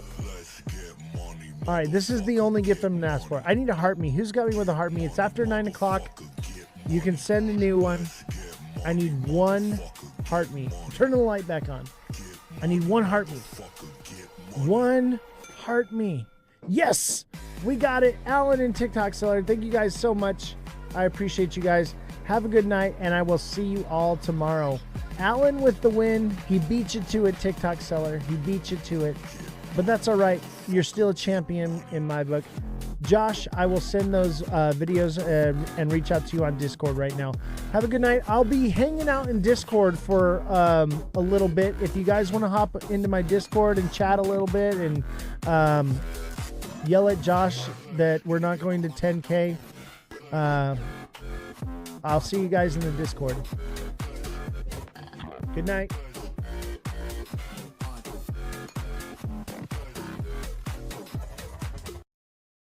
I'm just saying, I think it's weird. Welcome to Down the Rabbit Hole Mm-hmm. with Oz and Jesse. How you doing, everybody? And tonight we're going to be talking about demons and dolls. Demons and dolls. That is tonight's topic. Different things that have been possessed by demons, and they are inanimate objects, obviously. Is there anything you want to add to that? Or No, I mean, I think we're specifically looking at the ones that are the most popular and the ones that have had movies made about them, and then but mostly these dolls being not like spirits or whatever, but demonic possessed. Like, you know, everyone has a theory, but this is so like my mother-in-law? That's probably true for most people. But going over the stories of them and how these dolls have left its mark on culture, on our pop culture. So if you're watching right now, we are on YouTube, we are on Abstract, we are on X, and that is at Ozthecryptogoat, all lowercases, no spaces. So don't forget to smash that like button, subscribe to the channel, share the show with your friends. If you're watching on YouTube, make sure you subscribe. If you're watching on Abstract, make sure that you follow us. And obviously the same goes for Twitch and X as well. And whatever platform you choose, we appreciate you. But we are trying to build our YouTube. So if you can go over to the YouTube and hit the subscribe button, like and engage, much appreciated. All right, let's get into it. All right, our first doll, you want to pull up the picture? Yeah, which one is it? Annabelle, because she's the most popular doll. And what people don't understand is she does not look like she does in the movies. Annabelle is very much a Raggedy Ann doll that has been said that it is possessed by a demon. So I didn't realize that this doll isn't as old as I thought it was, this whole story. So this starts in 1970 when a student was given this large Raggedy Ann doll as a birthday gift. And her roommate just noticed that the doll was moving on its own. It was like started subtly and appearing in different positions, not how they left it, not where they left it. It would be in different rooms in the apartment, like weird stuff, like just randomly doing weird things. It even escalated to the point where they would find little pieces of paper that were like, please help me or help me, all over the house. The messages, everyone was like freaking out. So it intensified to the fact where people were getting scratched when they came too close around the chest. People could feel someone pulling on them anytime they were too close to Annabelle. They even had a medium who said that the doll... Does that mean they're like... No, they're not not a a large steak. shirt No, size. They're not a steak. Medium they're well. No. Okay. So like just a wanted steak- to, like a clarify steak- for the no. chat. A medium, guys. Like a So a seance. psychic seance. I have my... One of those. They have like the little finger bells, and No, they have dance like the with the pointy I don't know. shoes. When I think of seance and psychics, I think of like the big crystal ball, and everyone's holding hands and saying weird things. I Or maybe can that's see your just because fortune. that's what Everybody thinks pop I have culture- a crystal ball. I They're like, Oz, can you look into your crystal ball and tell us the future every single day? And I'm just like, you know what? Every time you ask me what's in the crystal ball, it gets a little bit fuzzier every time. no, that's definitely not. Unless you what they're donate, saying. obviously. If you donate, it gets That's not really right clear. either. It's like Oh. it polishes it up, you know.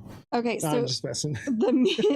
the medium claims that the doll is possessed by a spirit of a young girl named Anvil Higgins, who had died on the property several years before. And feeling sad, they gave the spirit permission to stay with them. When the paranormal activity escalated, the original owners were called in. They concluded that the doll wasn't inhabited by a child spirit, but which they said doesn't possess objects, but was being manipulated by a demonic entity, which means they were just manipulating the doll, making it like, oh no, I'm a cute little girl stuck inside a doll, don't get rid of me, when it really was just something horrible and demonic. Because that's like the case with most things. They pretend to be a little girl. Like, oh, I'm a little girl, you know, don't. Little don't get rid- girls are the devil. They aren't, but that's how Little they girls. used it. Anyways, because My mama said No. little girls are the devil. no, her activity got worse and worse, and then they So- put her in the box. Activity. You mean like She was What physically okay. So she was either physically lashing out, knocking things over. She was never where she was supposed to be. They'd put her in one room, they'd find her in another. you know, there's this story I have, and we had this like tiki face thing, and me and my friends like growing up, and there were a couple of girls that were in the house, you know, my friends' girlfriends at the time, and we were pretending that this thing was alive and it was doing things, and it would move, and we would turn it upside down and put it in different places. They'd wake up in the morning and be like right next to them on the pillow. It was messed up. so like I could imagine that there could be some human interaction with this, like Everyone just messing with each other. yeah, like I mean it's all fun and games, like it's kind of normal for people to play tricks on each other, so like Absolutely. I give that a little bit of validity here. I mean, but I could see where you're going with that, but according to these people who experienced it, from visitors and everything, the scratching, the feeling like they're overheating to where they're gonna pass out. Like, I mean, that's like moving something. What do you want?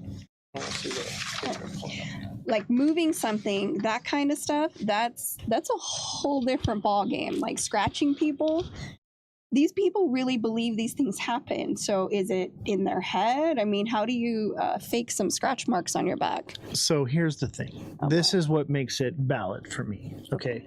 Ed and Lorraine Warren. Okay. They work with the Catholic Church. They were ordained ministers with the church. And if you know anything about the churches, they do not allow you to do basically like exorcisms and things like that without approval from Correct. the Vatican, right? So you have to have approval from the church. Somebody has to come forward and say, hey, there's some validity here. It has to be proven that there is something, because they do take into account, you know, for mischief and mental health and different things like that, right? Well, they didn't always used to do that. That's fairly new. Right, but they were, at that time, they were doing that. Okay, so when Ed and Lorraine got involved, that was the case. So the fact that the church got involved and were like, this is serious enough to do something about it, is what makes me feel like there's some validity to what happened, because there had to be some type of thing that they saw in the doll that, you know, made them take it. Otherwise, they just thought it was a collector's item, and they were like, you know what, we could totally just take this thing and we'll put it in this little case and it'll become very valuable. But I don't see that being It's the not case. valuable. It's terrifying. It's very valuable. It was stolen. It was still, that was actually debunked. That never happened. No, It never happened, but people wanted to. see, This is another And thing. here People comes the play pranks. conspiracies. No, but people play pranks. And I looked into that because I thought that too. And I was like, well, that's not great. I don't like dolls. I've always made that very clear. I hate dolls. Dolls are creepy. Their eyes follow you. It's odd. Like, I never owned dolls growing up. But the fact that they were so scared of it, it literally says warning, positively do not open. The box gets taken. She does not get taken out of it. Okay, so here's my thing is, if Annabelle is this supernatural doll thing, right? And they decide, oh, we're going to take it on tour and we're going to show it off to people. And Yeah, because people are weird and they like being around that. Right, and I get it. But who's to say if this thing that literally, when they brought it to Louisiana, the plantation burnt down. Okay.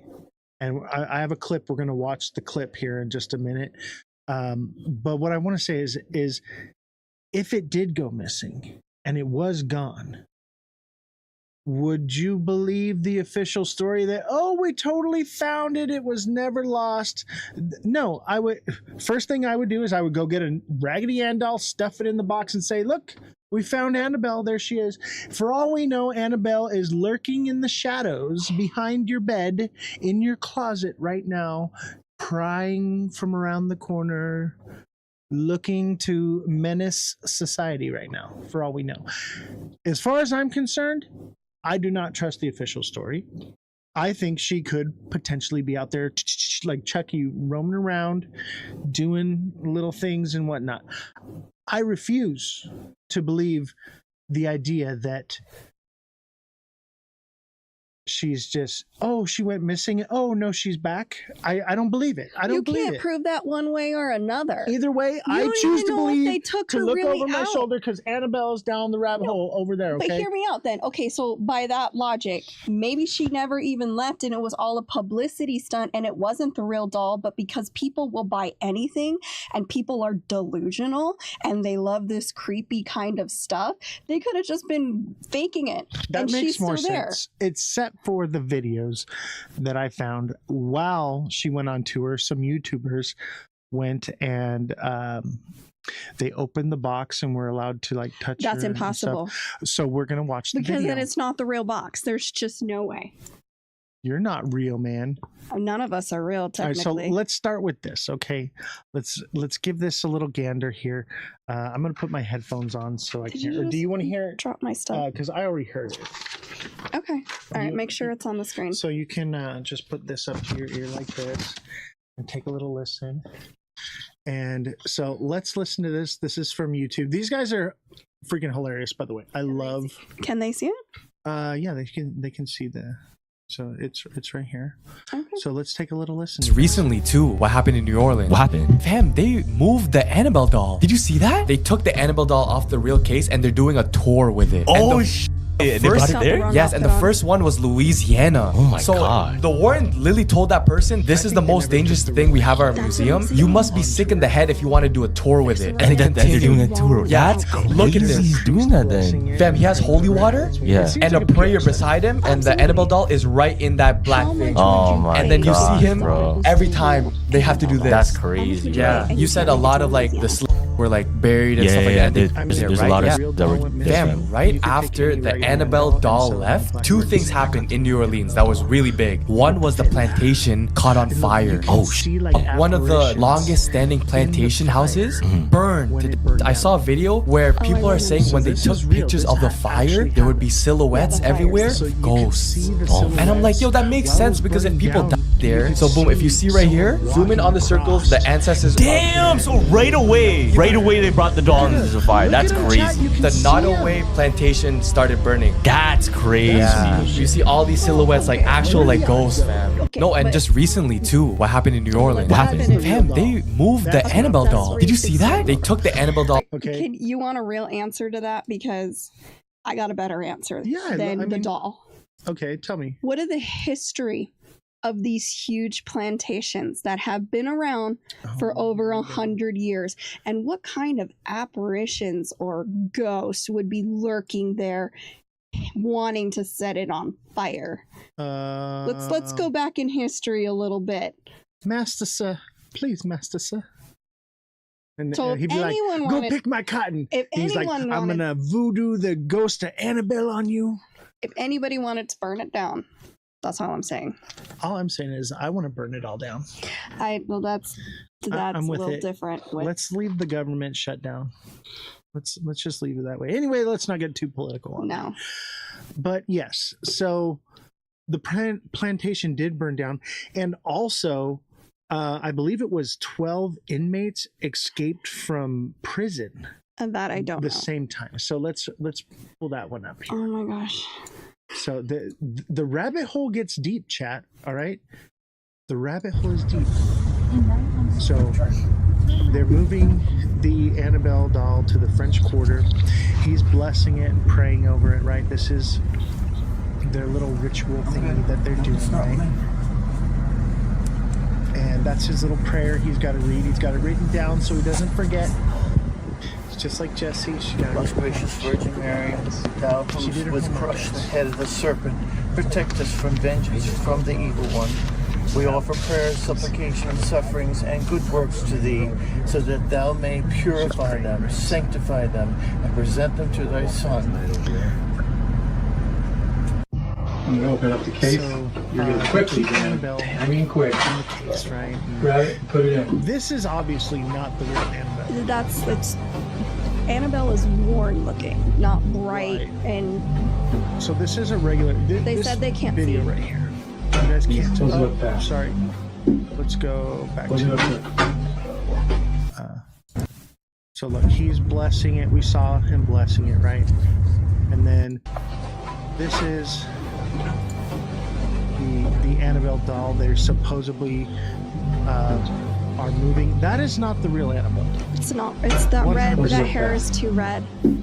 Yeah, and they move it into this other box. This is, I don't know what this is. Maybe it's a haunted house or something. It's all right. That's not the real doll. There In the name of the Father, in the Son, other and Holy video we Ghost. just watched. Hail Mary, that full of was grace, the the actual Lord is with thee. Raggedy Ann. Blessed art thou You know what's amongst crazy women, is and blessed I- is the Getting fruit one of that thy I womb, had, yeah. Jesus. I had a Holy Mary, Raggedy Mother Ann of God, and pray for us sinners, now and at the hour of our that my death. parents had. Amen. And Yeah. one year for Halloween, Let me see your hands my again. sister and I dressed up as Raggedy Ann. Yeah, okay. And now she's That's transferred. Well, my parents always One chose time. it. You just gotta watch. Now she's transferred over. It's actually whole water. Yeah, we're gonna keep her in there temporarily. Do you It's remember not when Lorraine that Warren said this about Raggedy the Annabelle doll? head. Don't What? ever touch It's any, Raggedy Ann. and if you do, let me know. That's a long video. This is the Yeah, worst so thing. that's the actual. That job. But I guess some people forgot about That's that not because it. she's on tour right now. Right. So they took her to New Orleans, and why does a plantation house from There's no- 1859 burn down after? No. So This here's mansion the was thing about is, 53,000 square What happened feet in with 1859 on 64 that little rooms, plantation and it there, burns my down friend? after Annabelle You tell decides me. to visit the city. The fire is Slavery. still under hold on. investigation, Well, so yeah, you we could- know that, but let's. There's rewind. more things at play than a doll. Is that and it burns Let me down tell after you. right? But If I was that is not the actual doll. This is the one So that was then- supposed to be on so if tour. it's still in New Orleans and nothing's ever happened because they kept it in the box, why would the fires? That doesn't sound right. I think they took a fake doll on tour. Yeah, that's what I'm saying. Right. That's why they're like, But- oh, we lost it to cause hysteria because people Right. are dumb. So if there's like a spirit or something, and there's supposed to be like a legion of demonic entities attached. I to can believe Annabelle. that. It's called Legion, and if you ask it its name or whatever, it identifies itself as like thousands of entities, right? Who's to say that a spiritual force couldn't attach itself to this doll just based off of the rhetoric behind it and everything that they're doing? It could have created a whole new entity, or not created, but a new entity could have latched onto it. Who knows? They could have done some kind of ritual thing to it. Who knows, right? Demons don't like other demons. That's not true, because Legion is one that possesses, like Judas was possessed That's- by Legion, right? There's Which is no actual right. But if you go off of structure to biblical, right. But but that's the problem. it doesn't have to be one entity. People can be possessed, and objects can be possessed by more than one entity. Okay. No, Yes. Read your Bible. no. In the Bible, it states that there was a man that was he was full of demons, and Jesus cast out the demons and sent them into a herd of pigs because there were so many demons. They went into all the pigs, and the pigs ran into the sea and drowned themselves. Poor pork chop. I'm just saying. No, it doesn't make any sense. Take the Bible out. Explain it to me. Take the Bible there's more, out. Explain it to me. It's a spiritual entity. It's not like it's taking up physical real estate. Because there's a difference between demon, spirit, and ghost if you see it that way. Haven't you seen people okay, so there were these people that I interacted with, and I'll tell this full story later on. Now is not the time and the place, but I'm going to breadcrumb you guys a little bit right now. This is part of the breadcrumb trail that I am leaving for you guys. But there was this man, and he would talk, and sometimes he would talk really like this, and then he went from Elmo to Louis Armstrong. Yeah. Okay. Got it. Like, I see skies are green. And now you're just plantations too. I whip them too. Don't sing. All right. Just me and you. And I think to myself. Okay, I'll stop singing. What a wonderful world. I have to hear this live. Yeah. Please feel sorry for me. This guy was possessed by multiple entities, and each one of these entities that he had in him had a different ability. One of them was this schizophrenia. I mean, if that's what you want to scientifically call it, but I seen it in a way where God showed me through my path and my walk and my journey that there was something more than that. Take the Bible out of it, and then there's no argument anymore. You can label it as whatever you want, but here's the thing is we have to have an open mind that there are some things that science cannot explain. Well, clearly, or we wouldn't be doing this. Exactly.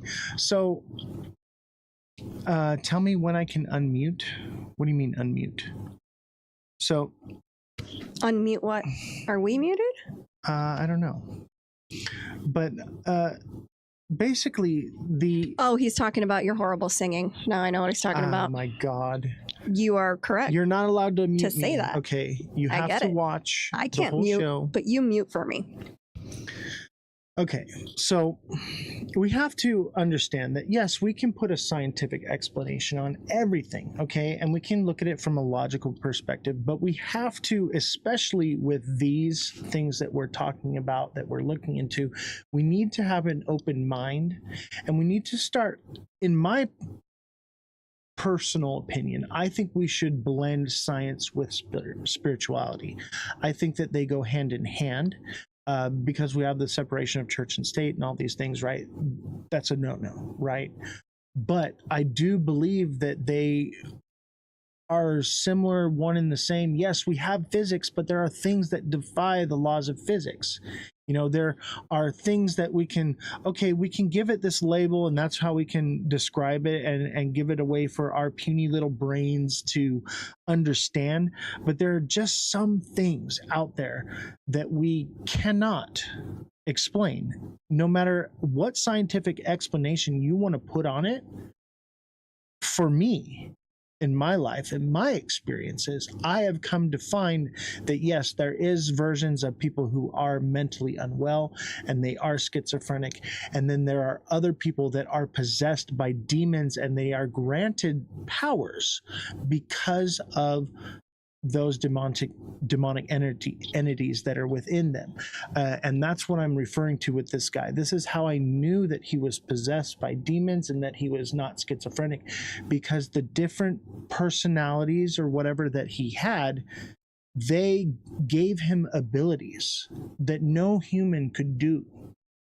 And you ever saw the movie Split? Remember? It was The Unbreakable. I remember the movie. And basically the Beast, right, had this special abilities and stuff. I believe that those are demonic forces that actually possess people, that give them abilities. And then I believe there are people that are just unwell. and they have split personalities. But I believe that the difference is that when you are given the ability to speak perfect Latin and you never spoke Latin before in your life, that is one thing that the Catholic Church uses to determine whether or not something is just a person with mental illness or someone that's actually possessed by a demon. Okay. Or maybe someone has access to more of their brain than we do. I mean, that's possible. Because you could remember, like, they've even said we could have memories of a past life, hence why we don't get the full access to our brain because we're not allowed to have it. Our brain can only function at 20 to 30% at max. That's if you're super, super smart. Gen X says Mark 5:9. You wanna look that one up? Should we? I don't have the computer. Let me see here. Let me see if I can pull that one up right now. Mark 5:9. I believe that is the demons in the man.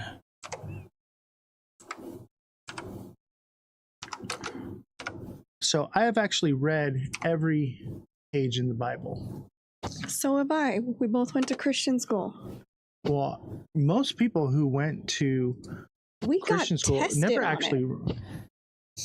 Okay, so here it is. And this is from the King James Version, Mark 5:9. And he asked him, "What is thy name?" And he answered, saying, "My name is Legion, for there are many." If you believe the Bible, right? I do believe the Bible. I don't. And you're entitled to have that opinion. But those of you who don't believe in the Bible, I would encourage you to read it. And as you read it, reach out to God and say, "I would like for you to reveal yourself to me," and he will, and you will see that it is real. Okay, I'm not having a Bible lesson with you today. I'm just saying. And the reason that we aren't allowed to use our full capacity of our brain, we have no idea. But as of now, most people don't ever use more than 20%, and only the high elite use a little bit higher percentage. But for whatever reason, our bodies cannot actually process using our brain at 100% capacity. And I think there's they think that we would be telepathic or whatever that case, there's a block that we're just only allowed to use bits and pieces of each part of our brain to answer that question. And I agree with that. And I think that that is a real explanation for some cases. And in some cases, I believe that there is a more likelihood of a demonic possession. And there's a list of things that, the church calls my for. whole issue is the church. And I'll tell you this, creating I do not this demonic possession thing to make experiments out of people, or to be like, these are the same people who are like, mental health isn't real, you need God, when they really just needed medication. And I agree with that. But I think that there's also something else that is real out there that can't be explained. Possible. How do you explain the spirit box thing?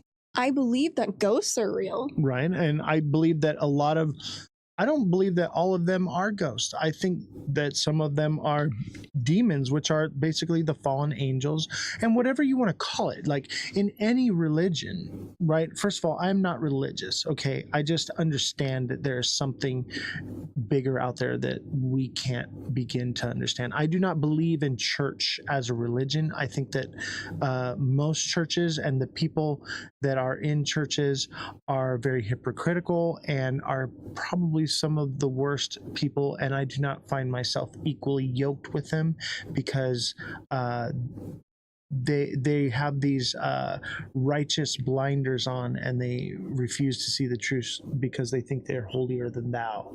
So I do not find myself having church with them in a building. I do not believe God is in a building.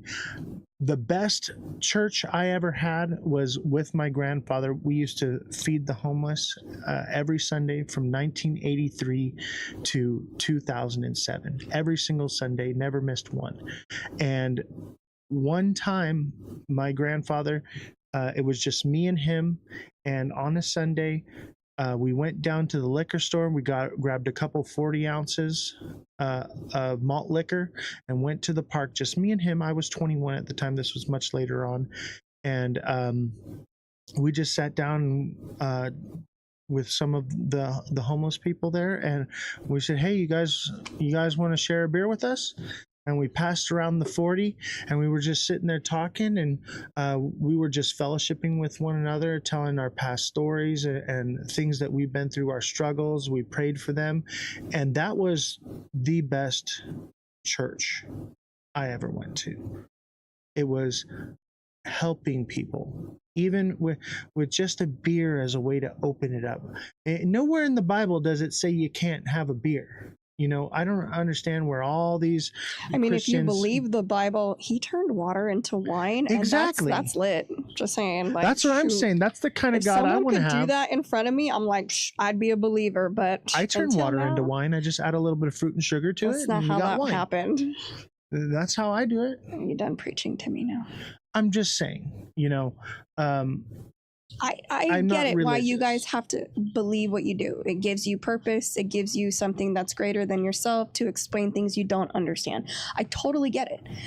But there are things that just don't make sense because they don't make sense. Right. But according to Mark 5:9, he calls him Legion, for there are many. And Legion is apparently what is in Annabelle. Okay? At least what I've come to find. So let's finish watching this clip. Oh, it's so long. Annabelle decides to visit the city. The fire is still under investigation, so you could call it a creepy coincidence, but if you watch the Conjuring and Annabelle movies, you will know how evil she really is. But that's not the only weird thing that happened over there. 10 inmates escaped from a prison shortly after. So these are the inmates the way that they did it, they like escaped from prison. a wall behind the toilet. This is not now even what she says is a little hyperbolic, like, oh, only a doll could fit through she there. could have helped them. And guess where she's at now? San Okay. Antonio, Texas. I'll be praying for you all. Can we also point out that when these fires happened, everyone was angry. The world is divided. And these were representations of ugly history, of ugly U.S. history. And I don't think one is connected to the other. Someone could have literally just gone out and said, hey, Annabelle is out of her cage. Let's go light something on fire because it'll go viral. You know, people are crazy. Okay. I'm just saying, but maybe it was the spirits that were let out from Annabelle that caused someone to do such a thing. Me personally, I think it was just somebody was like, hey, we should totally set this plantation on fire because the history that it holds. Fuck these people. And two, oh, we can blame it on Annabelle. That's what I would do. That's what I would do too.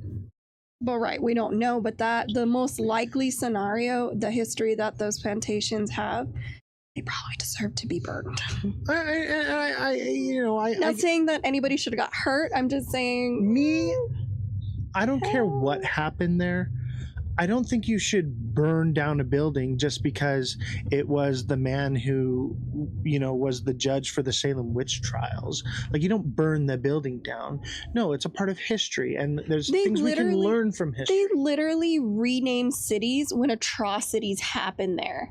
There's a few in California. They're like, we're going to rebrand. We can't be associated. But if you burn the building down, there's nothing there to point at and say, hey, that's where this thing happened. No, once it's there, eventually, over time, it's lost and no one talks about it anymore. There's no remnants of it. There's no history left behind it. That's the point. I know. So like burning down a plantation because atrocities happen there doesn't mean that we should burn all those things down, take down all those statues. No, they should be put there in place so that way there can be teaching that happens from it. Do you know what they're taking out of the schools for kids to learn? What's that? Anything that has to do with that time period. So it is in someone's best interest to get rid of them so they're not landmarks and people can't be like, see, we were terrible people. No, it didn't even happen. History is written by the winners. So whoever wins rewrites history in their favor or whatever they're liking to be. Well, that's not what's happening because those plantation owners didn't win. And so if you take out there were no losers and the Confederate Army really won, where are we at here? The South will live on. Like, it's so weird because, like, I see that flag and I'm like, you lost, right? Like, that's a loser We're proud flag. people here. I'm being hyperbolic, by the way. I'm poking fun at the idea. I believe there's some sort of balance between spirituality and logic, but I'm always going to lean towards that logic angle. Right. And for me, I'm going to be in the middle with both. I'm going to give there some validity to the mind is a powerful thing, and give some validity to that there just might be something supernatural. So I'm going to be open to both aspects and not discount one or the other just because one is easy for our mind to wrap around. Okay.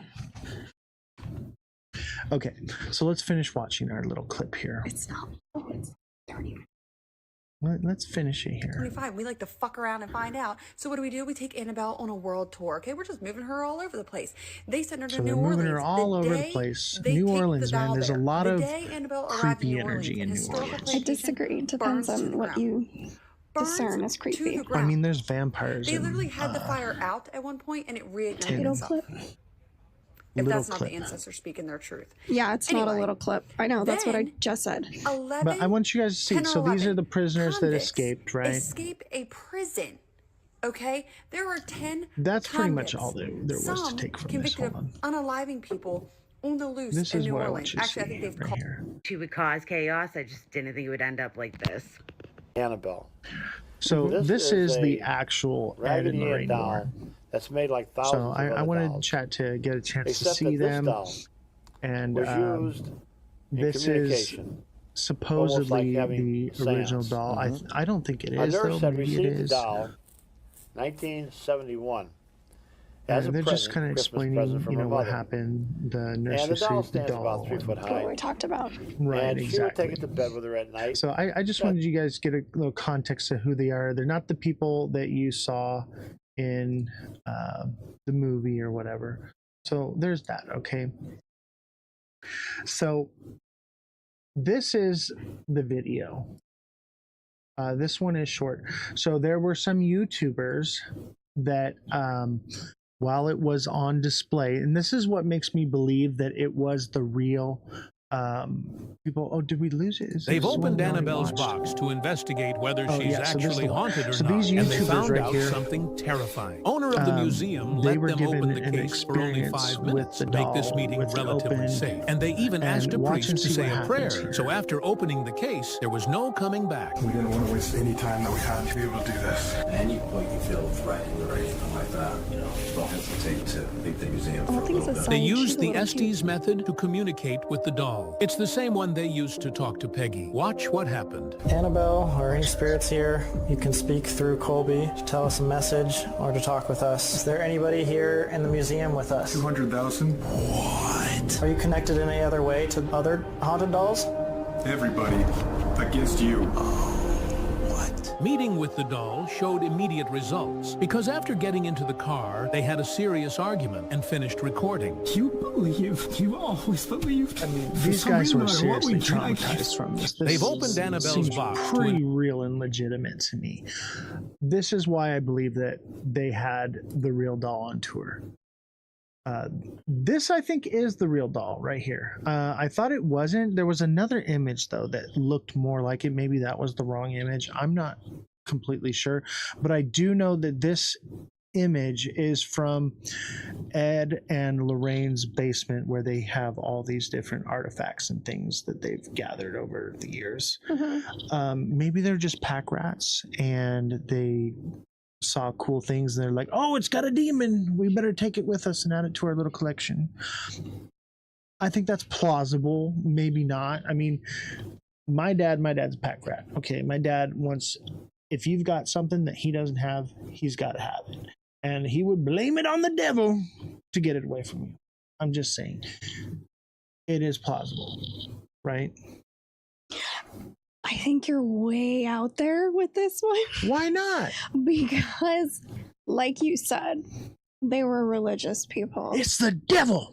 Give me your action figures. You know how I feel about hiding behind God for your bad actions. Own them. Don't say, oh, I did this bad thing, because the devil made me do it. I know, but that's what I'm saying. That's maybe what they were doing. Like, for instance, I have this. Those of you who have been around for the show for a long time, on my desk I have the baseball here, right? Signed by Mike Trout. Now, if I had this and you were a preacher and you were like, oh, the devil lives in that ball, I better take it with me. I better take that ball from you. People use God to do terrible things. You're proving my point. I believe that is a possibility. Like, I'm not taking that off the table. I'm open to the fact that there are some things that we can explain and we can wrap our head around, and there are some things that we can't. And just because something happened doesn't mean that we just jump straight to ghosts, right? Right. We should look at the logical explanation. Why would they have this whole pack rat, display of things? Have you seen New Orleans? They just do stuff like that. Well, this isn't New Orleans. This is Ed and Lorraine's basement. All these little artifacts are supposedly... I got that picture from New Orleans. Oh, this is from New Orleans? That's New Orleans. Okay. Well, there is a place, and it's Ed and Lorraine's basement. And we can maybe post a clip They of moved it it, later. though. That was the whole thing. They gave it to this place, and they kept it in that box and gave them the box so that people in New Orleans could go see. You can go see it today. I think they got older, and they were like, you know what? We need to make some money off of this stuff. Yeah, they're not around anymore. We've been pack ratting this stuff for umpteen years. It's time to cash in on our investment. Don't you think it would be weird if you were religious and you want to have all this negativity in your basement? Don't you find that odd? That's why I'm leaning towards the idea of maybe they're just hoarders, and they were like, oh, that looks really cool. I want that. It has the devil in it. Let us take it off your hands. Free of charge. Sure. It seems plausible. No, it doesn't. All right, next doll. Okay. All right, so yeah, I know. Here's my thing is I don't think that the real Annabelle went on tour. Whether you believe it or not, do you believe the stories about the doll? That's what it's about. Whether it went wherever, whomever, wherever it came from. Do you believe that this doll had a demon in it that was literally just harassing and terrorizing people? I do, based off of the video of the YouTubers. Because the YouTubers, this is where we are. I mean, but there's history. I'm not saying that it's wrong, but what I'm saying, there's a lot of history of people like, oh, we visited in the doll. Well, you know what I mean? Like, right. So there's a long track record of things happening. Obviously, YouTubers can be YouTubers, right? We're YouTubers, Right. I make up things on the fly all the time just for show value, right? That's fun. It is what it is. But, let's not... because when you bring religion into anything, you make it a touchy subject. I understand that. I just think that not just for me, I don't care. There's some validity that don't want to hear that. There's some validity in the fact that it may have been the real Annabelle doll that went on tour. There's some validity in the fact that it possibly does have demon possession because of what happened with the YouTuber. And there is some validity to the fact that it may or may not have gone missing and is still out there lurking in the shadows underneath your bed, waiting, watching. In this world, all of those are very, that could happen. I don't know. Yeah, and that's the main thing here. It's like, let's think about it. Let's have an open mind, chat. Like, let's explore every possibility that it possibly could be, because we don't know. We have no hard facts here. No. That's the fact of the matter, is there is no hard facts. Everything we talk about, there's no hard facts, whether it's alien, ghosts, whatever conspiracy theories that we are jumping down, there are no hard facts. Well, the moon landing is a hard fact. That's okay. We definitely have the video footage of something happened. So millions of people saw it. So what I'm saying is it's all speculation, and we all have to come to our own logical. Right. And the idea is for you as the viewer to decide for yourself. We're not here to tell you what to think. We just decide what we think and our opinions, and everyone has their own. You know what I think? Little girls are the devil. That might be true. The devil is in the doll.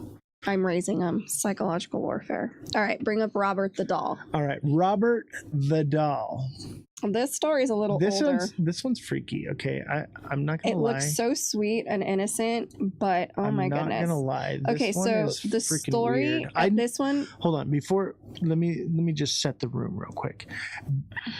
I had never heard this story. I did. Until you told me about it. And then I started deep diving into it for the show.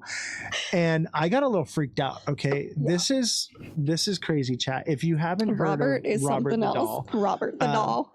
So tell us, who is Robert the Doll? I'm sure most of you haven't heard of Robert the Doll. I would say Robert the Doll is creepier than Annabelle.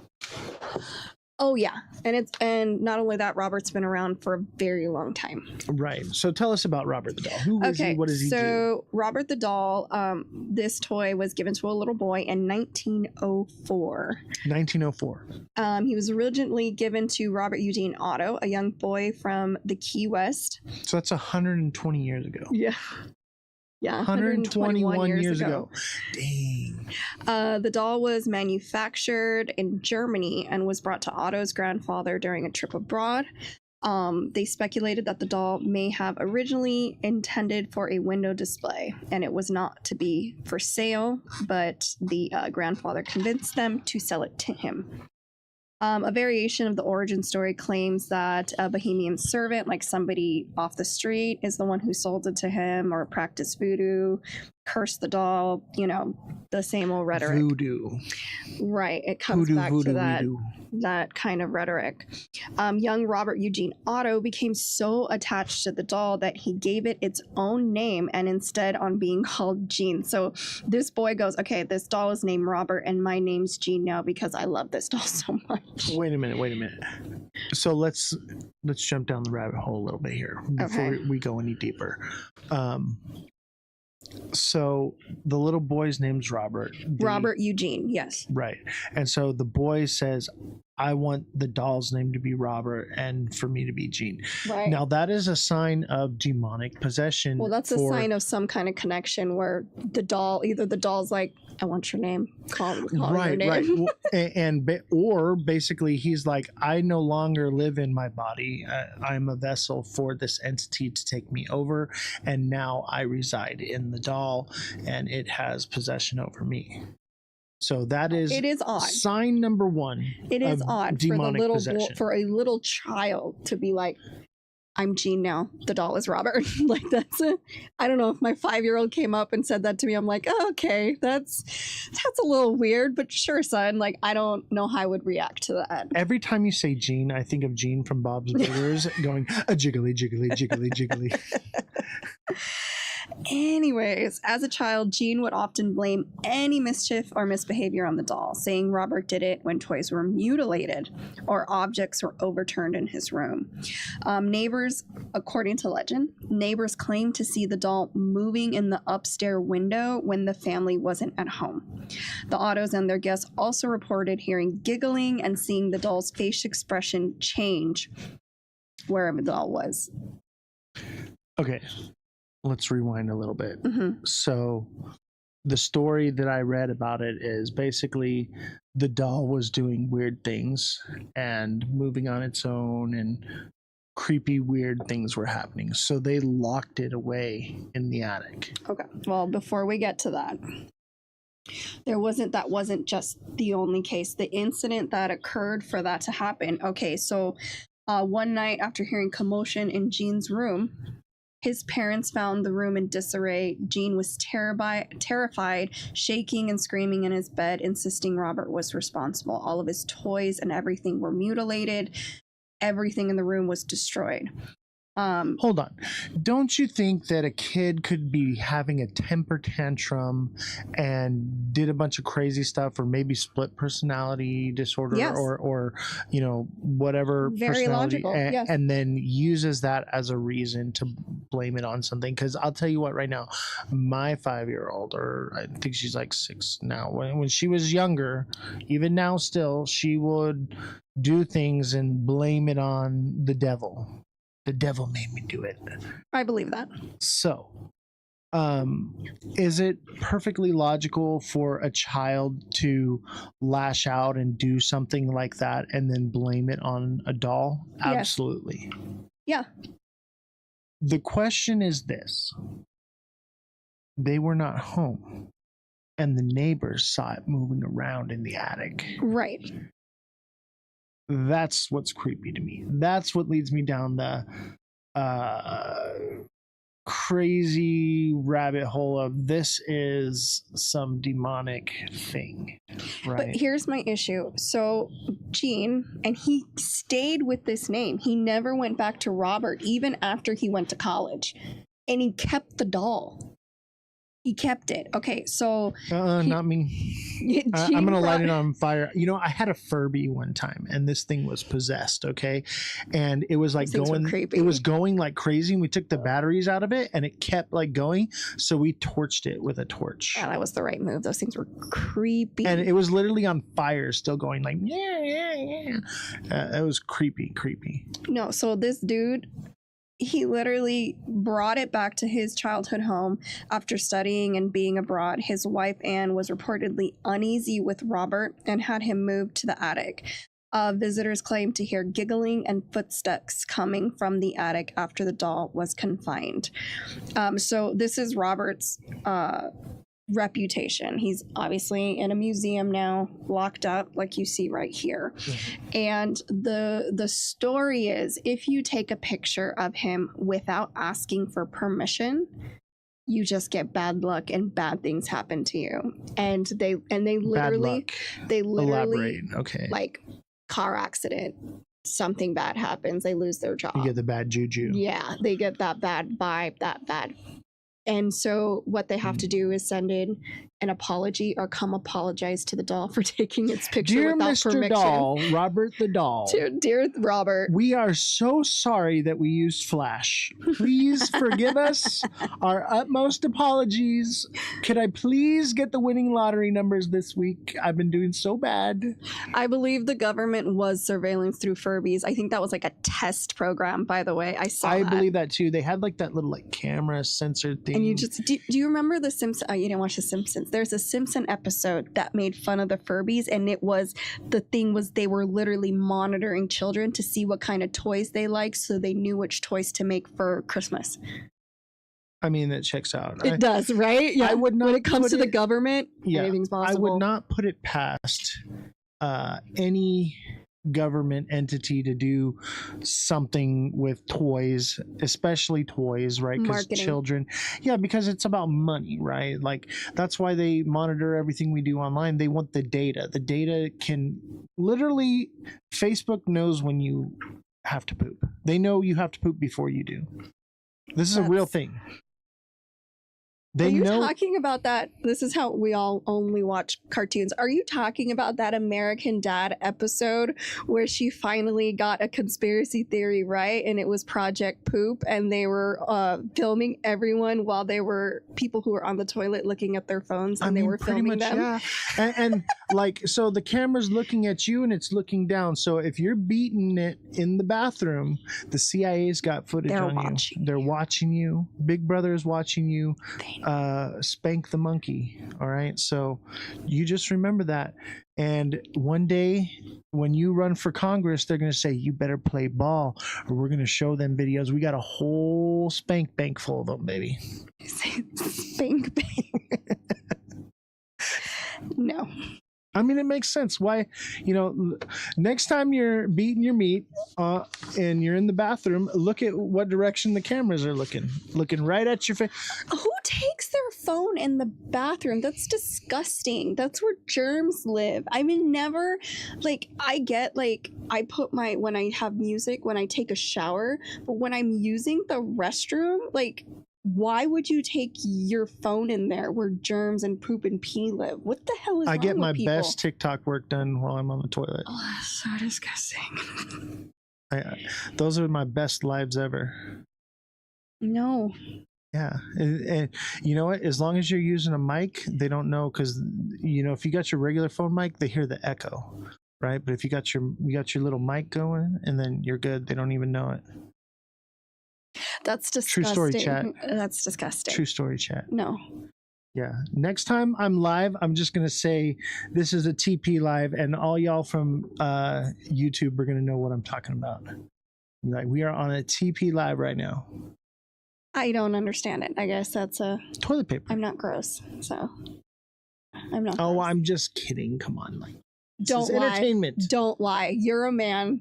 I've seen every male do it. Just take their phone in there, and I have teenagers. I can hear the YouTube videos coming out of there. If I don't take my phone to the bathroom, I have the most boring poop I've ever had in my life. You mean you're left alone with your thoughts and you don't want to be? Yeah. I need entertainment while I poop. At least Angry Birds. Like, I used to do the Angry Birds while I poop. That was like my main thing. Yeah. So like, I'd be dropping poops and shooting birds. Okay. That's... I think you're addicted if you can't. That's what I'm saying. Remember when I like doing things like I put my, like, people are like, oh, I was trying to get a hold of you. I put my phone down. I don't remember where I put it. I'm going out and doing stuff and living my life or baking or talking to my kids. People have gotten so dependent, and it's like, go live. Don't be on your phone. If you can't go to the restroom without your phone. I get the most work done on the toilet and while I'm golfing. That's where I get the most business handled. I'm killing 2 shits at one time. I don't think that's 2 turds in one stone. What? Killing 2 birds with 1 stone? I'm killing 2 turds with 1 stone. No. Yeah. No. I can kill 2 turds and get stoned. But think about both those things you said are solitary and confined. Yeah, I don't like solitary confinement. But that's what you're choosing. No, because no. you're using your phone. I'd rather have my celly in there with me.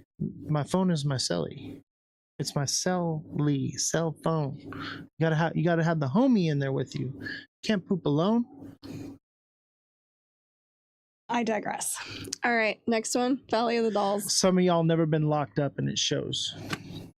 Okay, well, that's a different story for a different day, ain't it? It is. It is. What is it? Some of you never had a second cop car pull up, and it shows. Yeah. I've had like 11 cop cars pull up on me. You got me beat. I was a menace. He told that one. I didn't tell the whole story, but they did put me in solitary confinement for 15 days straight in the dungeon. I was in the dungeon. And that was the most awful and mentally trying time of my life, was being in that situation. And if I didn't have the mental fortitude that I have, any other person would have cracked. All right, Shelly's in second place with the 9 cars. 9 cars. That's pretty good. I only had 2 because I was 9 pregnant cars. and I beat someone up. What did you do? You got caught stealing cats, didn't you? No, she got caught stealing horses or chickens. I knew it. I think it was the cats. Every time I see her, she's got a new cat. No. She's just a good person that loves animals. I mean, I do love cats. I do love cats. I would steal some cats. I'd be like, oh, they're sitting on their porch. They need a home. It was horses? I knew it. You're lucky they didn't hang you for it. Hey, that was the old rules. That's what they do. I told you, lynch you. She wouldn't have stole anything bad. It would have been something that was beautiful and she was trying to help. They said, oh, she stole a horse. You're in the bathroom now. See, this Call is for what backup. look at. I'm in the bathroom. This is what I'm talking about. See, what is he's wrong in the with bathroom. y'all? What is wrong with hey, y'all? Make sure you wash your hands, please. It's too late. What is it? Okay, so that's my thing. If you're on, okay, so we really got down a rabbit hole. I know, here, because didn't we? I mean, we have other stuff to talk about, but look, okay, I'm visualize. Okay, you're in the bathroom. No. Oh, okay. You're in the bathroom. No, okay. So your phone is in your hand. How do you squiggle out? So you take your phone and you like push down, right? And the undies, and you lift up your phone, but then how do you wipe? Do you just like lean to the side and not to your phone? Like, how does that work? And then how do you wipe? I will tell you how. Okay, no, very carefully. Let me finish. Very carefully. And not only that, do you wipe, and you're not going to do it well with one hand and do it correctly because you're too busy looking at your phone. That then you got to. How do you? I got one of those neck things from the TikTok shop. No, you don't. No, you don't. And I got my phone, and then I just use my nose. Not only that, then use you my have nose to your sweep. phone. Swipe. I'm swiping like this. Do you put it on the sink and wash your hands, your poop hands next to the phone? How? Am I crazy? Like, is that not disgusting? Like, I think would about, say visualize that. This is why I never want to touch anyone else's phone, because I would imagine that they're there's disgusting shit like on you. every phone. They're Every disgusting phone like has you. shit on it, guaranteed. And then you put it up to your face and you talk to it. I only talk on my phone in speakerphone. All right, more on Robert the doll. Reel it in. I know. I'm sorry. You gotta I'm reel sorry. it in here, guys. We're out here. I don't know how we even Reel got it in. there. Okay, so Robert the doll. Okay, so that history. So he's still, again, he says that they say that he gives cursed energy, and not only that, you can see all the letters in the background. They keep every single one of them. There So are if you thousands take a picture without permission, and if you don't come back and apologize or send in an apology, you just get bad luck. what if you call it names or something like that? You Yeah, piss it doesn't off. like disrespect. Yes, it's been So around a long it time. wants reverence. Kinda. So basically, you have to be all hail to the Robert. Right. Robert, please, if it would be all right with you, may I take a picture? My Now, does thing- it answer you and say yes or no? No, the bad luck just stops. I know, but what if you do want to take a picture and you're like, hey, bro, can I totally take a picture of you? And then nothing happens to them, according to Key West, where he is staying. Yeah, but don't you think that there's a possibility that they made all this up? Absolutely. And that people just get it in their mind Absolutely. and it's like... They are manifesting it. Yeah, they're manifesting the negativity They're like, oh, into their let's life. see if this is true. And then they manifest it and they're like, oh, my life sucks. I better Right. send And then in they a start sorry. noticing negative things happening in their life because they're dwelling on negative thoughts that this might have happened, or it's freaking real. This doll, I knew about it because it was connected to other things, that the stories that we had growing up. So, but this doll has been around. Like, look at it. Like, that is 121 years. 121 years in almost beautiful condition, but you can see it's wear and tear. It's the moth eating, like all that kind of stuff, because it was left in an attic. But that thing, was this doll ever cute and loved before? yes, I would imagine so. Okay, so this doll's name is Robert, right?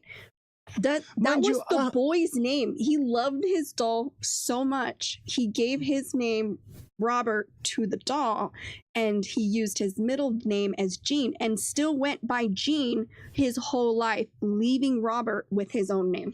But mind you, that 120 years ago, the quality of craftsmanship for dolls wasn't like what we have now. Now we have all these different materials and things. So like, back then, like, kids would get a hand carved wooden horse from their dad And they would, for Christmas. You know what I mean? So it does. This is the quality of what it was. So I don't see it being No of much idea more what the quality. dog's name is. They never mentioned that because it was just an entity of its own. I'm was Robert scared the doll. of the dog. Like, it's gonna bite my ankles. I hate Chihuahuas. They are the worst dogs ever. Like, I mean, will never hate an animal, okay? But I don't want it around me. I don't want to look at it. I don't want to. They're fierce. It seems They like don't it's an care. abomination, okay? Dogs were not meant to be that small and that angry. I disagree because I'm Hispanic and I'm small and I'm angry. So And let's go down that road. So if your we're new good. nickname is Chihuahua. Chihuahua. We'll call you Yo Quiero Taco Bell. No, that ain't it. Okay, Valley of the Dolls. All right, Valley of. So that's it. For this one, yes. So- There is a hard to find history on this one, except for people are terrified. So don't piss off Robert, Don't or go you're gonna take have to write a picture. letter. Don't do that. If you don't like homework, don't go visit Robert. And if you're gonna go take a picture, please ask for permission. This dude don't play. I don't know. Okay. I'm not buying it.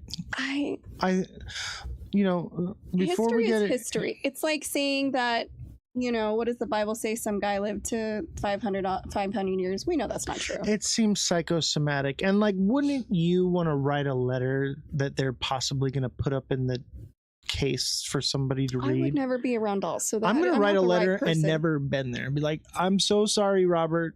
I didn't mean to piss you off. What if you do that and it's like, this lying piece of... I didn't curse him. I feel He's cursed now. I feel like we need to write a letter just for talking about it right now. right? Because what? I if have it the is worst real, he luck. must Like, know that we're talking shit right now. well, if we send the letter, You wrote those. You better write a letter. You better write an apology. look, my life already sucks, and I already have bad luck. Come at me, bro. There you go. I'll call their bluff. You know how I am. Do Jesse it. is gonna get. So we got another image of Robert the doll. Let's check it out here.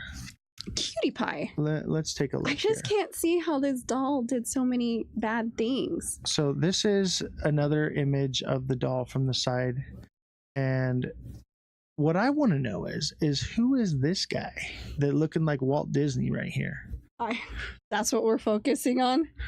I'm just saying, did Walt Disney have something to do with this? I don't know. Maybe they had beef. This doll's been around forever. Yeah, maybe a doll that's been preserved, and it's very rare, over 100 years. There had to be, whether you believe it or not, there had to be something very special about Robert for them to keep. Let's see here. That's Walt Disney. No, it's not. Actually, that looks is like Walt Disney. Remember, chat. this doll was made in Germany, and that looks like a German. That's the devil. No, it's Germans are not. Certain people. What about this? Look at this. This looks like an official seal from the government. Maybe they're the ones who own it. That looks like it was given to seal. Key West Historical Society. This looks like the Florida State seal. Obviously, it's a bit pixelated. You zoom out, and then this looks like maybe it says like the something. So there's some kind of something to it. But look at this. This looks like the swastika with the eagle above it. No, it doesn't. I'm just saying, I deep dive into this stuff. I was looking at the background stuff here. What I want to know is, what is this? I think it was the little boy holding it. What is that? I don't know. It looks like a goat eating a child. What? You don't see the goat? That's a goat. I think just everything's a goat to him. That's not a goat. That's a goat. You always think you see goats when there's no goats. What is this? What am I looking at? I don't know. I wasn't looking at that stuff. I was looking at Robert. TikTok seller says, I blame Israel. I'm sure that you're probably Hitler Youth right. does as well. McDonald's. All right. Okay. Reel it in. Okay, where's Jesse? You keep getting off topic. It's not me. It's not me. All right. Here we are. We're back. So bring it up. The next one. I think it's this one here. Okay, that's a good one. You want to do that one? Yeah. Oh, we lost us. Oops. Oops. Hold on, chat. We're here. Okay. So the Valley of the Dolls, and I'm sure most people, especially if you're Hispanic, you know about this place and its history. But in case you don't, this is part of the Chimilaco, I can't say it, canals in South Mexico City. This particular A D island, in English, Bobby. You speak English. Dedicated to, okay, so there was a hermit caretaker, Julian Santiano Barrera, reportedly discovered a body, yes, and this was in the 1950s, the body of a young girl who had drowned in the canal. This canal is infamous for the horrific things that have happened. While some say he found her body and a doll floating nearby, others, including relatives, believe he might have imagined the girl entirely due to his reclusive state. Haunted. Wait. Hold there. Yes.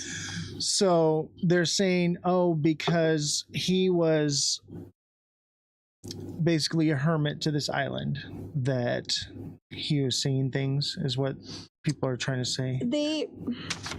That's you. Your Mrs. Everything has to be scientific and has to have an explanation behind it, right? Okay. Don't you think that he could have seen something? I do. Now, I'm not dismissing what he saw, because there's something that deeply troubled him that started him on the venture that he went, because I don't think he could have just decided one day, I'm gonna be weird. And when he grew his own food. He didn't bother anybody. People came and, he traded food for other stuff. Nothing about him screamed crazy. He just didn't like people. Being a hermit doesn't mean crazy. Being a hermit means I don't like people. That's my thing. It seems like maybe trauma could have been due to And it. seeing a The dead question little is, girl might be traumatized. right, and that would totally do it, but and that would explain some of this. But at the same time, don't you think like maybe there was something that happened before? Like, let's say that, because he said he found a drowned girl, right? But where's the girl? There was no body found. There was, getting to that. right? So my question is maybe this is induced paranoia. But I'm the logical one. I'm just saying, like, we got to look at it logically and illogically. That's what I was getting to. right? Yeah. Okay, so elaborate. Okay. All right. Haunted by his inability to save her or by her spirit, Barrera hung the doll he found in a tree as a memorial, and it is still there, but it's in the spidery part of it. Driven by a perceived need to appease her restless spirit, Barrera spent the next 50 years scouring canals and trash heaps and trading produce for more dolls. He hung thousands of dolls, many of them mutilated, dirty, and broken across the island. So pretty much anybody could bring a doll and hang it as tribute to the little girl. I'm hanging a doll. In 2001, Barrera was found dead, drowned in the same spot in the canal where the little girl had said to have died decades earlier. I don't understand. Like, how is hanging dolls? It was like a tribute to the little girl. So when he found the little girl, she had a doll. He took the doll since he couldn't help the little girl. I don't think the little girl liked this. I don't think this is what the little girl meant. She was deceased. How would you know? If she existed at all. She had a little doll with her when she passed away. What are you talking? Every girl has little dolls. Well, most girls. I didn't. Yeah, dolls freak me out. Dolls freak me out. That's why we did this show, because I was like, what's something I don't like freaky? Dolls. Like, dolls are creepy.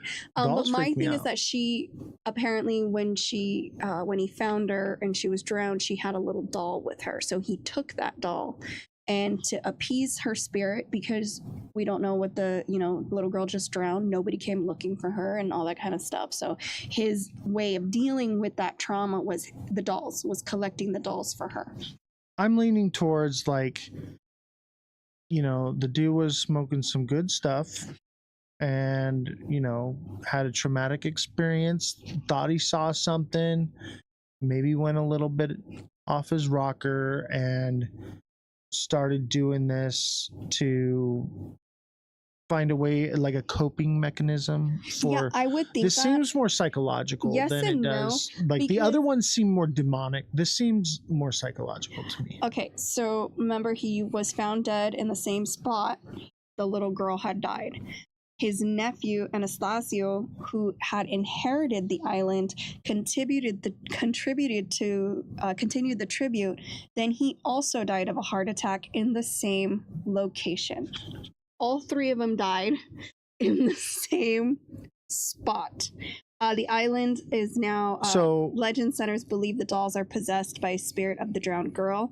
Over time, it included the souls of the other dead children as well as Barrera's own spirit. And there's also the conspiracy that he was killing children, and this is why he put up all the. It depends. Where's the children? Yeah, I mean, you can kill somebody and no body, no case. So that's a lot of kids. But their thing is that it was to appease the spirit from bad things happening. But 3 people dying but here's the thing about this canal, and what people don't really understand. This is the same canal that is connected to a lot of folklore. I can't say this one either. Nojales? No, that is right. Dark spirits that disguise themselves as black-eyed girls or animals like fish and leopards lure victims into the water. This is the Like same canal. Yes, the canal that is connected to this island.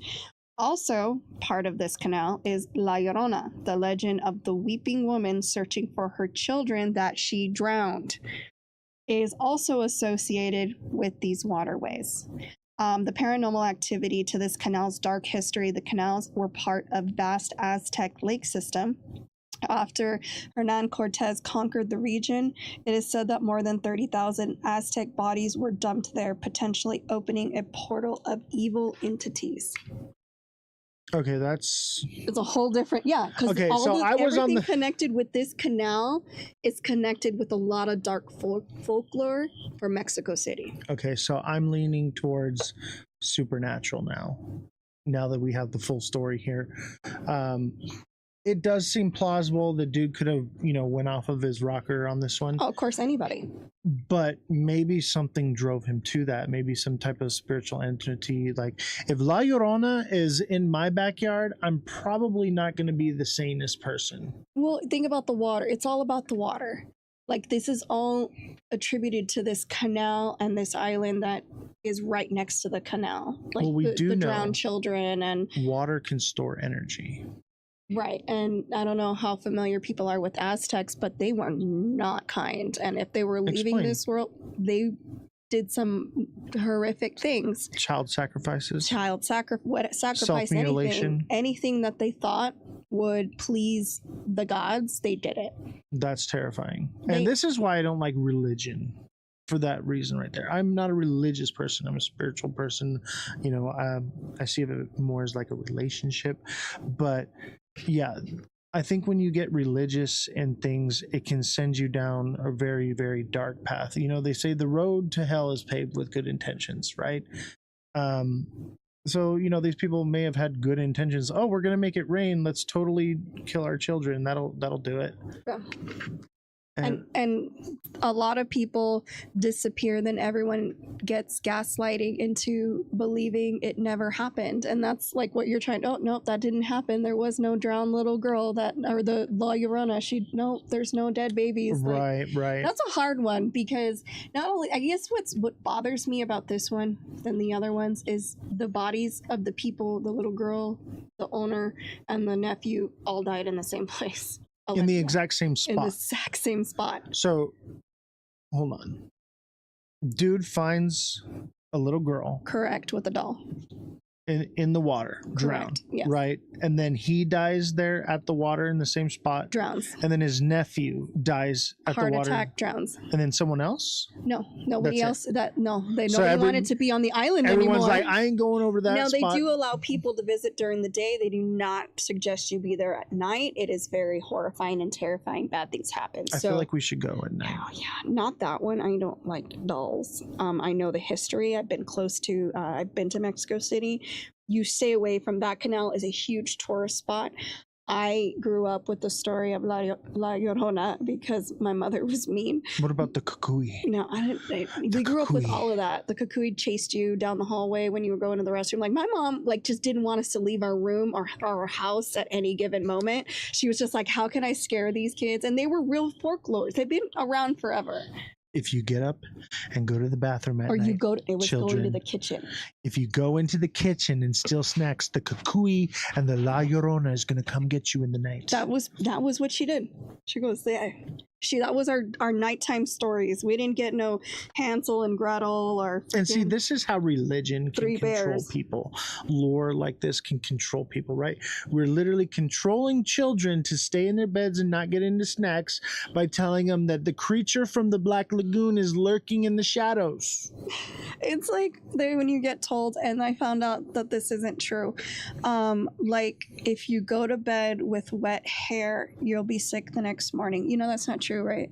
Yeah, but you don't want to go to bed with wet hair because it can breed bacteria in your pillow. That's the real reason, right? Why you don't go.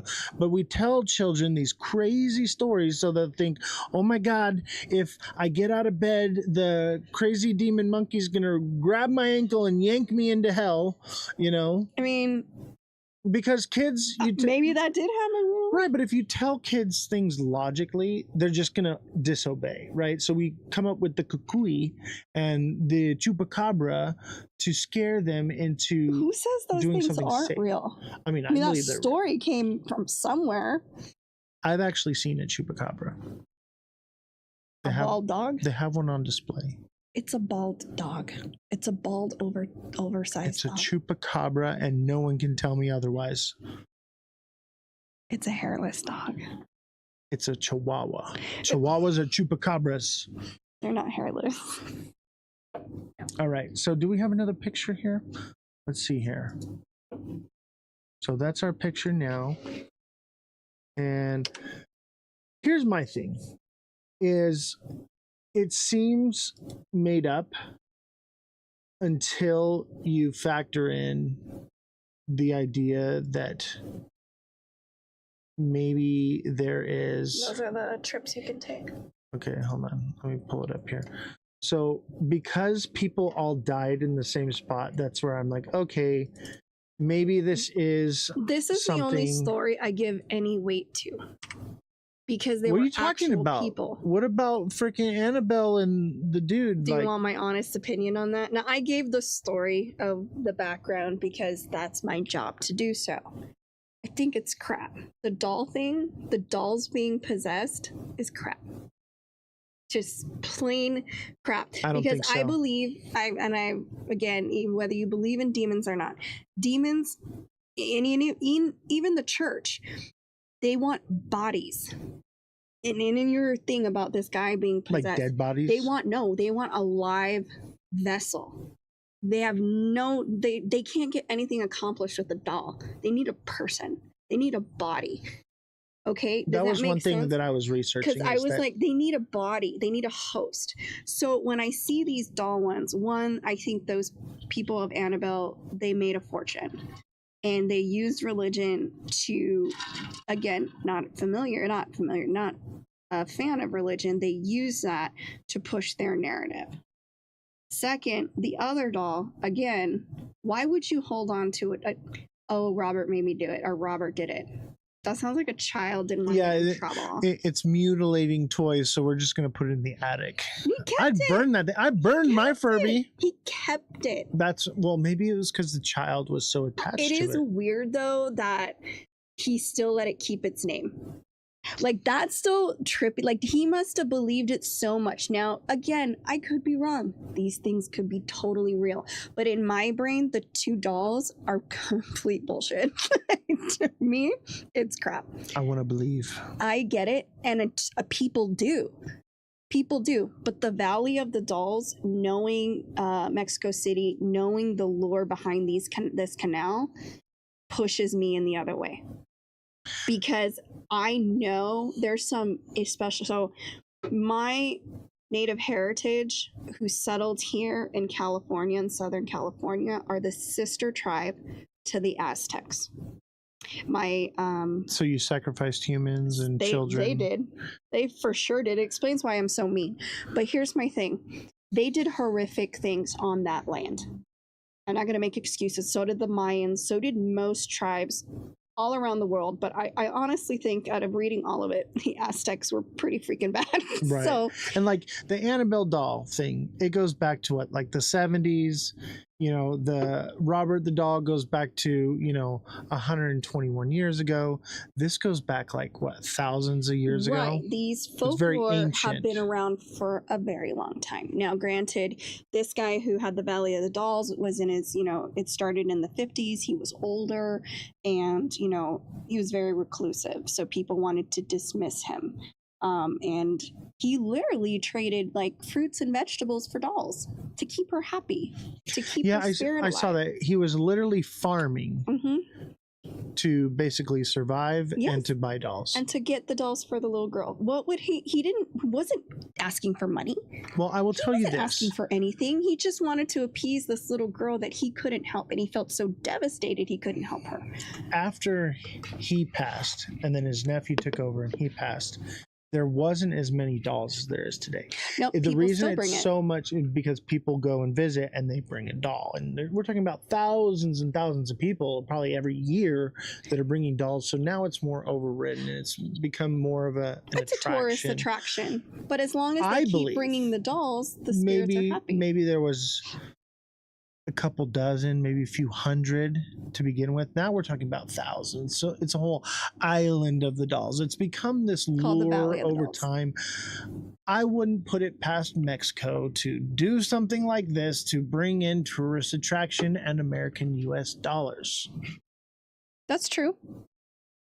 For every supernatural thing. But the story of the two deaths are documented. Follow the money. The money will tell you the truth. But these little things didn't start till a few years, like 10, 20 years ago. This happened in the 50s. I think we forget that we're not in the 1900s anymore. We're in the 2000s. And so the reason why this was cornered off for a while, because they were Mexico is very superstitious. Whether you realize that, yeah, I get Americans are. No, Mexicans, Spanish, any of that in that family, were superstitious to the max. And I think their big thing was we need to stay away from it. The canal wasn't used for a long time unless it was necessary. Because they were afraid of the bad now they're spirits. Doing tours through it. Because Americans it are must dumb have not and been they'll- that bad. Because Americans will pay to do dumb shit. I don't know. We went from we're not Cha-ching, going right. anywhere near it to like, oh yeah, let's just totally take families with their children through the canal. If it was unsafe, why would they do that? No, I'm not saying it's unsafe. I'm just saying it's haunted. There's a big difference. I live in a house I know is haunted. I see it all the time. I'm not move.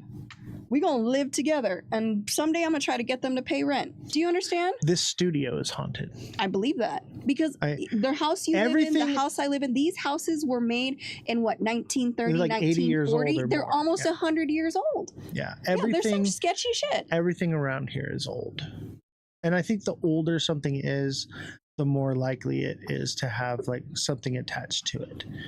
So. Yes So and something no. can be haunted. Okay, people. Okay, you're saying that. Oh, people don't. Why are they? Okay, you say that, but how many people go to the Winchester House? How many because people? it's freaky and weird and different. Because it's haunted. Is it though, or is it just Because a there's staircase that leads to nothing? But A that's door what I'm that goes saying. out to People will pay, nowhere. But I'm saying though, ghosts or not, people will pay to see haunted stuff. And Absolutely. it doesn't mean they're not haunted, or they are. Or the story when the 50s was something completely different, and then they rewrote the story for cha-ching. But what you I'm know, so saying that is way you they can coexist have their without, tourism. but you can coexist without being possessed. I think that's what people don't understand. You can coexist with the ghost. You can coexist with aliens. You can coexist with things you don't understand. Well, I think there are good entities and there are bad entities. And I think in this circumstance, I would say this is a bad entity because, you know, two people evidently lost their life and possibly a little girl. So there's probably something evil and demonic. You know, when I look at the La Llorona, okay? Doesn't that tie in? She was looking for the children she drowned, and there was a little girl that popped up on the guy's island. I think this is La Llorona. This is probably the That's real the one story I believe It's because the postquel, right? Like it's not the prequel, it's not the origin story. It's La this is Llorona's what been around happened. a very long time. Right. So I'm thinking this is what happened after. And what I think is La Llorona's origin story comes from the Aztec background that comes with this. So like correct. That's a lot of probably more likely. A lot of evil and demonic and you know, killing of children and people and mutilation and all that stems to cause a dark force and energy which then possessed a mother to drown her children, which then possessed a man to see basically he saw the them getting drowned, right? So here's the thing: it's like a cascading domino effect, right? So he now saw an apparition of this drowning girl, or maybe it was a real drowning girl, or maybe he drowned a girl there. We don't know, right? But it obviously is this cascading effect of demonic energy over the years, and it's probably the same entity because these things are timeless. They don't die, right? And so over the years, it's transferred itself, and it transferred itself into this man who caused him to go crazy, or maybe it was in the doll. Right now, you say it's not in the doll. I think it can be in the doll. Maybe it's in the island. Maybe it's in the water. Maybe it's in Annabelle. Maybe it's in the air, in the ether. Right. I do believe that entities can attach themselves to you without entering into you. You have to give an entity like permission. A tick? No, like you have to give it permission to enter into you, right? So I would like to hear when a demon asks for permission. Well, it's like, I mean, when you do like a Ouija board, right? You're giving it permission to communicate with you. You know, those are fake, right? No, they are not. And let me tell you something. I will give you a firsthand experience of a demonic entity trying. I played with Ouija boards growing up, and the only creepy thing was my dad turning on and off the lights so that we would scream. Right, maybe there was no entity that, no energy in that space and time. What I'm saying is those things do exist. They are real. There is a scientific explanation for the Ouija board, and we'll do a whole thing on Ouija boards probably one of these days. But what I'm saying is I know for a fact from my personal experience, I have dealt with demonic entities. I've dealt with these spiritual forces and battles that have happened. And I have seen, or not seen, but interacted. And they would basically tell me that, I'm getting chills just thinking about it. Every single time I've encountered one of these things, it's always said the same words: let me in. Let me in. And I always am like, you can get off, but you can't come in. Bye. Get out of here. Okay, so you've experienced that. Yes. Okay. So then you should believe all the other stuff, right? You weren't I there. do believe it. We were talking about, I'm saying, like, we need to have an open mind to scientific reasoning and to supernatural. I just can't buy the supernatural part on this one. The only one I can, and it's not so much the Valley of the Dolls. I believe he saw what he saw. I believe that he believed what he believed. But I also know with the folklore that I was raised with, the reason she drowned her kids was, you were correct, the Aztec Indians were going to sacrifice them, and the better way so that they weren't mutilated and slit their throats, she drowned them. And then she cried because that was her way of saving her own children from a horrible fate. They do say that drowning is one of the most peaceful deaths. I mean, I don't really want to try it, but I know the most peaceful death is actually freezing to death. Yeah, but I mean also drowning though, because really? You go into a dream state. Obviously there's some panic behind it. Yes, if you're panicking. That sounds horrifying. But like, there are people who have drowned, died, and then were resuscitated, and their experiences, what they talk about is that it's not a painful death. It's not, basically you go into like a dreamlike state of hallucination and you're just gone. According to science, it's better to die from freezing to death because your sensors just start shutting off. I don't know, man. I feel like being cold, shivering. You stop shivering at some point.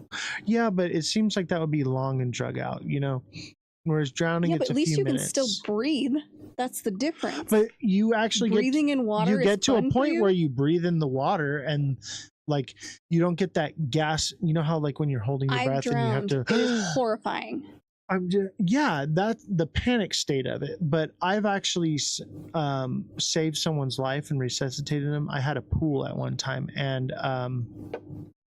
we were all heavily drinking, and this girl, she was very drunk. She dove into the pool off the diving board and was like swimming around, and because she was so drunk and got disoriented, she couldn't find her way up.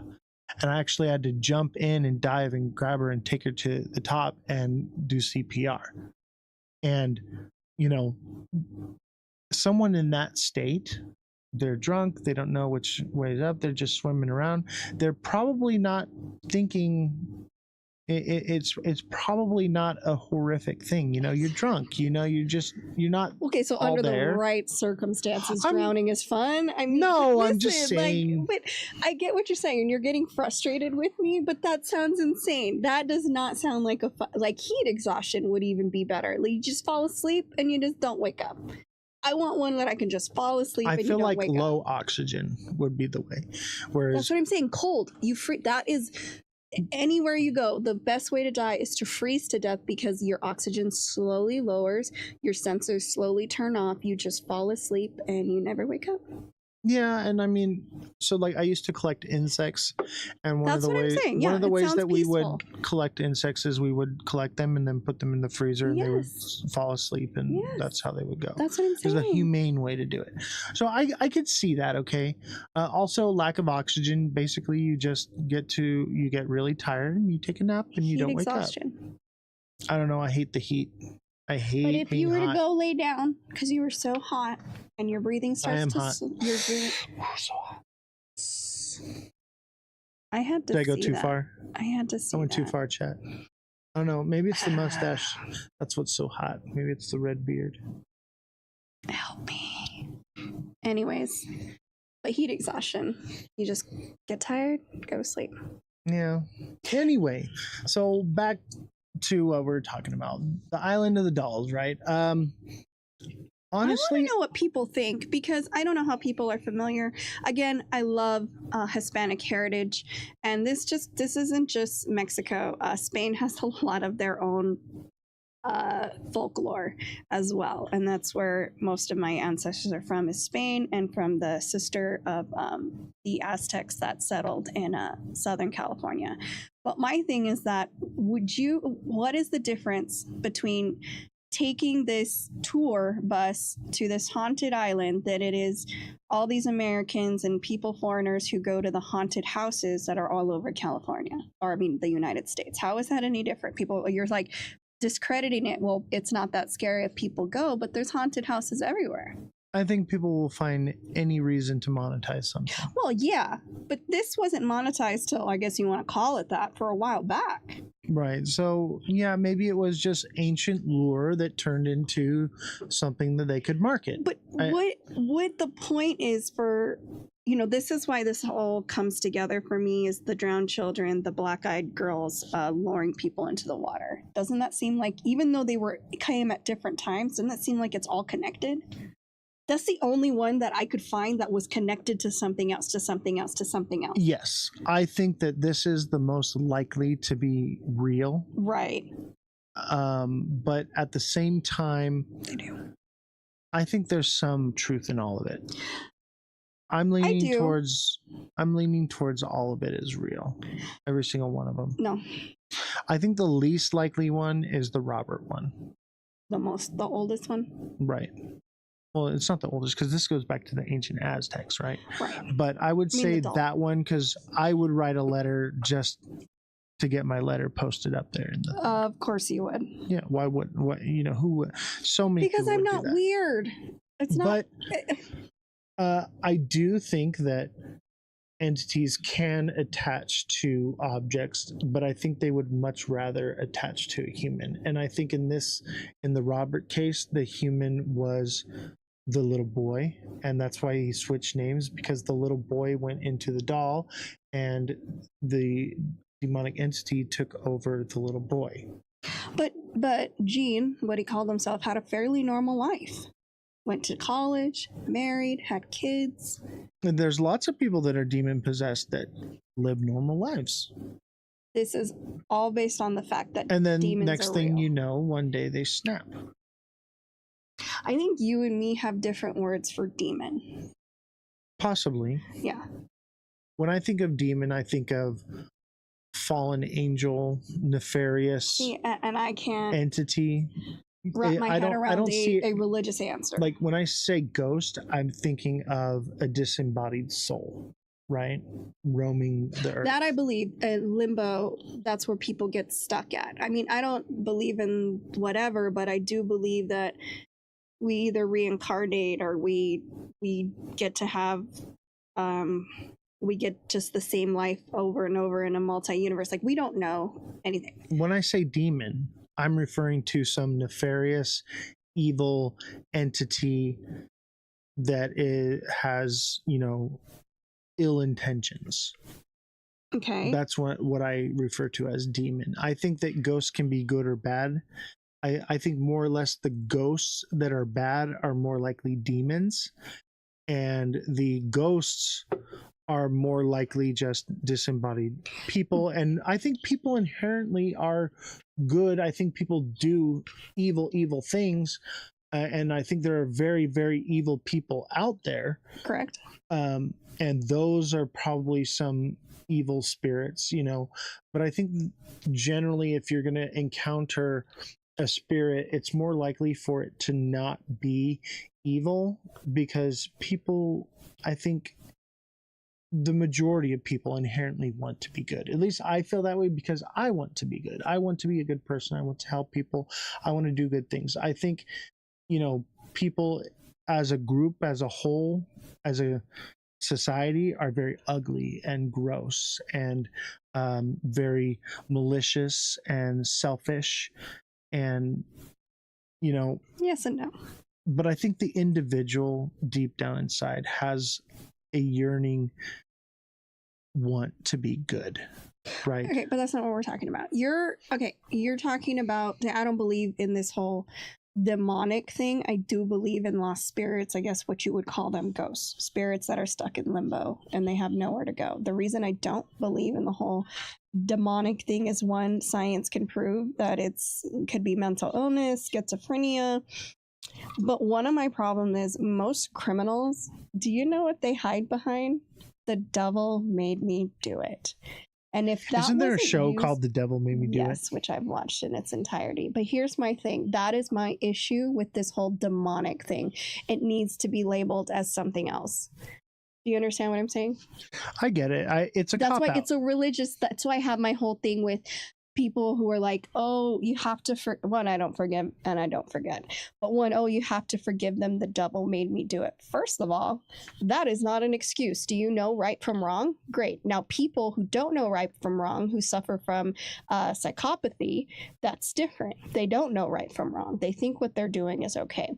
I know you don't like my logical answer right now, and I'm not discrediting that they maybe I'm completely wrong and demons are real and I have no idea what I'm talking about, but from a psychology perspective, it sounds more like a scapegoat. Do I believe in spirits that live on this planet? Did you just say goat? I heard goat. Scapegoat. I'm the scapegoat. Just a goat. But I do believe in spirits being lost, because whatever happened that led them to like that limbo. Yeah, limbo. I've always believed in limbo, and until they find peace, they can't leave to wherever you believe you go after this life. I believe in that. But demons is very specific. All these personalities stuck inside of you. And I know the movie Split, great movie. Like, if you had to think of something demonic, but that wasn't who he was, what did they classify it? Schizophrenia. Right, it was classified as schizophrenia, but I think the difference is someone that's schizophrenic, split personality disorder, they have those different personalities, they have different things. I think what makes it demonic is those same characteristics, but with abilities attached to it. And that could be very true, but they could have always had those abilities. No, like, there was one I was seeing, and the girl took an apple and I know what you're talking about. We're going to cover that story. Yeah, and so like it's like that's a supernatural ability. Or okay, so here's my thing. You can't just do that. You just, I'm sorry, not but with these arms, but I mean, if I pump some, metal, I would challenge like a really ripped. We'll get John Cena, because you can't see him. We can't see him. We're just going to see an apple explode. Just see an apple, right? Okay. And I think that even someone like John Cena would struggle with doing something like that, because it's just not human nature. And an average person being able to do something like that, that's a supernatural ability, right? Like almost like a superhero type ability that they don't normally have that ability. And then in that moment of possession, they are granted, call them gifts or abilities to do things that defy the laws of physics, defy, everything that we know that science tells us to be true. Okay. So that's the difference. No. So do the demons, do they know that the demons live in them? I think some people don't. I think some people are full of demons and don't even know it. I mean, that is, if that's what you call it, that's very probable. But my thing is like, okay, people aren't gonna like this one, but you know, Hitler could have been like at the end, demons maybe do it. I'm not actually crazy. I'm not saying that blaming it on a demon. It's not a reason for but that's why it gets to discredited. absolve you. But that's why it gets discredited, and I that's agree. what my issue is with it. Now, if you were telling me this back, and this is even back in the '60s with killers and you know, people creating atrocities, and that was their thing. I was, oh, demon had me, or the devil made me do it, and that again, maybe that's what bothers me so much. But and then it makes it so like it's not real. It's a cop out, but I don't think that just because something possessed you to do it doesn't mean that you get a free pass. Exactly. I think you still have the consequences. I believe that if you are possessed by a demon, you have to give it the ability to do so, and basically have to grant it permission. Therefore, you I don't think you just said responsible. it doesn't need permission, though. It just jumped into little Robert. No, I think that children are easily manipulated, so it's easier for entities to go after children because they can manipulate those children into doing different things. That's why, you know, children are not allowed to have consent, because their brains are not mature enough to understand the ramifications of the decisions that they're making. You know, that's one thing about when you read up on demons and stuff, they always look like children because you feel bad for children. Right. Like, if that's real, and I could be wrong, if that's real, that is genius, because I would help a little girl. I would help a little boy if they needed my help. And you wouldn't think twice. You'd be like, they'd be like, oh my God, you know, be there and crying, and you'd go hug them, and then they're like, zoop.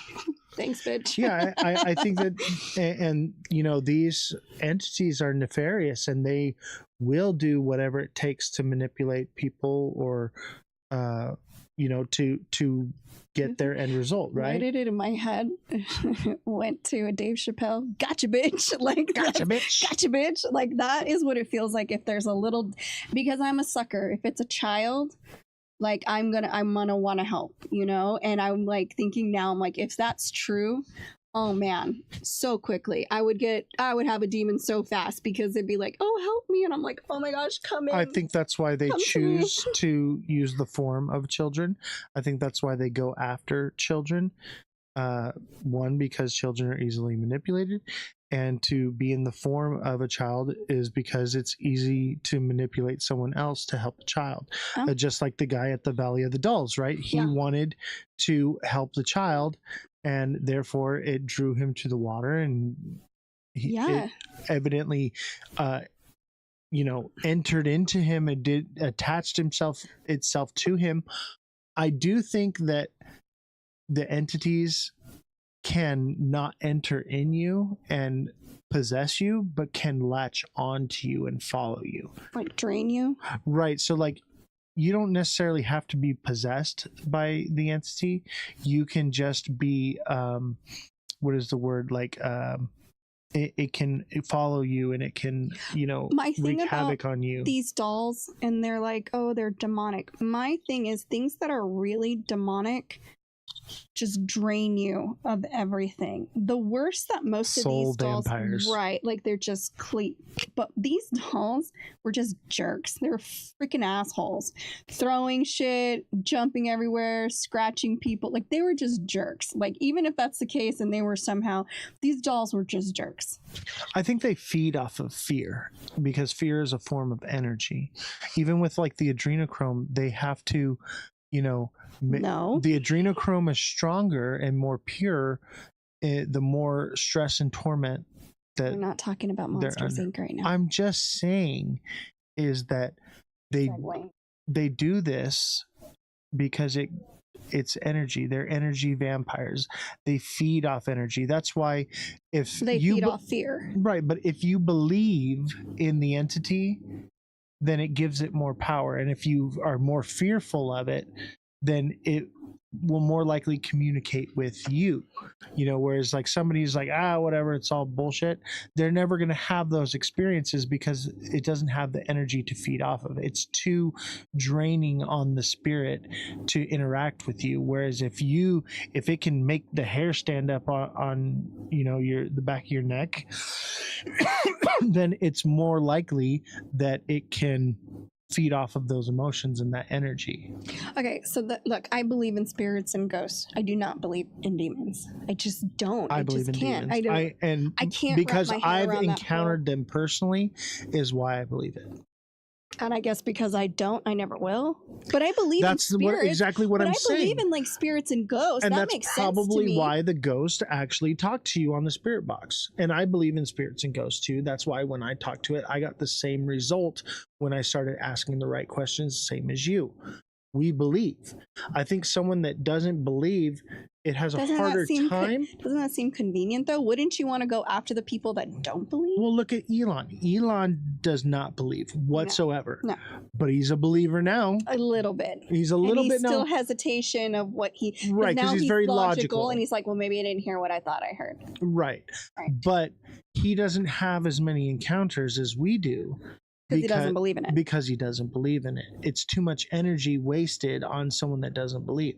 But if it can make someone who already does, like you're in danger. I'm not in danger. You believe in it, so I'm good then, right? I'm filled with the Holy Ghost, so I cannot be possessed. Okay. Me personally, I feel like you're in danger because you don't believe. The majority of people that do get these demons are religious. Look at it. Look into the history of all of it. They're religious people because you guys buy into it. And I don't believe that you have to be a religious person in order to be saved. So if you are someone, you call it whatever you want, but if you believe that you are protected, then therefore you are. That's the difference. Someone who doesn't believe is not protected, therefore could be manipulated.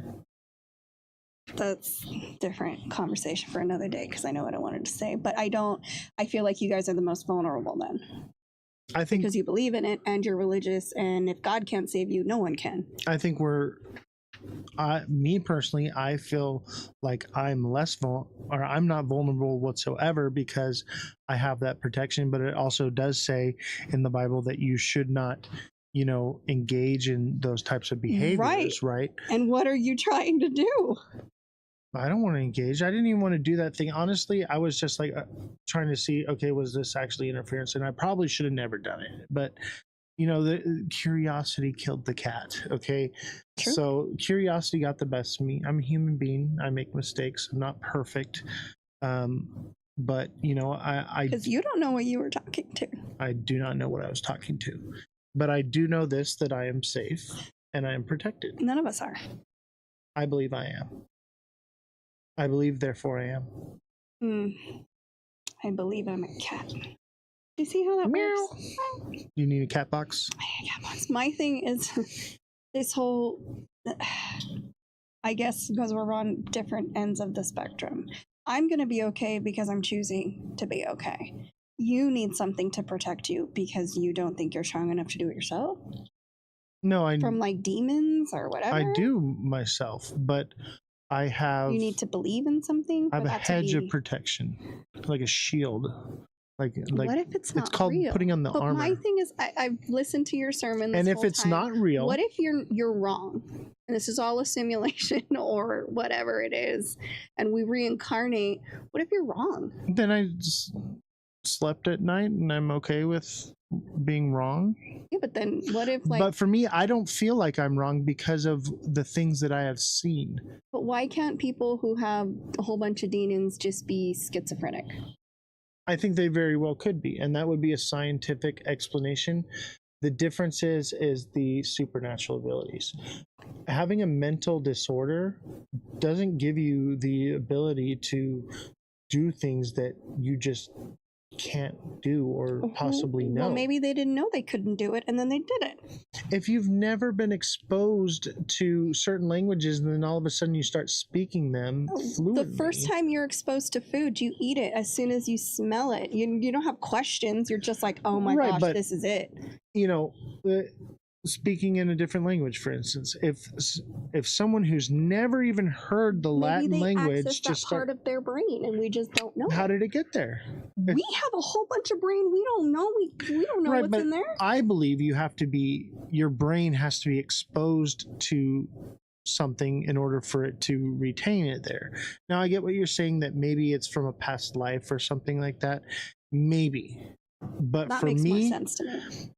I don't think so. I don't know.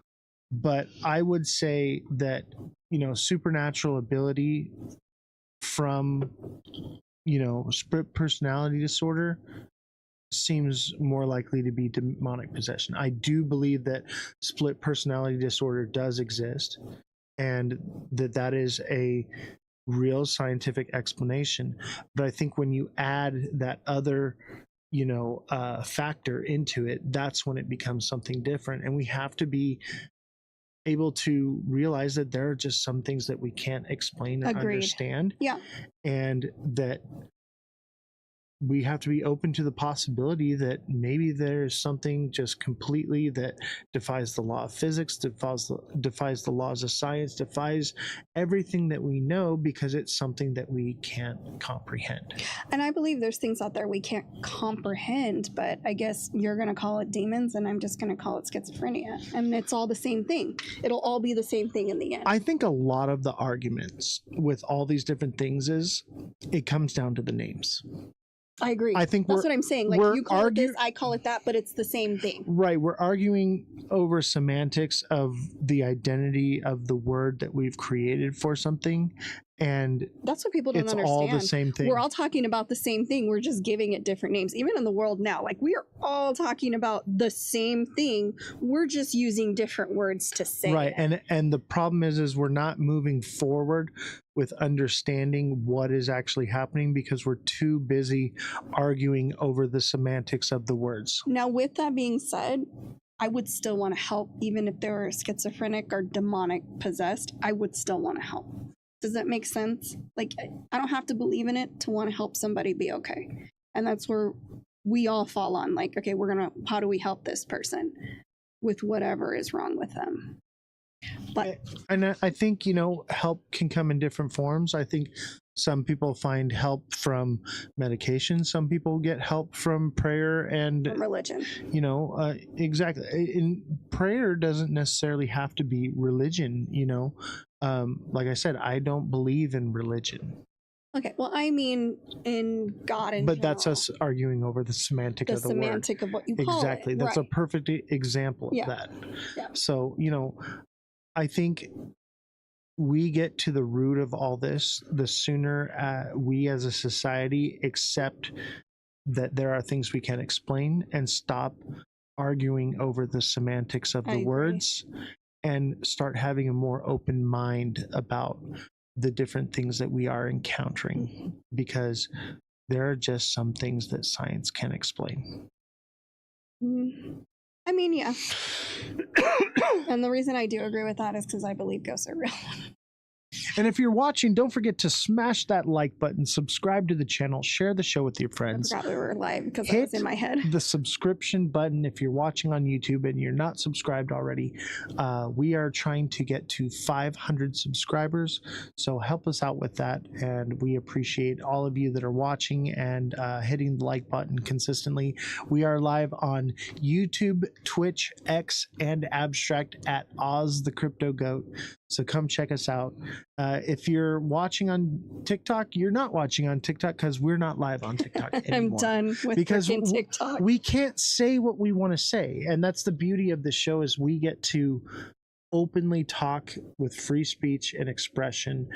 While we still can. While we still can. And that's why I pushed so hard to start this show now, because my intention was to do this much later on. And we appreciate you guys so much. So much. Thank you, everyone. You guys are incredible. One thing I do want to touch on, though, because this is my same thing with the moon landing, is these dolls, little Robert and Annabelle, what if those stories are true and we're assholes? Like, we're discrediting their whole experience. Like, they're terrified and scared for their life, and we're just like, it didn't happen. I think that's why it's important to have an open mind. That's my only thing. Like, that's always sits in the back of my head. Like, I know I'm wrong sometimes. I mean, it's not really that much, but like, I know I can be wrong sometimes. I'm me. How often am I wrong? All the time. Never. That's why you're the fact checker, because you're always freaking right. I hate it. It's annoying, right? But more times than not, I try to be as, as educated as possible about everything. But in the back of my head, it's that I could be wrong. And that's what hits me with these dolls was like, gosh, what if I'm wrong? And these dolls did all these horrific things. And I'm just telling these people, your experience is wrong. What you felt is wrong. Everything you went through is wrong. That's not fun either. I don't want to do that to anybody. Think of people that are demon possessed, right? Telling them that they're discounted, we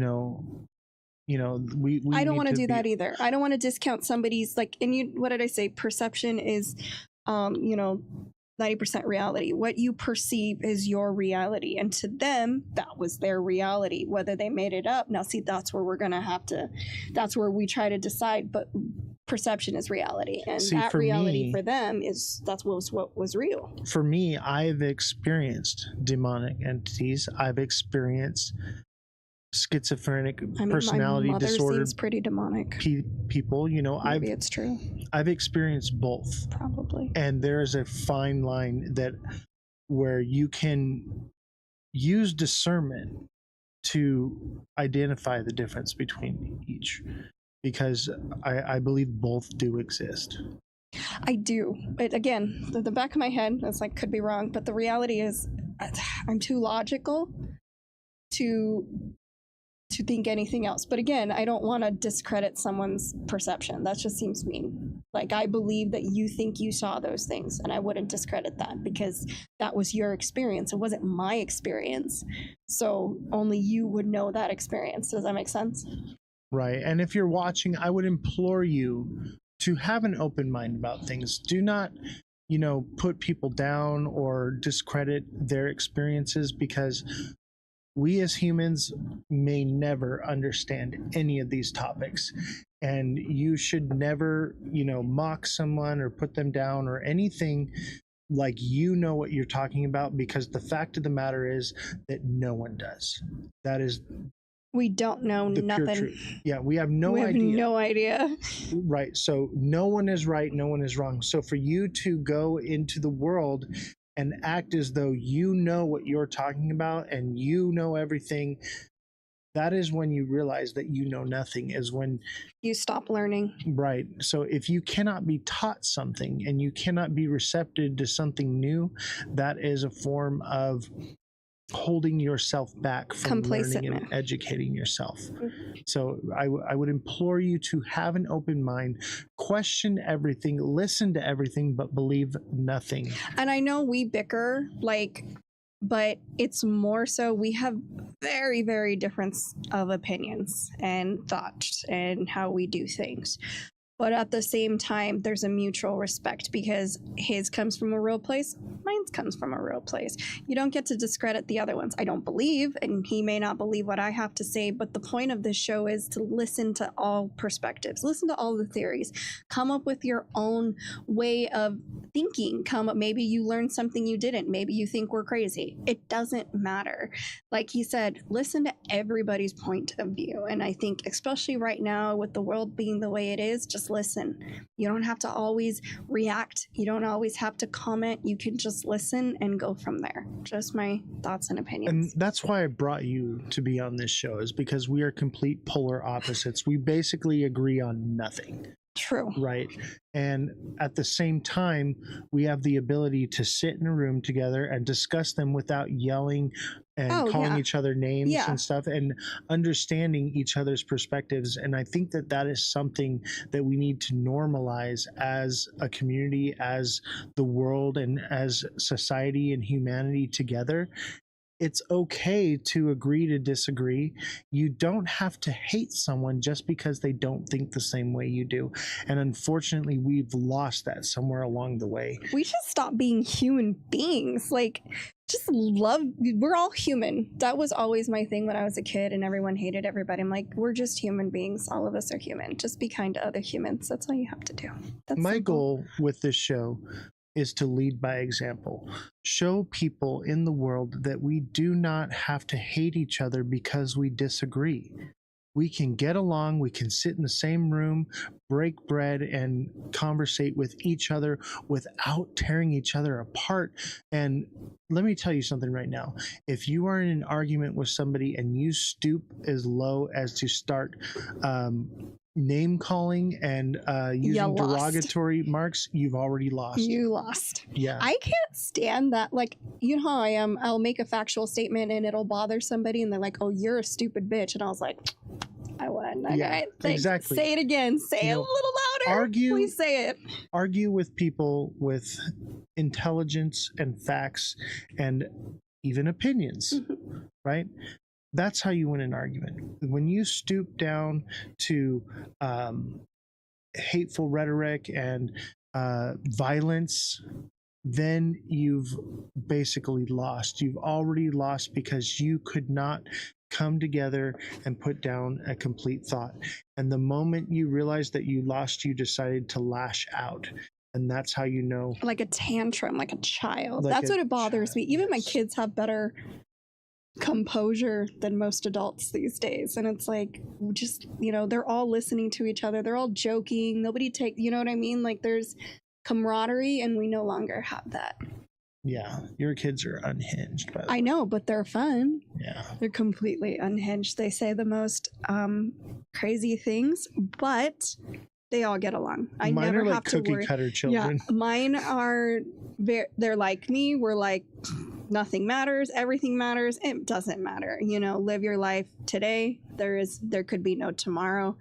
And we have a lot of fun with that. But there's a camaraderie and a closeness because of the way we are. And I'm sure you have a different kind, but it's the same. And my kids, they will make fun of everybody and anybody. You are not off the table. They don't care what anything you are. Yeah, with this show, everyone's getting roasted. Yeah, everyone's getting Everyone's roasted. on the table. What is it? I used to tell my It's mom. all or nothing. My mom would say, oh, that's racist. And I'm like, it can't be racist if I hate everyone equally. Period. And I'm sure you're on the other side. Well, I love everyone equally. Exactly. I hate everyone equally. Therefore, I don't care. I can't be prejudiced. I will roast anybody. And that's just because, I don't know, I have thick skin. Come for me. I don't care.